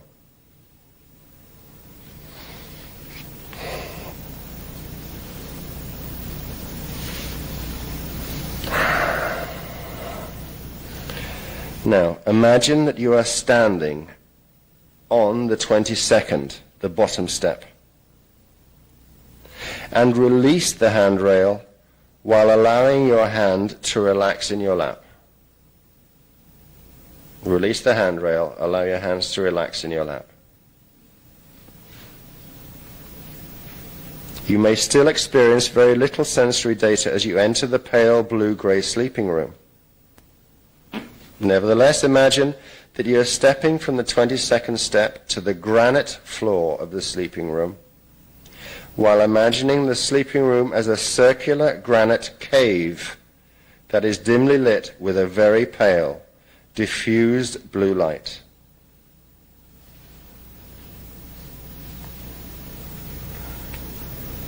In the center of the sleeping room, there is an ancient granite slab that rises up from the floor to the height of a dining table. Locate it in your mind's eye and begin to imagine or intend that you are slowly walking forward with one hand extended to feel your way along, as if moving through your physical home in the dark. Continue to sense that you're walking forward in the sleeping room until your extended hand touches the raised granite slab in front of you.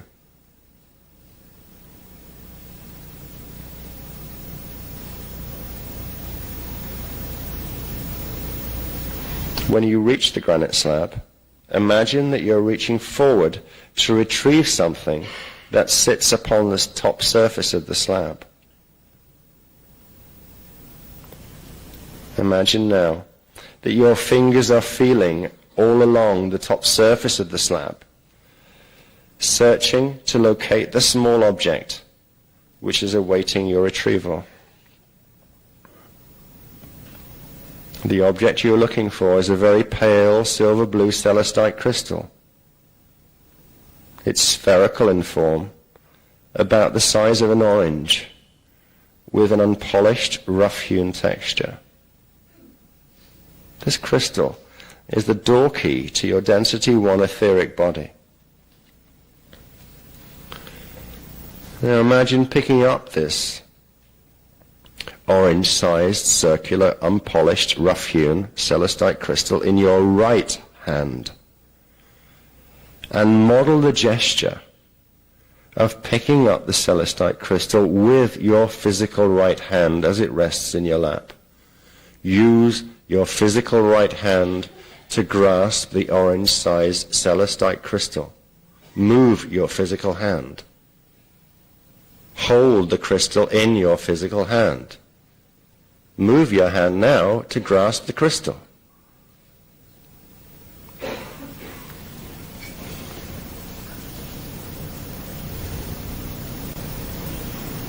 Now sense the size, weight, texture, and temperature of the crystal, which you are holding now in your physical hand, as if the invisible object were truly there.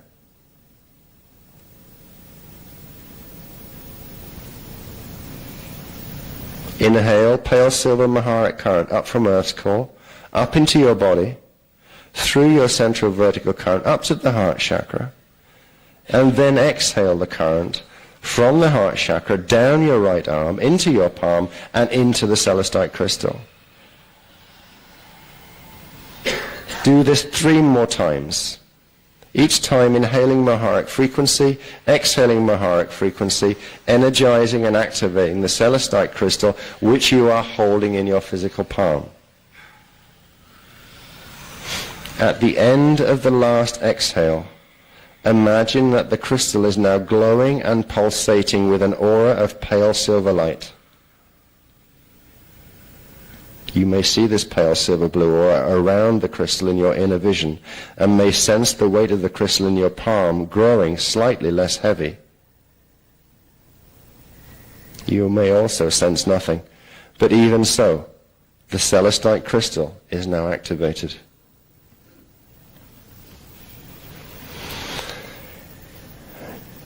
Now, with your eyes closed, move your physical right hand, imagining the activated celestite crystal within your physical right hand. Move it to a point on your physical body just below the navel. Cup your hand over this body area as if the invisible crystal was positioned between your palm and your body, and inhale a Maharic breath up to the heart chakra, and exhale the breath down your right arm into and through the celestite crystal. As the breath carries the frequency into your body, there's a sensation of Mara buzzing in the area just below the navel as the data key stored in the crystal moves into the corresponding lock on the etheric body door. If you do not feel the buzzing sensation, send up to 3 more inhale, exhale Maharic breaths through the celestite crystal to amplify the Maharic charge that will release the data key.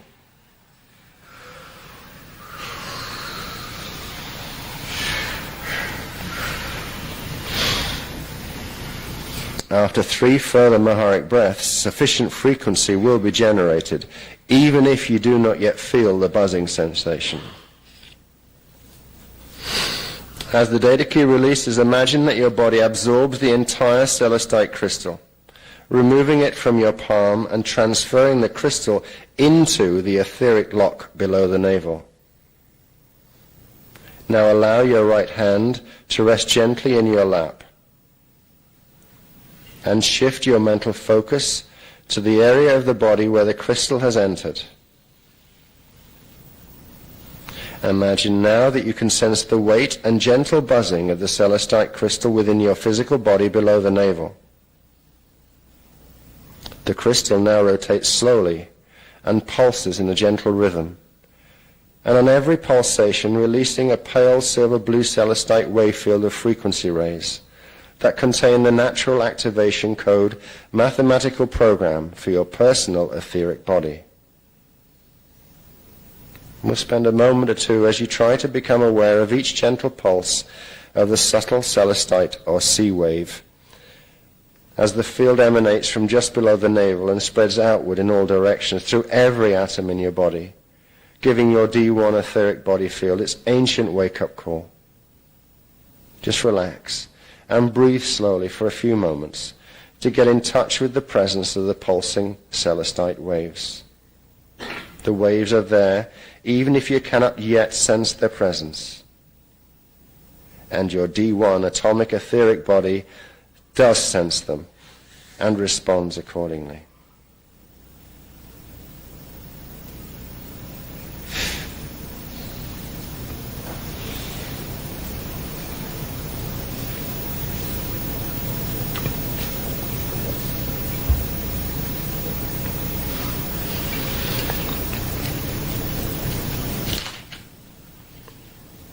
Now inhale, in a moment, inhale Maharic current up to the heart chakra, and then exhale the current within the heart chakra to form a small pale silver Maharic ball about the size of a golf ball within the heart center. Inhale, draw the frequency, expand it into the heart center, creating a small pale silver Maharic ball. Now take 2 more of these inhale-exhale Maharic breaths, using each subsequent exhale to expand the Maharic ball from golf ball size to orange size, and then to grapefruit size, while observing the sensation of the Maharic ball expanding in your heart chakra. Now take a final Maharic breath, but this time inhaling Maharic current directly into the Maharic ball, and using then a forceful exhale breath to burst the ball while pushing the released rays of Maharic current throughout your entire body and outward into your auric field.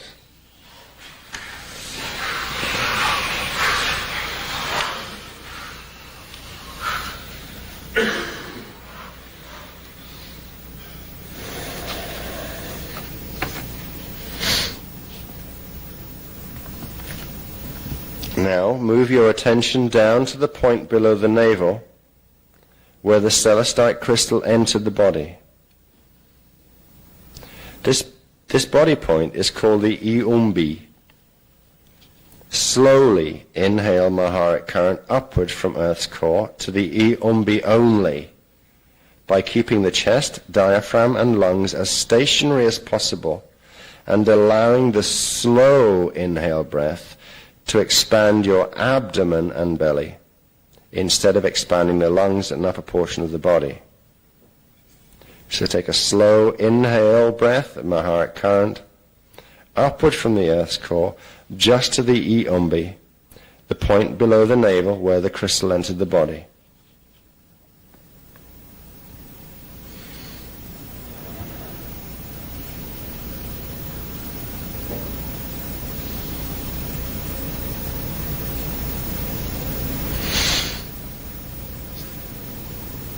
Take a few more Maharic breaths in the abdominal breathing posture to be more familiar with this breathing shift. Take a few practice breaths. Initiate the activation breath, inhaling Maharic current into the Iumbi while expanding the abdomen. Then hold this breath for a moment while focusing mental attention on the celestite crystal in the Iumbi. So draw Maharic breath slowly by expanding the abdomen and the belly.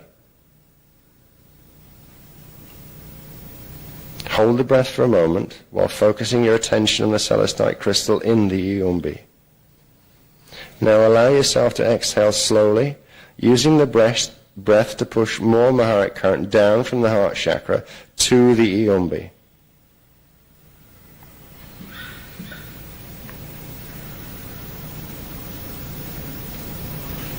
Repeat this breathing rhythm one more time. Slow inhale from the abdomen, keeping the chest, diaphragm, and lungs stationary as possible. Hold the breath for a short period. Exhale slowly, using the breath to push more Maharat current downward from the heart chakra into the Iumbi. To relax and breathe gently for a few moments, waiting for a very subtle pop sensation or sense of expansion or warmth to occur within the Iumbi as the Iumbi lock seal releases, freeing the D1 atomic etheric body for merger with the D3 mental body to initiate D3 mental plane projection. As the Iumbi lock seal releases, you may or may not experience a momentary sense of lightheadedness or mental spaciness. The etheric body exists as a D1 E-ray primal current energy field within and surrounding every atom, and which extends like a form-fitting pale blue-gray energy spacesuit around the entire physical body. The etheric body is now ready for independent travel under the direction of your D3 conscious mind ego. How quickly anyone will become able to hold clear mental focus within the etheric body vehicle depends upon the personal level of DNA template activation. When DNA strand template 4 fully activates, the D3 mind can simply shift its attention into the etheric body and step outside of the physical body for travels in the D3 mental plane. Before full strand 4 activation, there will be various sensory and experiential phenomena associated with the accelerated strand 4 activation initiated through this exercise. So relax and breathe gently, continuing to remain with your eyes closed. And imagine the etheric body spacesuit or body replica. Imagine that you can see its pale blue-gray form sitting within your physical body in exactly the same position as your physical body is in now.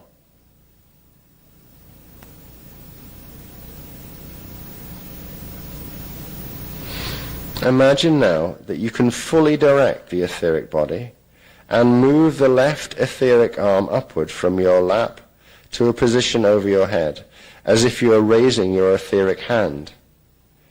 Use the mental command. The arm is up now. As you play with the etheric arm, trying to get it to respond, you will know that you have made the connection when you begin to have a subtle but progressively more distinct sense that a lighter weight arm has moved to a different position than the physical arm.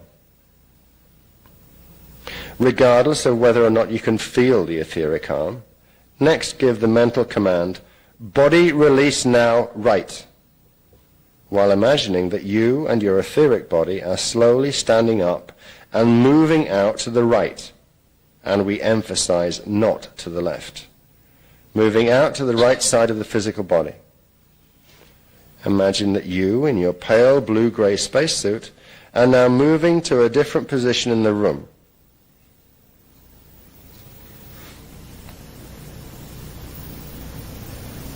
See if you can move yourself out towards the door at the back of the room. See if you can see yourself heading towards the lobby, or how far your attention can follow your etheric body before you lose track of its imagined projection.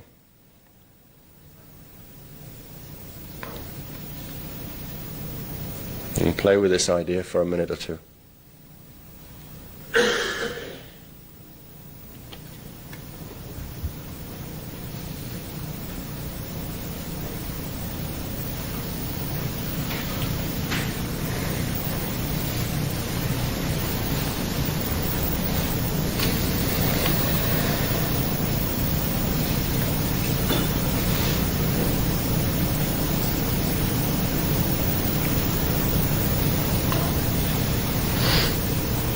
And very gently, we should like you to imagine that you, in your pale blue-gray spacesuit, are walking back to stand beside the right side of your physical body.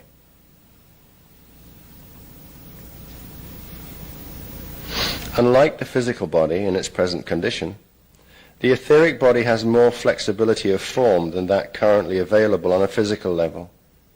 Realize, if you can, that you are the spacesuit.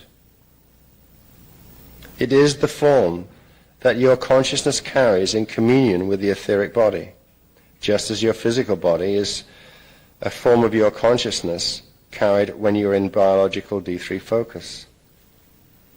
Now, just for a minute or two, choose a form, any form, an object, plant, animal, and imagine that your etheric body is now a pale blue-gray cloud of energy hanging in the air to the right of your physical body, awaiting your command as to what form it will become. Hold in mind the image or intention of the form you wish to create.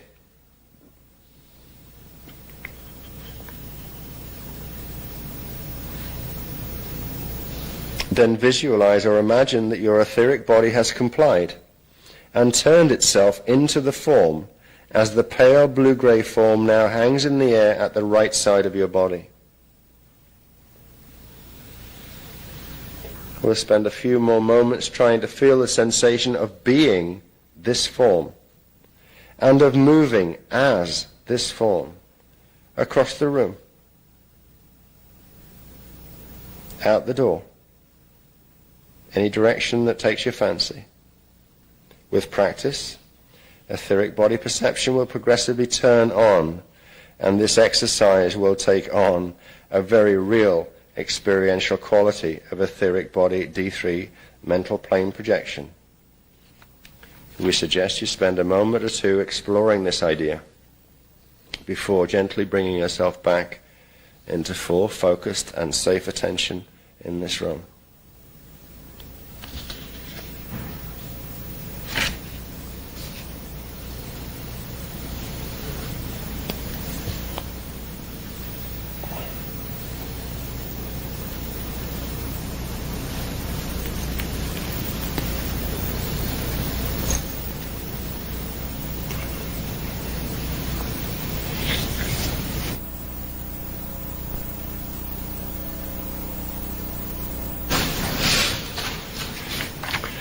Now, we're heading towards the activation of the flame of Eros and the silver sanctum. That will be the next technique we'll do, and there may be a graph before we do it. Through activation of the dormant internal flame of Eros within the Density 1 physical body Templar, dimensional lock 3 seal releases, allowing the D3 mental body to expand into the Density 1 radial body, causing the natural pale silver blue Eros celestite crystal to activate within the pale silver blue cord below the navel. Activation of the celestite crystal causes the natural eternal Eros silver sanctum flame to activate within a Density 1 radial body and etheric body template surrounding the Density 1 mental, emotional, and physical body structure. Activation of the Eros flame causes the eternal emerald flame of Amareya Akasha capsule to activate within the outer D12 rayon field of the Density 1 radial body. Please note that the eternal flame of Amareya wave field of the radial body appears to D12 higher sensory perception as an emerald blue-green Akasha flame due to activation of the full deep azure blue Manu current in the outer D12 radial body rayon field, the pale gold Manet current in the middle D11 radial body trion field, and the pale violet blue Ire current within the inner D10 radial body Miage field. Activation of the Density 1 Eros flame causes the natural Density 1 radial body D12 Manu rayon field divine blueprint to activate, rapidly clearing radial body distortions and restoring the natural memory matrix while opening the radial body to the inner echo center flame of our universal Vecca system. Through the Eros activation, the D7 Eron field and D5 Dion field of the density 1 Eros inner radial body level merge to form the D12 Rayon field Silver Sanctum Flame Akasha capsule within the density 1 radial body. The Eros Silver Sanctum capsule expands within the density 1 radial body around and through the three-dimensional Hoover body as the eternal emerald flame of Amareya forms around and through the density 1 radial body. Together, the Silver Sanctum and Emerald Amareya flames form a three-dimensional radial body, eternal flame Akasha capsule, Trion Mirage field with a D12 Silver Sanctum core around the density 1 Hoover body. The eternal flame prepares the three-dimensionalized biofields of density 1 Hoover body to merge for biological density 1 Stargate ascension passage with the release of the corresponding density lock Vecca seals. The density 1 Eros activation initiates opening of the natural Silver Sanctum neutron window surrounding the density 1 body and within the etheric body field, creating the silver spacesuit, and the minute neutron windows within the nucleic core of density 1 atoms, preparing the body for natural Merkabic transmigration through atomic transmutation. Eros activation initiates permanent opening of the natural density 1 pale silver blue cord below the navel, allowing the density 1, D3 mental, and D2 emotional bodies to merge for direct expansion into the radial body and through the density 1 void for accelerated development of clear D4 astral body, D5 soul body, and D6 angelic body travel. Activation of DNA strand templates 4, 5, and 6 and corresponding fire codes for strand braiding is rapidly expedited, accelerating the rate of natural soul integration while progressively awakening density 1 reincarnational memory. The technique accelerates and progressively harmonizes the awakening, healing, and integration of subpersonality fragments, probable selves, elementals, and shadow selves from the D1, D2 subconscious mind. Eros activation also initiates permanent opening of the natural dedicated communication lines between the density 1 self and the density 2 soul body archetype identity, through which conscious contact and communication with the personal soul self and density 2 guardian races can be more rapidly and easily developed.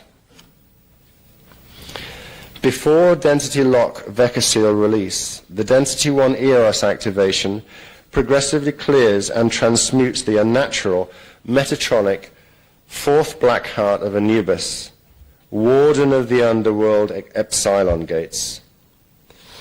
The unnatural Metatronic fourth black heart of Anubis implant in the Iumbi below the navel. The Iumbi is the point in the physical body where the natural radial body, silver cord of life, attaches to the embodied Kathara grid and physical, elemental atomic structure, and from which the physical fetal umbilical cord originally emerged. Clearing of the Anubis Metatronic implant prevents the flaming blue sword, D13 reversed Wisadak current from causing monadic reversal in DNA strands 1, 2, and 3 of the DNA template. The Eros activation also progressively dissolves the inorganic electrostatic net in the density 1 radial body. Clearing the net prevents the unnatural transfer of the density 1 mental body to the shadow body during sleep and projection, and provides the physical body with sufficient frequency holding capacity to sever density 1 shadow dancer cords and to heal the personal density 1 shadow body. Once the corresponding density lock Vecca seals are fully released, the density 1 Eros, Flame Silver Sanctum, and Emerald Flame Amareya capsule allow for safe, physical stargate ascension passage of the density 1 physical body through the stargates in density 1 void, for biological ascension to density 2 via Hala phase Akasha Merkaba vehicle activation. As density 2 stargate passage occurs, the density 1 and density 2 bodies and consciousness merge to become the density 2 semi-etheric matter Taran body.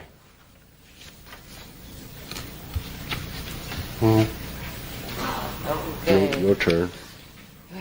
You going to talk about this? I am. You're going to do bathroom one right back. Okay. Yep. You're going to be on this. I'm going to actually whip through this one, the Amarillo one, the shadow body one, and then we'll go and do the sequence of exercises that go with those. 3, 4, what's it? Yeah, 3, 4, 5, and 6 probably. Okay. If they can stay awake that long in their chairs. Well, we're part of the way through. What's interesting, as I was getting the new sequence of, okay, with all this stuff, how often do you do what? If we can get through to Technique 7 tonight in here, if you can suffer through it tonight, that means that you'll only have to do, as far as these sequences go, Technique 1 on a frequent basis for a 4 to 6 week period. It wouldn't hurt if you did Techniques 5 and 6 after we get through them the first time, and whatever preparatory ones, because they have like a list of what you have to do right before, if there's something you have to activate right before, just once in that 4 to 6 week period. Then you can do Technique 8. So this is why we're trying to get you through these tonight, because if you get it here, you get it amplified first of all. It would take longer if you were starting at home, because you have the group field that's activating, that's actually helping hugely for the activations to hold and to be stronger when they start. So we'll do our best to get you through these. We're on Technique 2. You just finished that out of 7. So I'm going to go back into rapid speech so we understand what we're doing with the other ones fast. What As just read, this last part that he read about the Eros flame, this is this diagram. Now, remember how the radial body on density 1 used to look like that?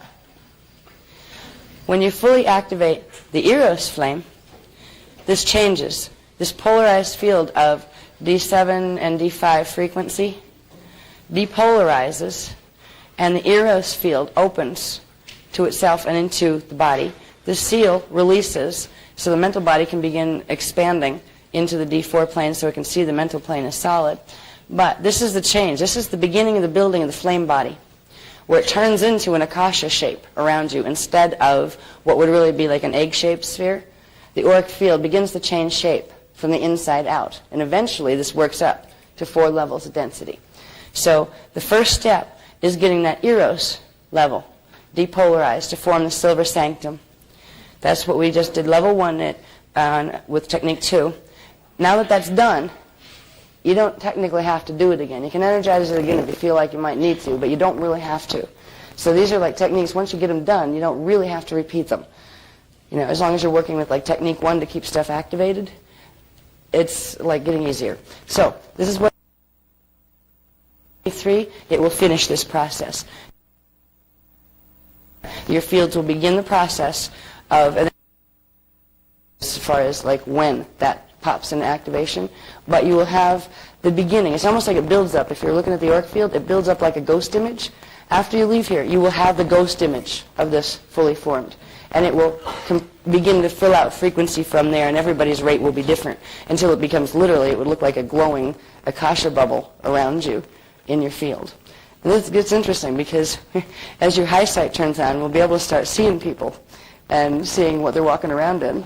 And there's some things in that we won't have time to cover tonight that's not that important, it's just kind of interesting, that tells about the indigo children hijack jobs that are going to be, you know, that they're body snatching.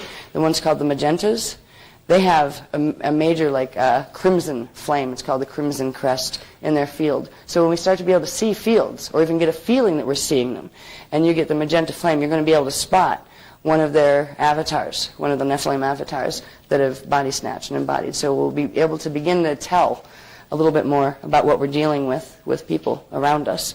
And they'll be able to tell what we are too. And most of them will just be hands off. All right? Because once we begin this process, this is much, much stronger than a Maharic seal alone. It needs the Maharic seal frequencies so that we've worked with, to begin generating the D12 carrier wave. But it's up and out from there. All right. So what we just did was get part of this done. Technique 3 will finish this. Now, if you look at this, you still have the trion meage field here, right? You still have your the muon field, sound field, and the trion field, light field, and the manu field, rayon field. They're still polarized, separated from each other, right? When we go through the next set of techniques, and when we get up to technique 7, you'll be building what's called the amareya flame around this, which is depolarizing the density 1 radio body capsule, which means opening it. All right, these will depolarize just like this level did, and they will all merge together to form what appears as an emerald flame, an emerald blue-green flame.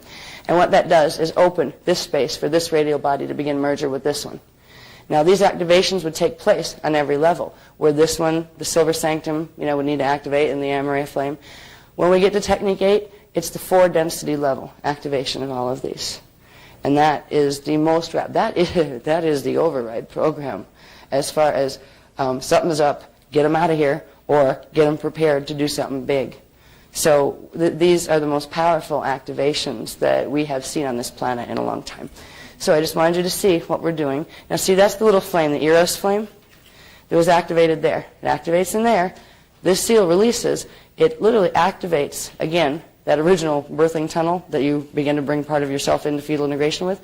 It reopens this. So you'll begin to get the experience of mental plane. And you can't, it's really difficult to tell when you first start getting out there what's astral plane, what's mental plane, what's elsewhere. There's a different quality of energy in each place, and it's very difficult to tell. And it's going to be almost impossible to tell until we get into shadow body work, because in a little bit you're going to see what is happening with this natural structure where the shadow body is concerned. And these flame activations are the only things that are strong enough to clear the shadow body once the Metatronic implants begin to activate. That's why we're being given them right now, before May 27th of 2003, when the Metatronic frequencies begin to pulse through the grids. So this is open now. We're beginning to build the, let's say, astral body that can project into the mental plane, where we can see the mental plane is solid. And that flame is activated. By the end of this, you're going to have a flame activated here, and a flame activated here, and cords opening that go with them. And eventually, what is this is also doing is that main vertical current that runs down the center of the bodies, down the center, that progressively is opening and getting wider. So you're releasing cranial sacral seals progressively as we do these. This is a safety field, all right, with the nonsense that's going through the grids. This will give you more protection than a simple Maharic shield. It extends beyond it and runs through it. See, this is the Maharic seal. You'd have your Maharic shield down here, and this pillar going up here, that's the Maharic seal that we've been working on. So this has that in it, but it goes beyond it. Okay, now I'm going to show you, let's see what I'm going to show you. I'm going to get over here to the graphs. And don't mind me if I go quickly. I just really, really want to get you all of this information, the most important parts. Some of it you can, read on your own, but some of it I really want to cover, at least briefly. Is that upside down, backside? No, that's right. All right. When we do, thank you. When we do the amareya flame level activation, which is activating the outer parts of the radio body, this is what the amareya flame will do. Remember when we activated the Eros flame, you had density 1 here, you had this silver sanctum here, but you still had the polarized levels of the circular radio body around it. When we finish amareya flame activation, you will have expanded the silver sanctum Eros flame to 2 density levels. It will expand to encompass the soul body as well. And it will depolarize the density 1 part of the radio body, but you'll still have the polarization up here. And as you work with the next level, that will get rid of this polarization and expand this bubble up to the density 3 and then to density 4. We get this far when we get to technique 7. 4 to 6 weeks, you need to basically work with, I'll give you the sequence of how to work with them, because there's a specialized sequence of combining Vecca work and this that's not published anywhere. In fact, it's scribbled on a pad right now. So hopefully, I hope you all can have a pen or share a pen and a piece of paper to scribble down the sequence when I give it at the end. But it will, the MRA flame activation up to technique 7 will build this. Technique 8 will begin the process 4 to 6 weeks later, because it will not activate before that, of doing this on density 3 and density 4, which gives you enough frequency to begin a process called decording shadow dancers. Now, to understand what decording shadow dancers are, you need to understand what the shadow body is and what a shadow dancer is, and that's what I'm going to show you now. So there's a lot of little information. It's worth reading the little info bites. See this MRA flame activation, density 2? It activates that there. It activates this other cord here. And these cords eventually blend into one big thing that your whole body goes with. They form what's called the crux and theta, which is that Manu window around the body that allows you to shift angular rotation of particle spin so you can turn into light and pop up somewhere else through a portal. All right. So we'll go, what's the next one? Shadow body? Oh boy, here we go. I'm going to take my jacket off for this one. I'm getting hot already. This I will probably talk quickly. There's a lot to say on this one. Now,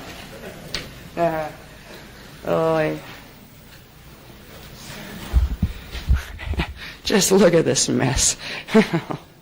All right. You wouldn't be able to appreciate what a mess this is if you hadn't seen what it's supposed to look like first. Right? Can we push that up a little, honey? I'll deal with the hearts in a minute. This is what we're walking around with right now. Since 25,500 BC, this is what anything on Earth has been walking around with right now. Plants have these. Elements have these. I mean, little tiny, microscopic things, atoms, have these. But they become a real problem when you're a sentient being trying to have some degree of control over your life. Now, here we go again. Here's our radial body, right? Now, it's supposed to be the eros field, then the meage field, then the trion field, then the rayon field. With the effects of the frequencies that are coming through the DNA blockages, through the Cathara grid template. This is just without having the black hearts fully. I'm going over this side then. Over this side?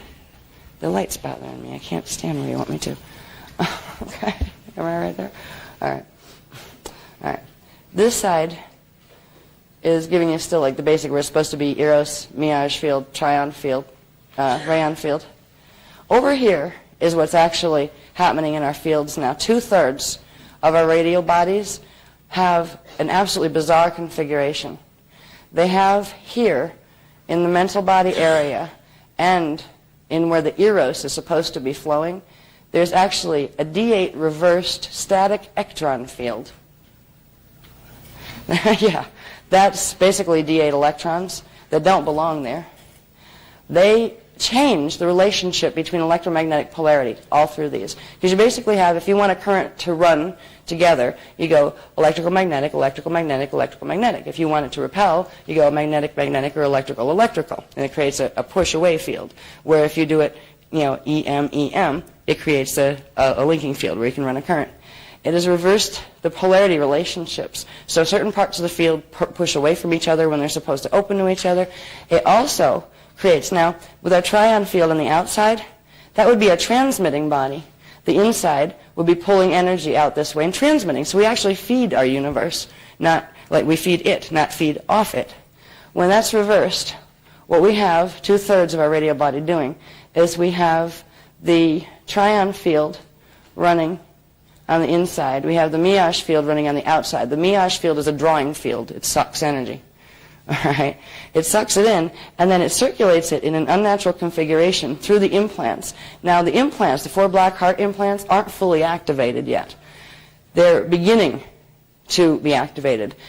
The top ones actually are activated, but the bottom one, the anchors it all in density 1, which is the 4th black heart of Metatron implant, that is coming into full activation. These 4 black hearts, as they call them, will begin beating fully at their full capacity on May 27th.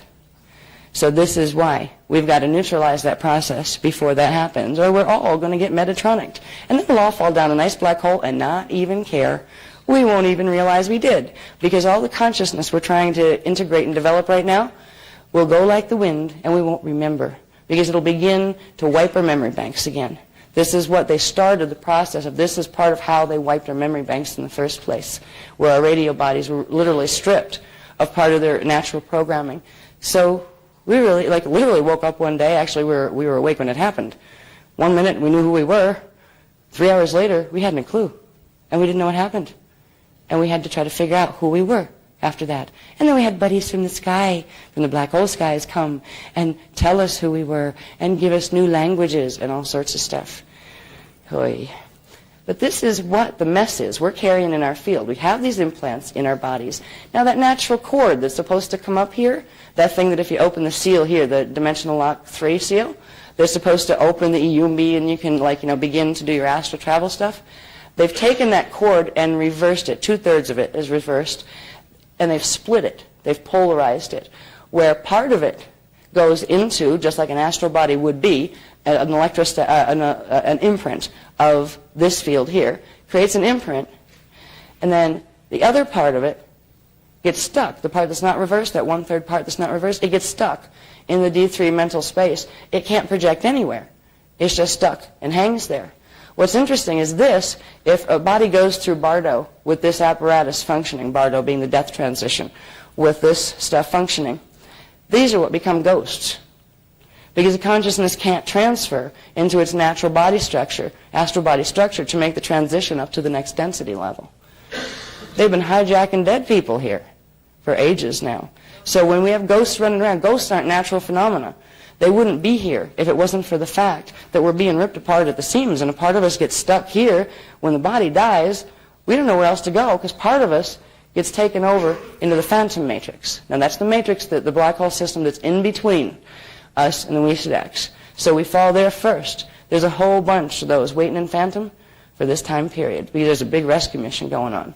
There's a lot of souls that are going to be pulled back. Their bodies that haven't been Metatronics fully yet, the shadow bodies are going to be quickly healed and pulled back into what's called a host matrix, where you have the kind of big guys from the sky come down and hold them together in their own fields to be able to get them back through into a natural astral body field, so they can get out of here and get out of phantom, because phantom matrix, black hole, is being assimilated into Weesadex black hole.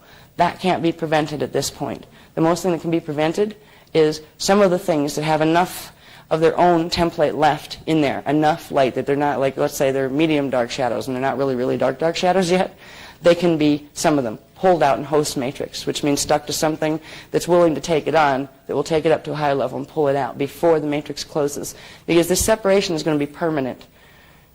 Once the divine blueprint is reset here, there isn't going to be a phantom matrix, a Weesadex matrix, and a natural matrix. There's going to be a natural matrix and a Weesadex matrix, because it's going to swallow phantom. So anything in phantom is going to get swallowed. This is why we need to heal our shadow body, because 2/3 of our energy is going to end up down there if we don't. And that's not going to leave us with enough energy to do anything but become ghosts down here. We're not going to have enough energy to pull ourselves up any place. We're going to be ripped apart at the seams. That's what these lovely little black hearts do. Nice people we're dealing with over here. That Metatron, just a real brilliant dude.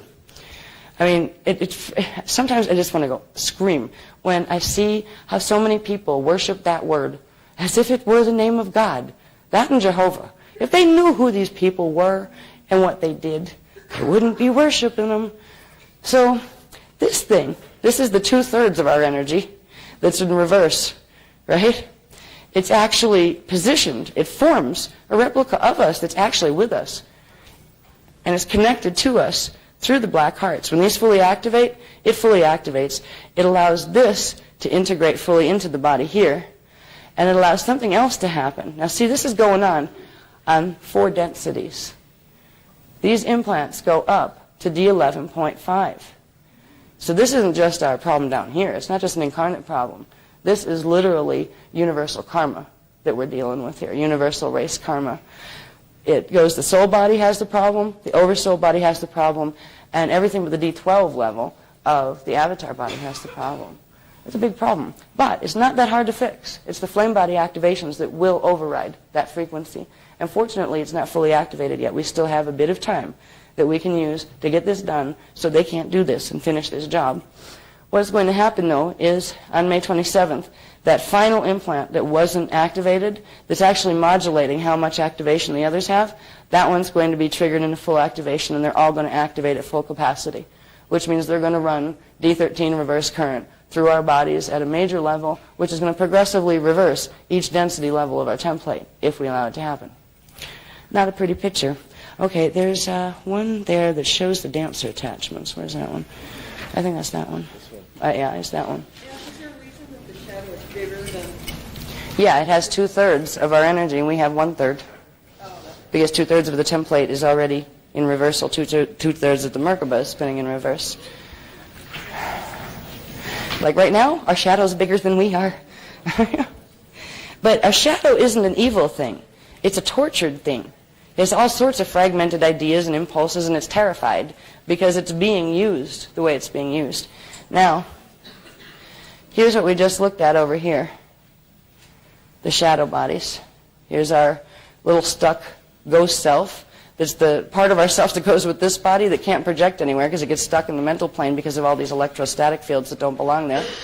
That's the bigger shadow body, and this is what will project. This will project out, and guess where it goes? It goes on a tour over to Phantom, black hole system. So most people that are astral projecting right now, oh yeah, they're projecting all right. They're projecting over here through the shadow body. So the experiences they're bringing back are coming from here. And what's really nasty about it is it was set up and designed this way, not so they could get a tour before they bought the real estate, but so every time you go over here, every time you go to sleep, this doesn't go where it's supposed to up here. It goes over here. It takes on another imprint of another set of moments that are the reverse matrix. Then it comes back into the body over here and reverses more. It's like a self-feeding mechanism. They designed us to eat ourselves so then they could eat us. It is absolutely disgusting what they've done here. Now, over here it goes even further. These connecting tubes, these are cords. They're called energy cords, and they connect from our body through our shadow body into the phantom matrix, and from there they go over and they connect into the dimensional spectrum here. This is the difference between us, our shadow body, and a shadow dancer. A shadow dancer is 1/3 step away from full possession. Since Atlantis, this race has been being progressively possessed from the inside out, taken over so they could take over the real estate through our bodies. We're waiting for spaceships to come from the sky to invade. They're coming right through the bodies. They're not going to, well, they might put on a display with the ships. They don't need to come in spaceships. We're the spaceships. All right? So can we move this over a little bit, honey? Please. See, this is the reverse. And what this means is of the reverse. In our Cathara grid, we would have center 1, center 2, center 3 over on this side, right? Like if you're standing here, it'd be on the right side. In the shadow body, you have center 1, center 2, center 3 is over here. So it's reversed sideways, right? It's flipped that way, but you still have 12 on top and 1 on bottom of the Cathara centers. When you get over to these guys, they're not only flipped sideways, they're flipped upside down, where they have their high number one, which will be a 10 or an 11 here, and they have their small one on top.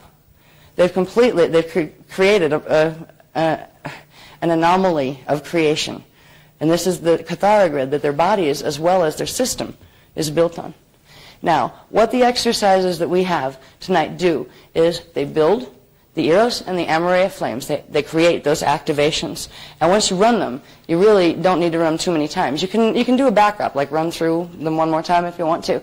But you don't really have to, as long as you use technique number 1 frequently instead of the Maharic seal, because it's more powerful than the Maharic seal. Now, if you're teaching anybody this stuff cold, they need to do the preparatory work.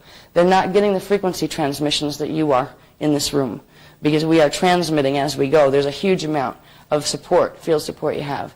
So what you would do after we leave here would be different than if you're going to teach your neighbor how to do this. They would need to go through the steps that are explained in Technique 1 in the contact supplement, right? that explains what you'd need to do from the other programs that are found in the back of the Dance for Life program, the Emerald Amethyst Awakening, that kind of stuff, working with the Maharic Seal. But for you, you get off easy. You don't have to do that because you're getting the frequency boost from the workshops. That is one of the advantages of coming live, because, I mean, I feel like we feel like light bulbs sometimes, because we're just, they have us radiating to give the field support. Yes? So today what we're doing is we're really correcting this time matrix scenario and re-correcting the various parts that are implants within our... Sort of. It's not that easy. That's right. All right? Okay. We're not correcting. We're first neutralizing. Before it can be corrected, it has to be neutralized. So that's what we're doing. Yeah. First of all, we're activating the Eros flame and the Amareya flame, because without it, you do not have enough energy in the body to be able to sever the cords.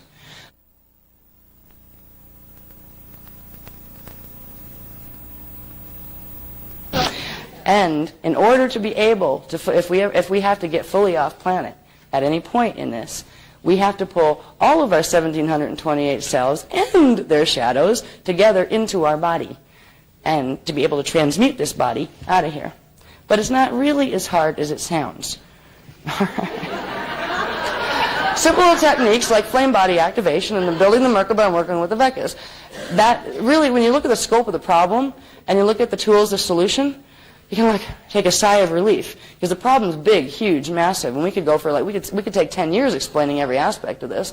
But the technologies we need to fix it are not that difficult, and that's what is the mercy in all of this. That's why we knew, even if we got ourselves into the predicament as the healing race here that was this bad, we had the ability, once we got the knowledge back, to be able to rapidly heal ourselves. And that's why the Guardian race has promised to bring that knowledge back on a regular cycle, particularly in stellar activation cycles. So we're going to be okay. The Earth is going to go through some interesting changes, though. So this is what we're working on. Okay, where are we next? We're going to get into more technique, but I don't want to do them. I want you to wake up from the last ones. Okay, yeah, let them see this. This one, yeah. This just gives you more information on the black hearts, the implants. Okay. This is the first one, and they're listed in the order that they were created, which is the order of the takeover of the grids coming from D11.5 on down. There's also something, another one, right here, right there, right in our Azure point, where the Amaranth flame awakens. It's called the 666 Metatronic seed atom. That is what's going to activate on May 27th. And when that activates, it sets all these into full activation. This is going to activate on the planetary level, too.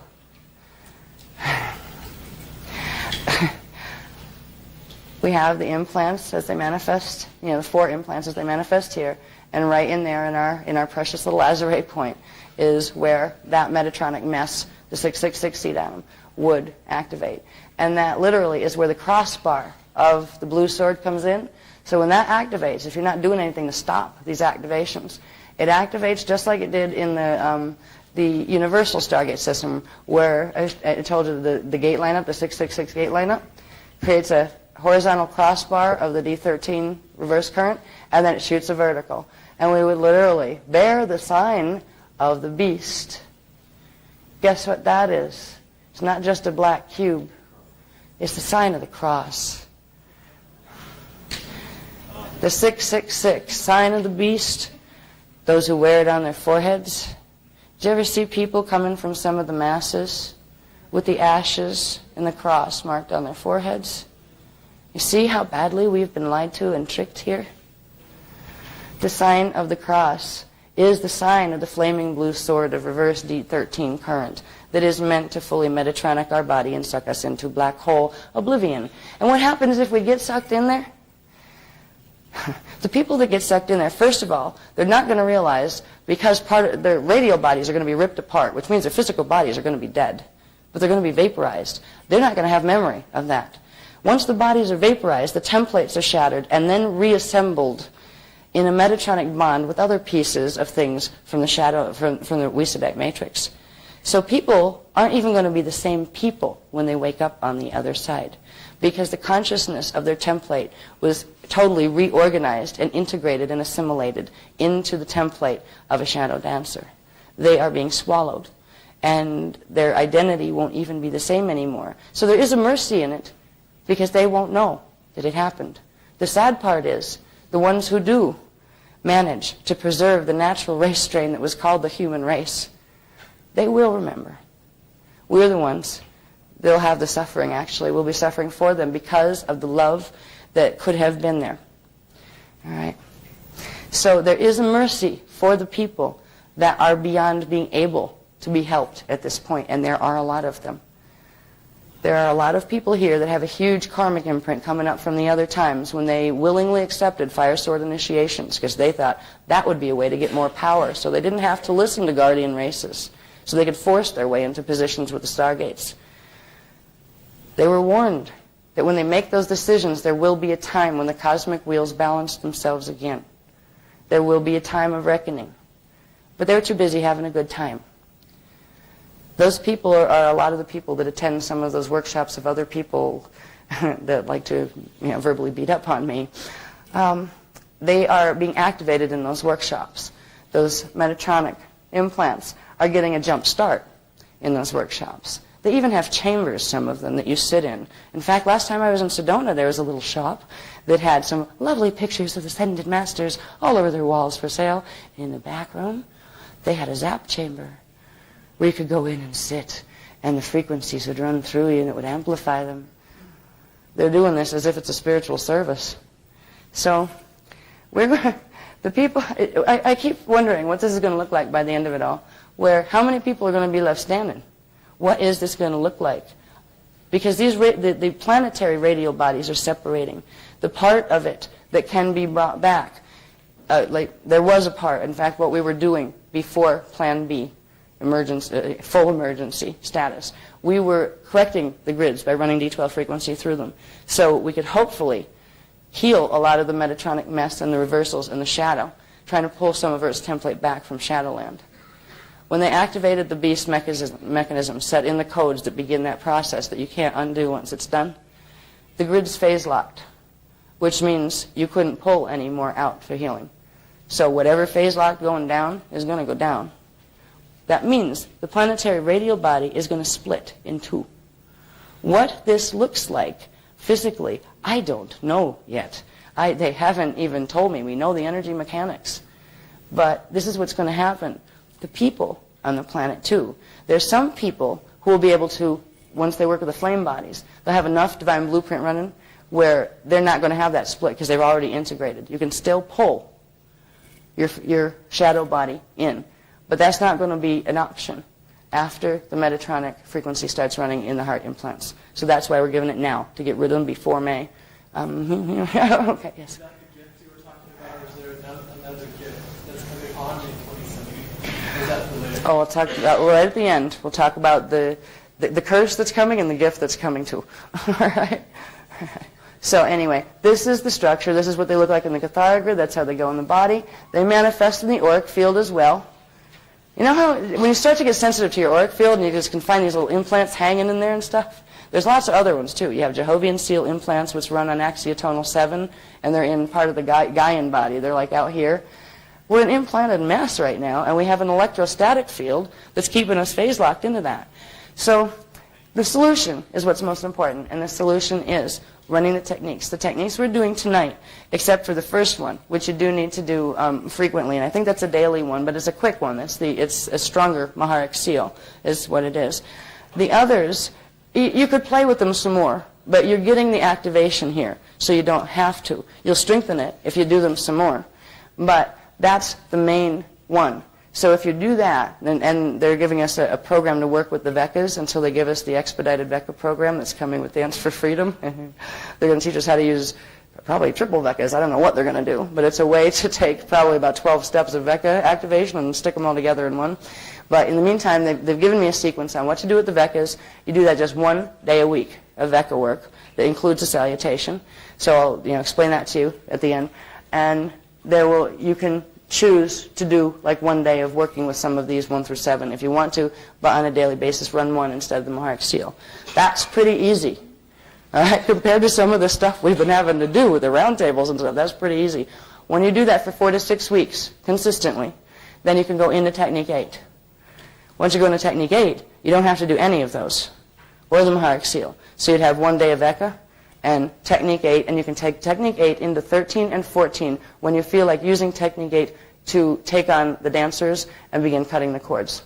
Technique 13 is the chord cutting one. Technique 8 is what gives you the final 4 density level activation, so you have enough frequency to cut the chords on all of those levels. Once those chords are cut, even if there's Metatronic frequency running through the planetary grids, it will not be able to run into the black heart implants in your body. It will be literally buffered. There's no conduit anymore. You cut the cords that they feed your body with, and you have the flames around you, and they will buffer and transmute the frequency. So that's the plan.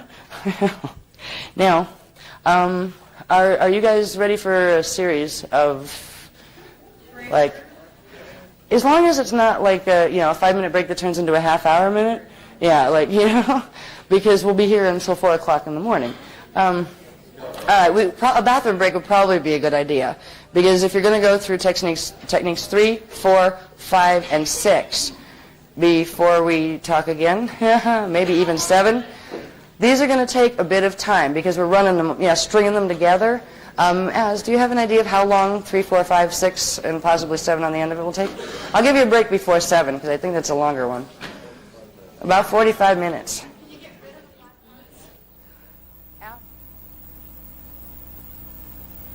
Relatively new to some of the ideas we've been dealing with.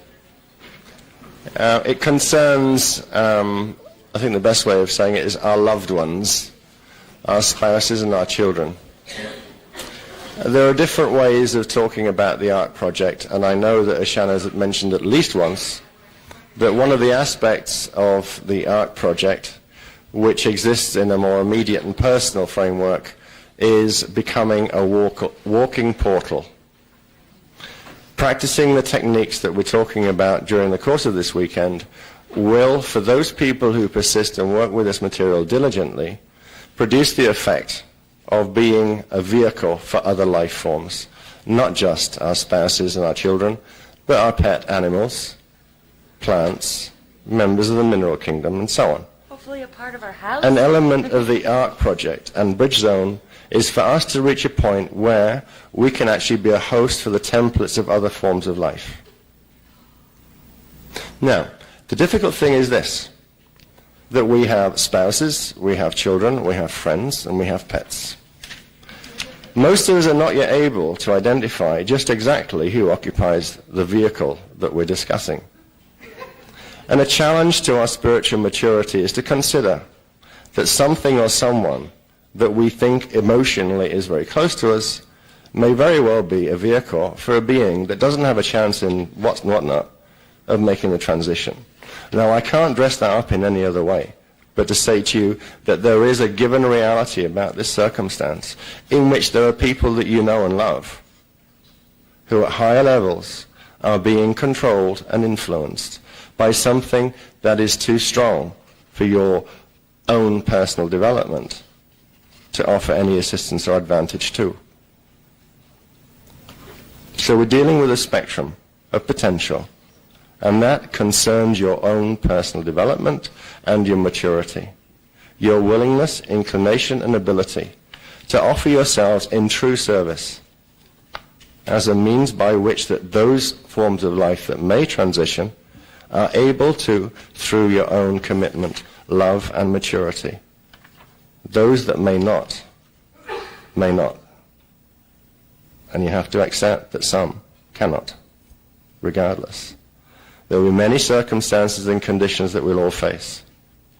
There is a reality that we're approaching that will challenge our ability to walk our talk and to stand truly in spiritual maturity as true Iyani. And that is to feel love of a level that lies beyond any expression that we can understand, that goes under the name of unconditional love. We can't get there yet, but we will need to make a little more progress in those areas than we've hitherto been able to. The techniques directly support the ability to expand consciousness so that our perception, our relationship, our feeling, our understanding, our ability to choose wise action will be influenced by the techniques too. So the mind that you're using now to consider and contemplate certain issues will be bigger, richer, more powerful, and more able. But it's a function of what you do, each of you individually. There is nothing more that we can do but present this material and be honest when we're asked questions of a deeply personal nature. Okay? Thank you. Very well. Okay. Now, because I know everybody, including us, are going to be absolutely fried with exhaustion, if not frequency, by the time we get through 3 through 7. What I'm going to do now, as quickly as possible, is do the wrap-up first, where we finish the information. I'm going to explain. There's a couple more things you need to touch base with to get the whole picture, where you find out what the curse and the gift are that are coming on the 27th of May. So you get that first while you're still conscious, while you're still awake, and can have any attention left to give to something you can absorb on a mental body level. Now, then we will go into the techniques, which means once the techniques are done, even if you fall asleep, you are still getting the transmission. So that's okay. If you fall asleep, if you're in the room, you'll get the transmission of the frequency. So don't worry too much if you well, I made it through technique 4, but the rest I haven't a clue. If you want to know what you did, go read them, all right? All right. Now, there's a thing on page 58 that I was going to read, but I'm not going to take the time to do that right now because you're capable of reading. So there's something called elemental attachments and figment attachments. That is a section you should read at some point if you want to understand what you're doing with the techniques that are coming up. Because one of the first steps of shadow healing is getting rid of figment and elemental attachments before you can get into the larger stages of decording or any of that. So there's a section that explains what they are. We're not going to take the time to have to explain it now. They're just part of the shadow body attachment mess, but this explains more precisely what they are, so that information's there. What I want to spend just enough time on, and there's one thing I will read, because this will bring it'll bring the past and the present all into focus. We need to touch on the ARC project and what it is. But to really understand all of this, I want to read one little part of a section that begins on page 67 that's titled Shadow Dancers, the Metatronic Code and the Signs of the Beast. This explains what shadow dancers are and basically how this happened, where they came from. Now we've been dealing with revelation of this history for the last 2 years. There's like there's a kind of like a basic timeline of a lot of this stuff in the Voyagers books, but it doesn't get into the Weesadet matrix. It talks about the Phantom Matrix fallen stuff, because they weren't even going to bother revealing or burdening us with this history if we could get the grids to the point where the Metatronic grids, where the Metatronic hearts didn't activate, where the beast didn't activate. But the beast is on its activation cycle, and it will begin transmitting on the 27th of May, 2003. So I would like you to understand, really, in a nutshell, where this came from. This is also to answer the question of the people who are saying, well, I thought Metatron was good, because we've been taught that Metatron was good. So you'll see where, through this, that name fits in a bit. And this is not the whole history. This is a very encapsulated version. So I'm going to read this quickly, then I'm going to go in to explaining that graph, and then I'm going to go in to showing you another graph that shows you the ARC project. So by that time, you'll know what all that's about, what's being done, what the gift is, what the curse is, and what the gift is. We already know, basically, what we need to do here. And, it's probably a good time before we do the meditations to that sequence that Ma was just giving to me, scribbled down. It would be a good time to write that sequence down before you end up doing the techniques of falling asleep and can't find a pen because you're still asleep when everybody's sleeping. Okay? So we'll do that right at the end. Now, I just want to read this. I'm going to read it quickly. It's there for you to follow along if you want. It's also there for you to read later. But I do want to bring this out because there's been, it's like an answer to a question only one person asked, but I can feel certain fields needing to hear some of this. So, what are shadow dancers? Shadow dancer attachments are highly intelligent, intellectually sophisticated, fallen angelic races existing within the D11.5 reverse dimensional fields of the Weesadet black hole system, who long ago chose to adopt the antichristic, or cut off from universal D12 divine blueprint, reversed matrix Metatronic code.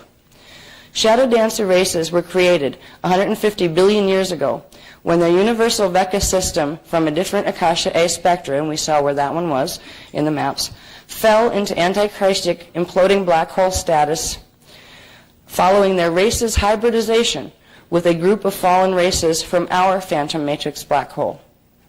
So they had attempted a healing experiment, and they were advised not to do it. They were going to hybridize with them to try to get, to bioregenerate them. And what happened was they biodegenerated themselves. All right.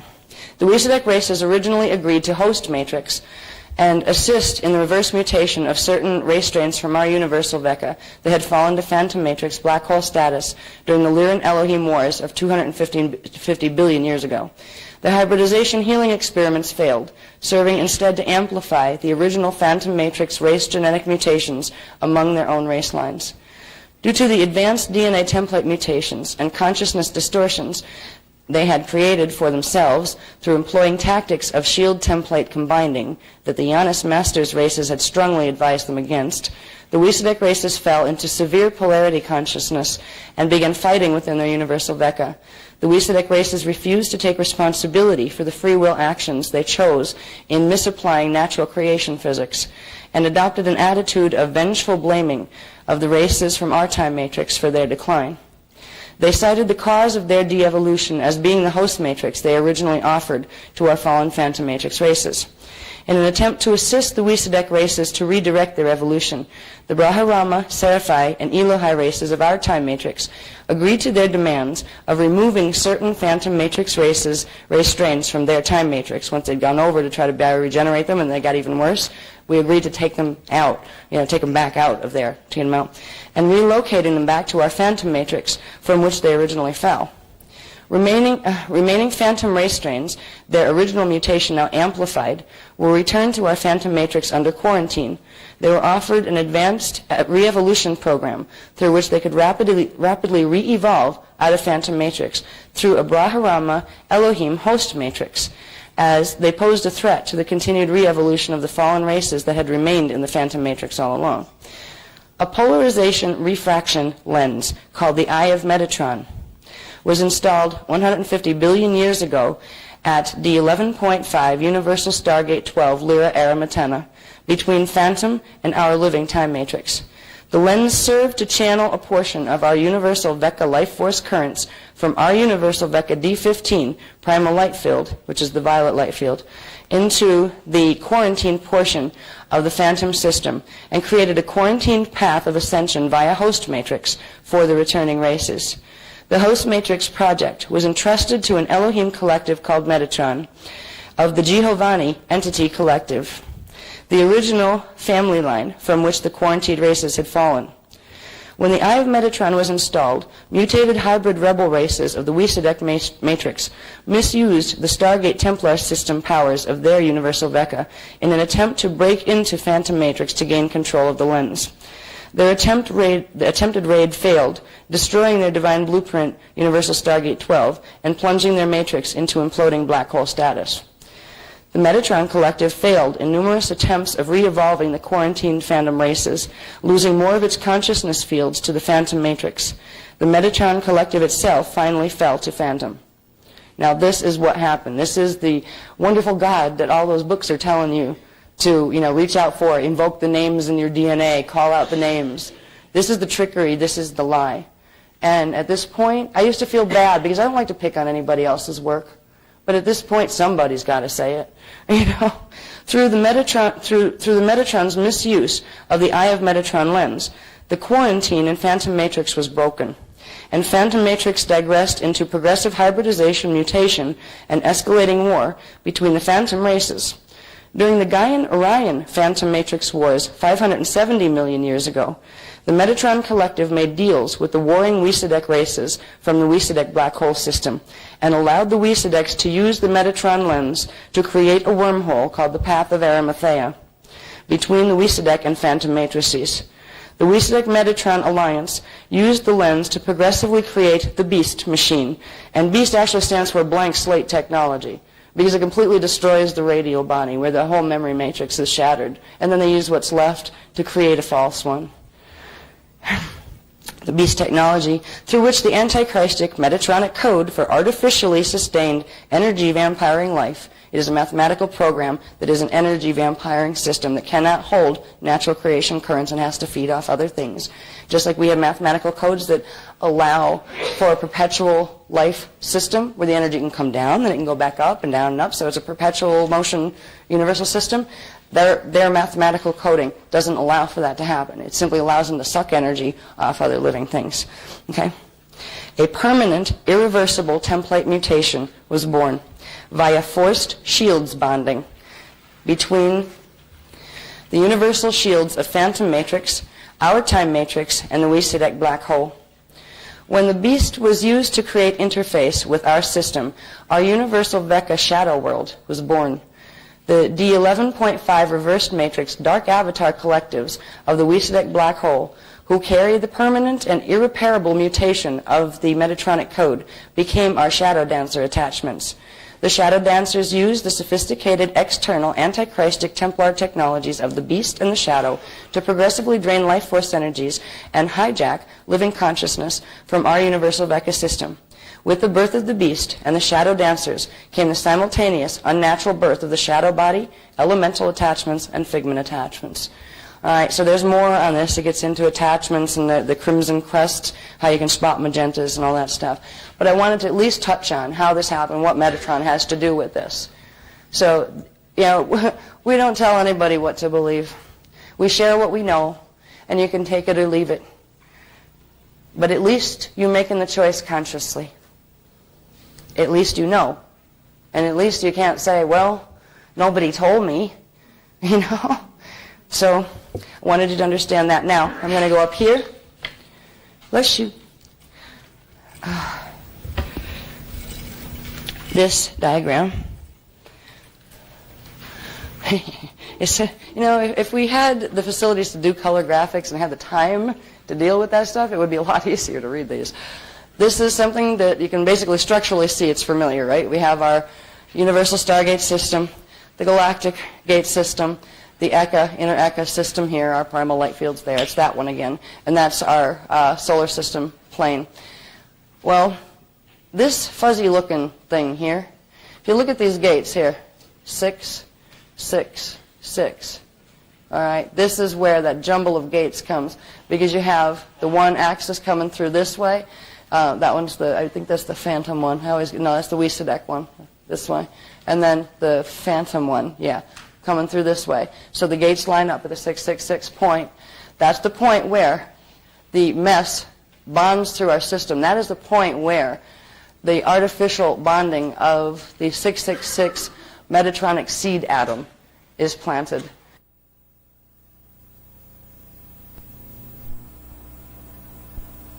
This is something that you can basically structurally see. It's familiar, right? We have our universal stargate system, the galactic gate system, the ECA, inner ECA system here, our primal light fields there. It's that one again. And that's our solar system plane.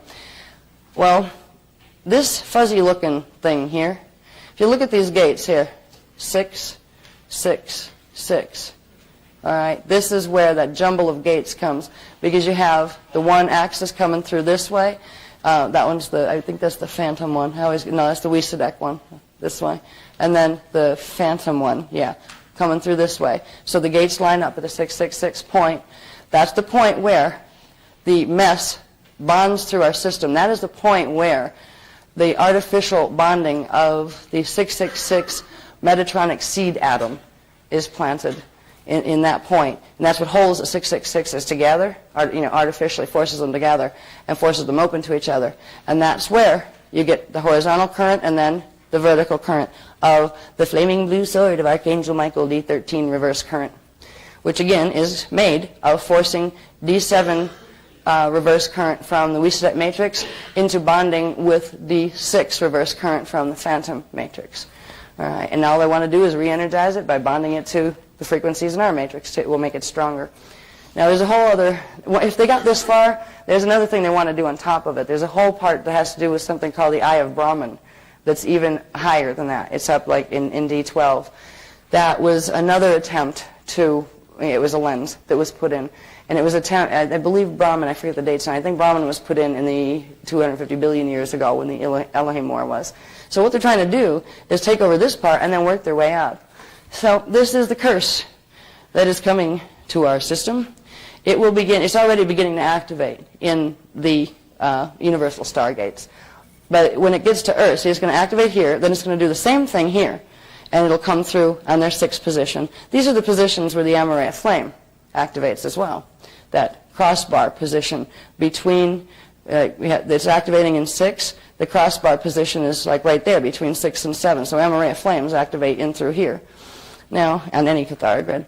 So it's going to come down here. Then you're going to have another cross coming through here. And then in our planetary Templar, it will do the same thing, following the same lineup. The lineup, which is confusing as heck, is in some of the text in the book. So if you want to go to the detail, what gate does it hit first, all that kind of stuff, you don't really have to know it, but there is detail on that in the book, and it will take me from now until next year to be able to try to, to read it and explain it.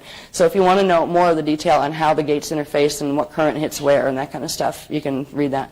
Now, these other things, these are white arrows. Here's the gift. They are going to the guardian races all the way up from the Akasha Aya, first step of the stairway to heaven, first top step of the stairway to heaven, are going to open up the gate systems through the center ekas all the way down, and they are going to open up the gates that are connected to the 12 Ruche pillars all the way down. And they are going to send the 12 Ruche pillars in, but they have to ride on the carrier wave of the Amareya flame, so that's got to come in first. That flame is going to arc, that main pillar that connects all the way up through, is going to arc down through, and it's going to come down through into the inner Eka gates at the center, in between 6 and 7, and it's going to begin a skip process where that 311 connection, where our gate 11 universal connects with their gate 3, that happens in Lyra Avion, which is what the star we call Sheliak in Lyra. That's where the current's going to begin coming into our universal system, and this is the Amareya arc. It's going to come in, and it's going to work its way down. It's going to go into Earth, and Earth is going to be the place that shoots it over into here. It's going to arc through the whole grid, and there's a whole bunch of little interface arcs. It's also going to go down through Earth to the lower gates in our universal. Then it's going to arc through the galactic grids and through our planetary grids. The arc project on our end of it is helping to anchor and set the fields that the Amareya arc can anchor in when it begins activating in the planetary Templar. It will begin activating on the same day simultaneously, because if it didn't, this would have a head start and we wouldn't be able to get it activated. So they're activating simultaneously. Now, what this is going to look like, roughly, is this. Yeah. And this is just the mother arc. And yeah, there's an explanation of it too over here that I'm not even going to touch right now. I'll just show you the pictures. All right. But this is why we're moving to England, by the way. We've been asked to go, because over here, they can't even see England under all the arcs, but over here is where it's going to first come up into the grids, and it's going to start going out from there. It's going to the mother arcs are going to turn into daughter arcs and shoot over here to Kauai, Hawaii, because these are all locations. They're named on the map of what they are. Then that's going to come back over here, and there's literally this whole looping thing is going to happen. Now the pillars are going to come down. I think the pillars are marked on this too. Yeah, these are where the Ruche pillars are. Now, if you look at the United States, that's this little thing up here. There's no pillars at all that anchor. Yeah. This is why this place has been the main focus of their attention since Atlantis, because it would be one of the easiest to pull in like they did Atlantis. There used to be a continent, a small one compared to the North American one, but it was between Africa and over here. They took this continent out of our geography and pulled it down into the Phantom Earth grids and then into the Wissadek, or partially into the Wissadek grids, by using this type of technology. But they hadn't activated the full beast then. They only used parts of it. They're activating the whole thing at this point. This is the final grand hurrah for them. So this doesn't become a major mess, which it's going to probably get very strange anyway. But the only thing that can be done for this continent in this situation is to get these set in and running strong, and then begin to create a series of baby arcs that will run, and they'll actually anchor into the horizontal ley lines that go across and into the vertical axiotonal lines that are connected over here. The axiotonal lines are the A lines here that run through. When we go to Phoenix, from Phoenix to Sedona, we are opening a portal between Phoenix, where the grids here in this particular area, grids aren't too bad, and our energy work here has begun the process already. We're going to link that to the right place in Sedona to begin the process of anchoring one of the first. It's not just one of the baby arcs. There's a part that I can't fill in because they didn't tell me yet what it is. They're going to tell me tomorrow and cite more of what we're doing. But we are making a link, like a receiver arc or something. It's more than that. It's a portal. We're opening a portal of some sort in Sedona that connects Phoenix and Sedona. That has everything to do with somehow getting the current from here into here, where it can then do these baby arc setups. So there's a lot of complicated stuff that goes with this, and part of it I don't even know, and Naz doesn't know. They didn't tell us yet. But we know that we're opening a portal between Phoenix and Sedona, and it will run on certain grids. Others will still be contaminated. But they're allowing us to do this because right now we're in an interesting situation. This is where I want to wrap up with this. The interesting situation is when the grids phase locked. The grids phase locked on March 23rd of 2002. And that's when they laid in the activation codes for the beast. When that happened, there's a whole bunch of stuff that we could have healed, that pulled back out of Phantom, but we can't do that anymore. It's stuck. It's metatronically coded, and it's going to go down from there. There's a bunch of stuff that actually phase locked where it had enough of, in the grids, I'm talking about template stuff, being the template of the planet. There's some of it that had already made it to where it had enough divine blueprint template to be able to plug into the bridge zone, which are those arcs and those pillars and that kind of stuff. They're coming down to support it. There's this gray zone area of a thing that doesn't have, if it has 31 to 51% of its divine blueprint left, this causes a problem for both sides because the template's going to fight with itself and it's going to destroy itself. There's not enough to fully fall, and there's not enough to fully rise. So they technically would implode. What this means to the dancers is it will shatter them on their side. It will create a back pulse. So the planetary grids and the people's bodies that they have, the people that have bodies that have DNA templates that have 31 to 51% of their DNA, divine blueprint frequencies left in the template to work with. Now, this would be absolutely brutal for them if there wasn't a peaceful way to separate those parts. They won't be able to pull back the part that's already reversed, the people with that. All right? You wouldn't be in this room if you had that problem. You wouldn't be guided to this workshop. So, consider yourself that you have at least 52% of your template. All right? That's good. Now, because they will have great damage done to them if they just allow that implosion of the body forms and of the parts of the planetary template that have this 31 to 51% issue going on. They're going to lose lots of territory, and they're going to lose lots of their major overlords and stuff. They're going to get evolved real fast back to space dust. So they are allowing us to come in without attack. They are not fighting us anymore.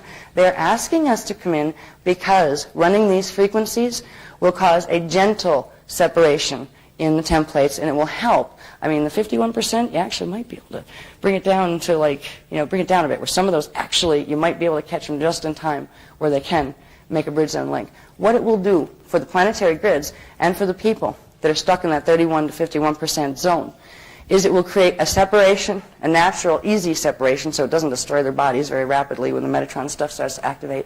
Separation between their shadow body and what's left, themselves over here. The shadow body will fall because you can't bring it back out. But they will still be on this side, which means they have the potential to link with the bridge zone. Now, they will not be able to physically ascend.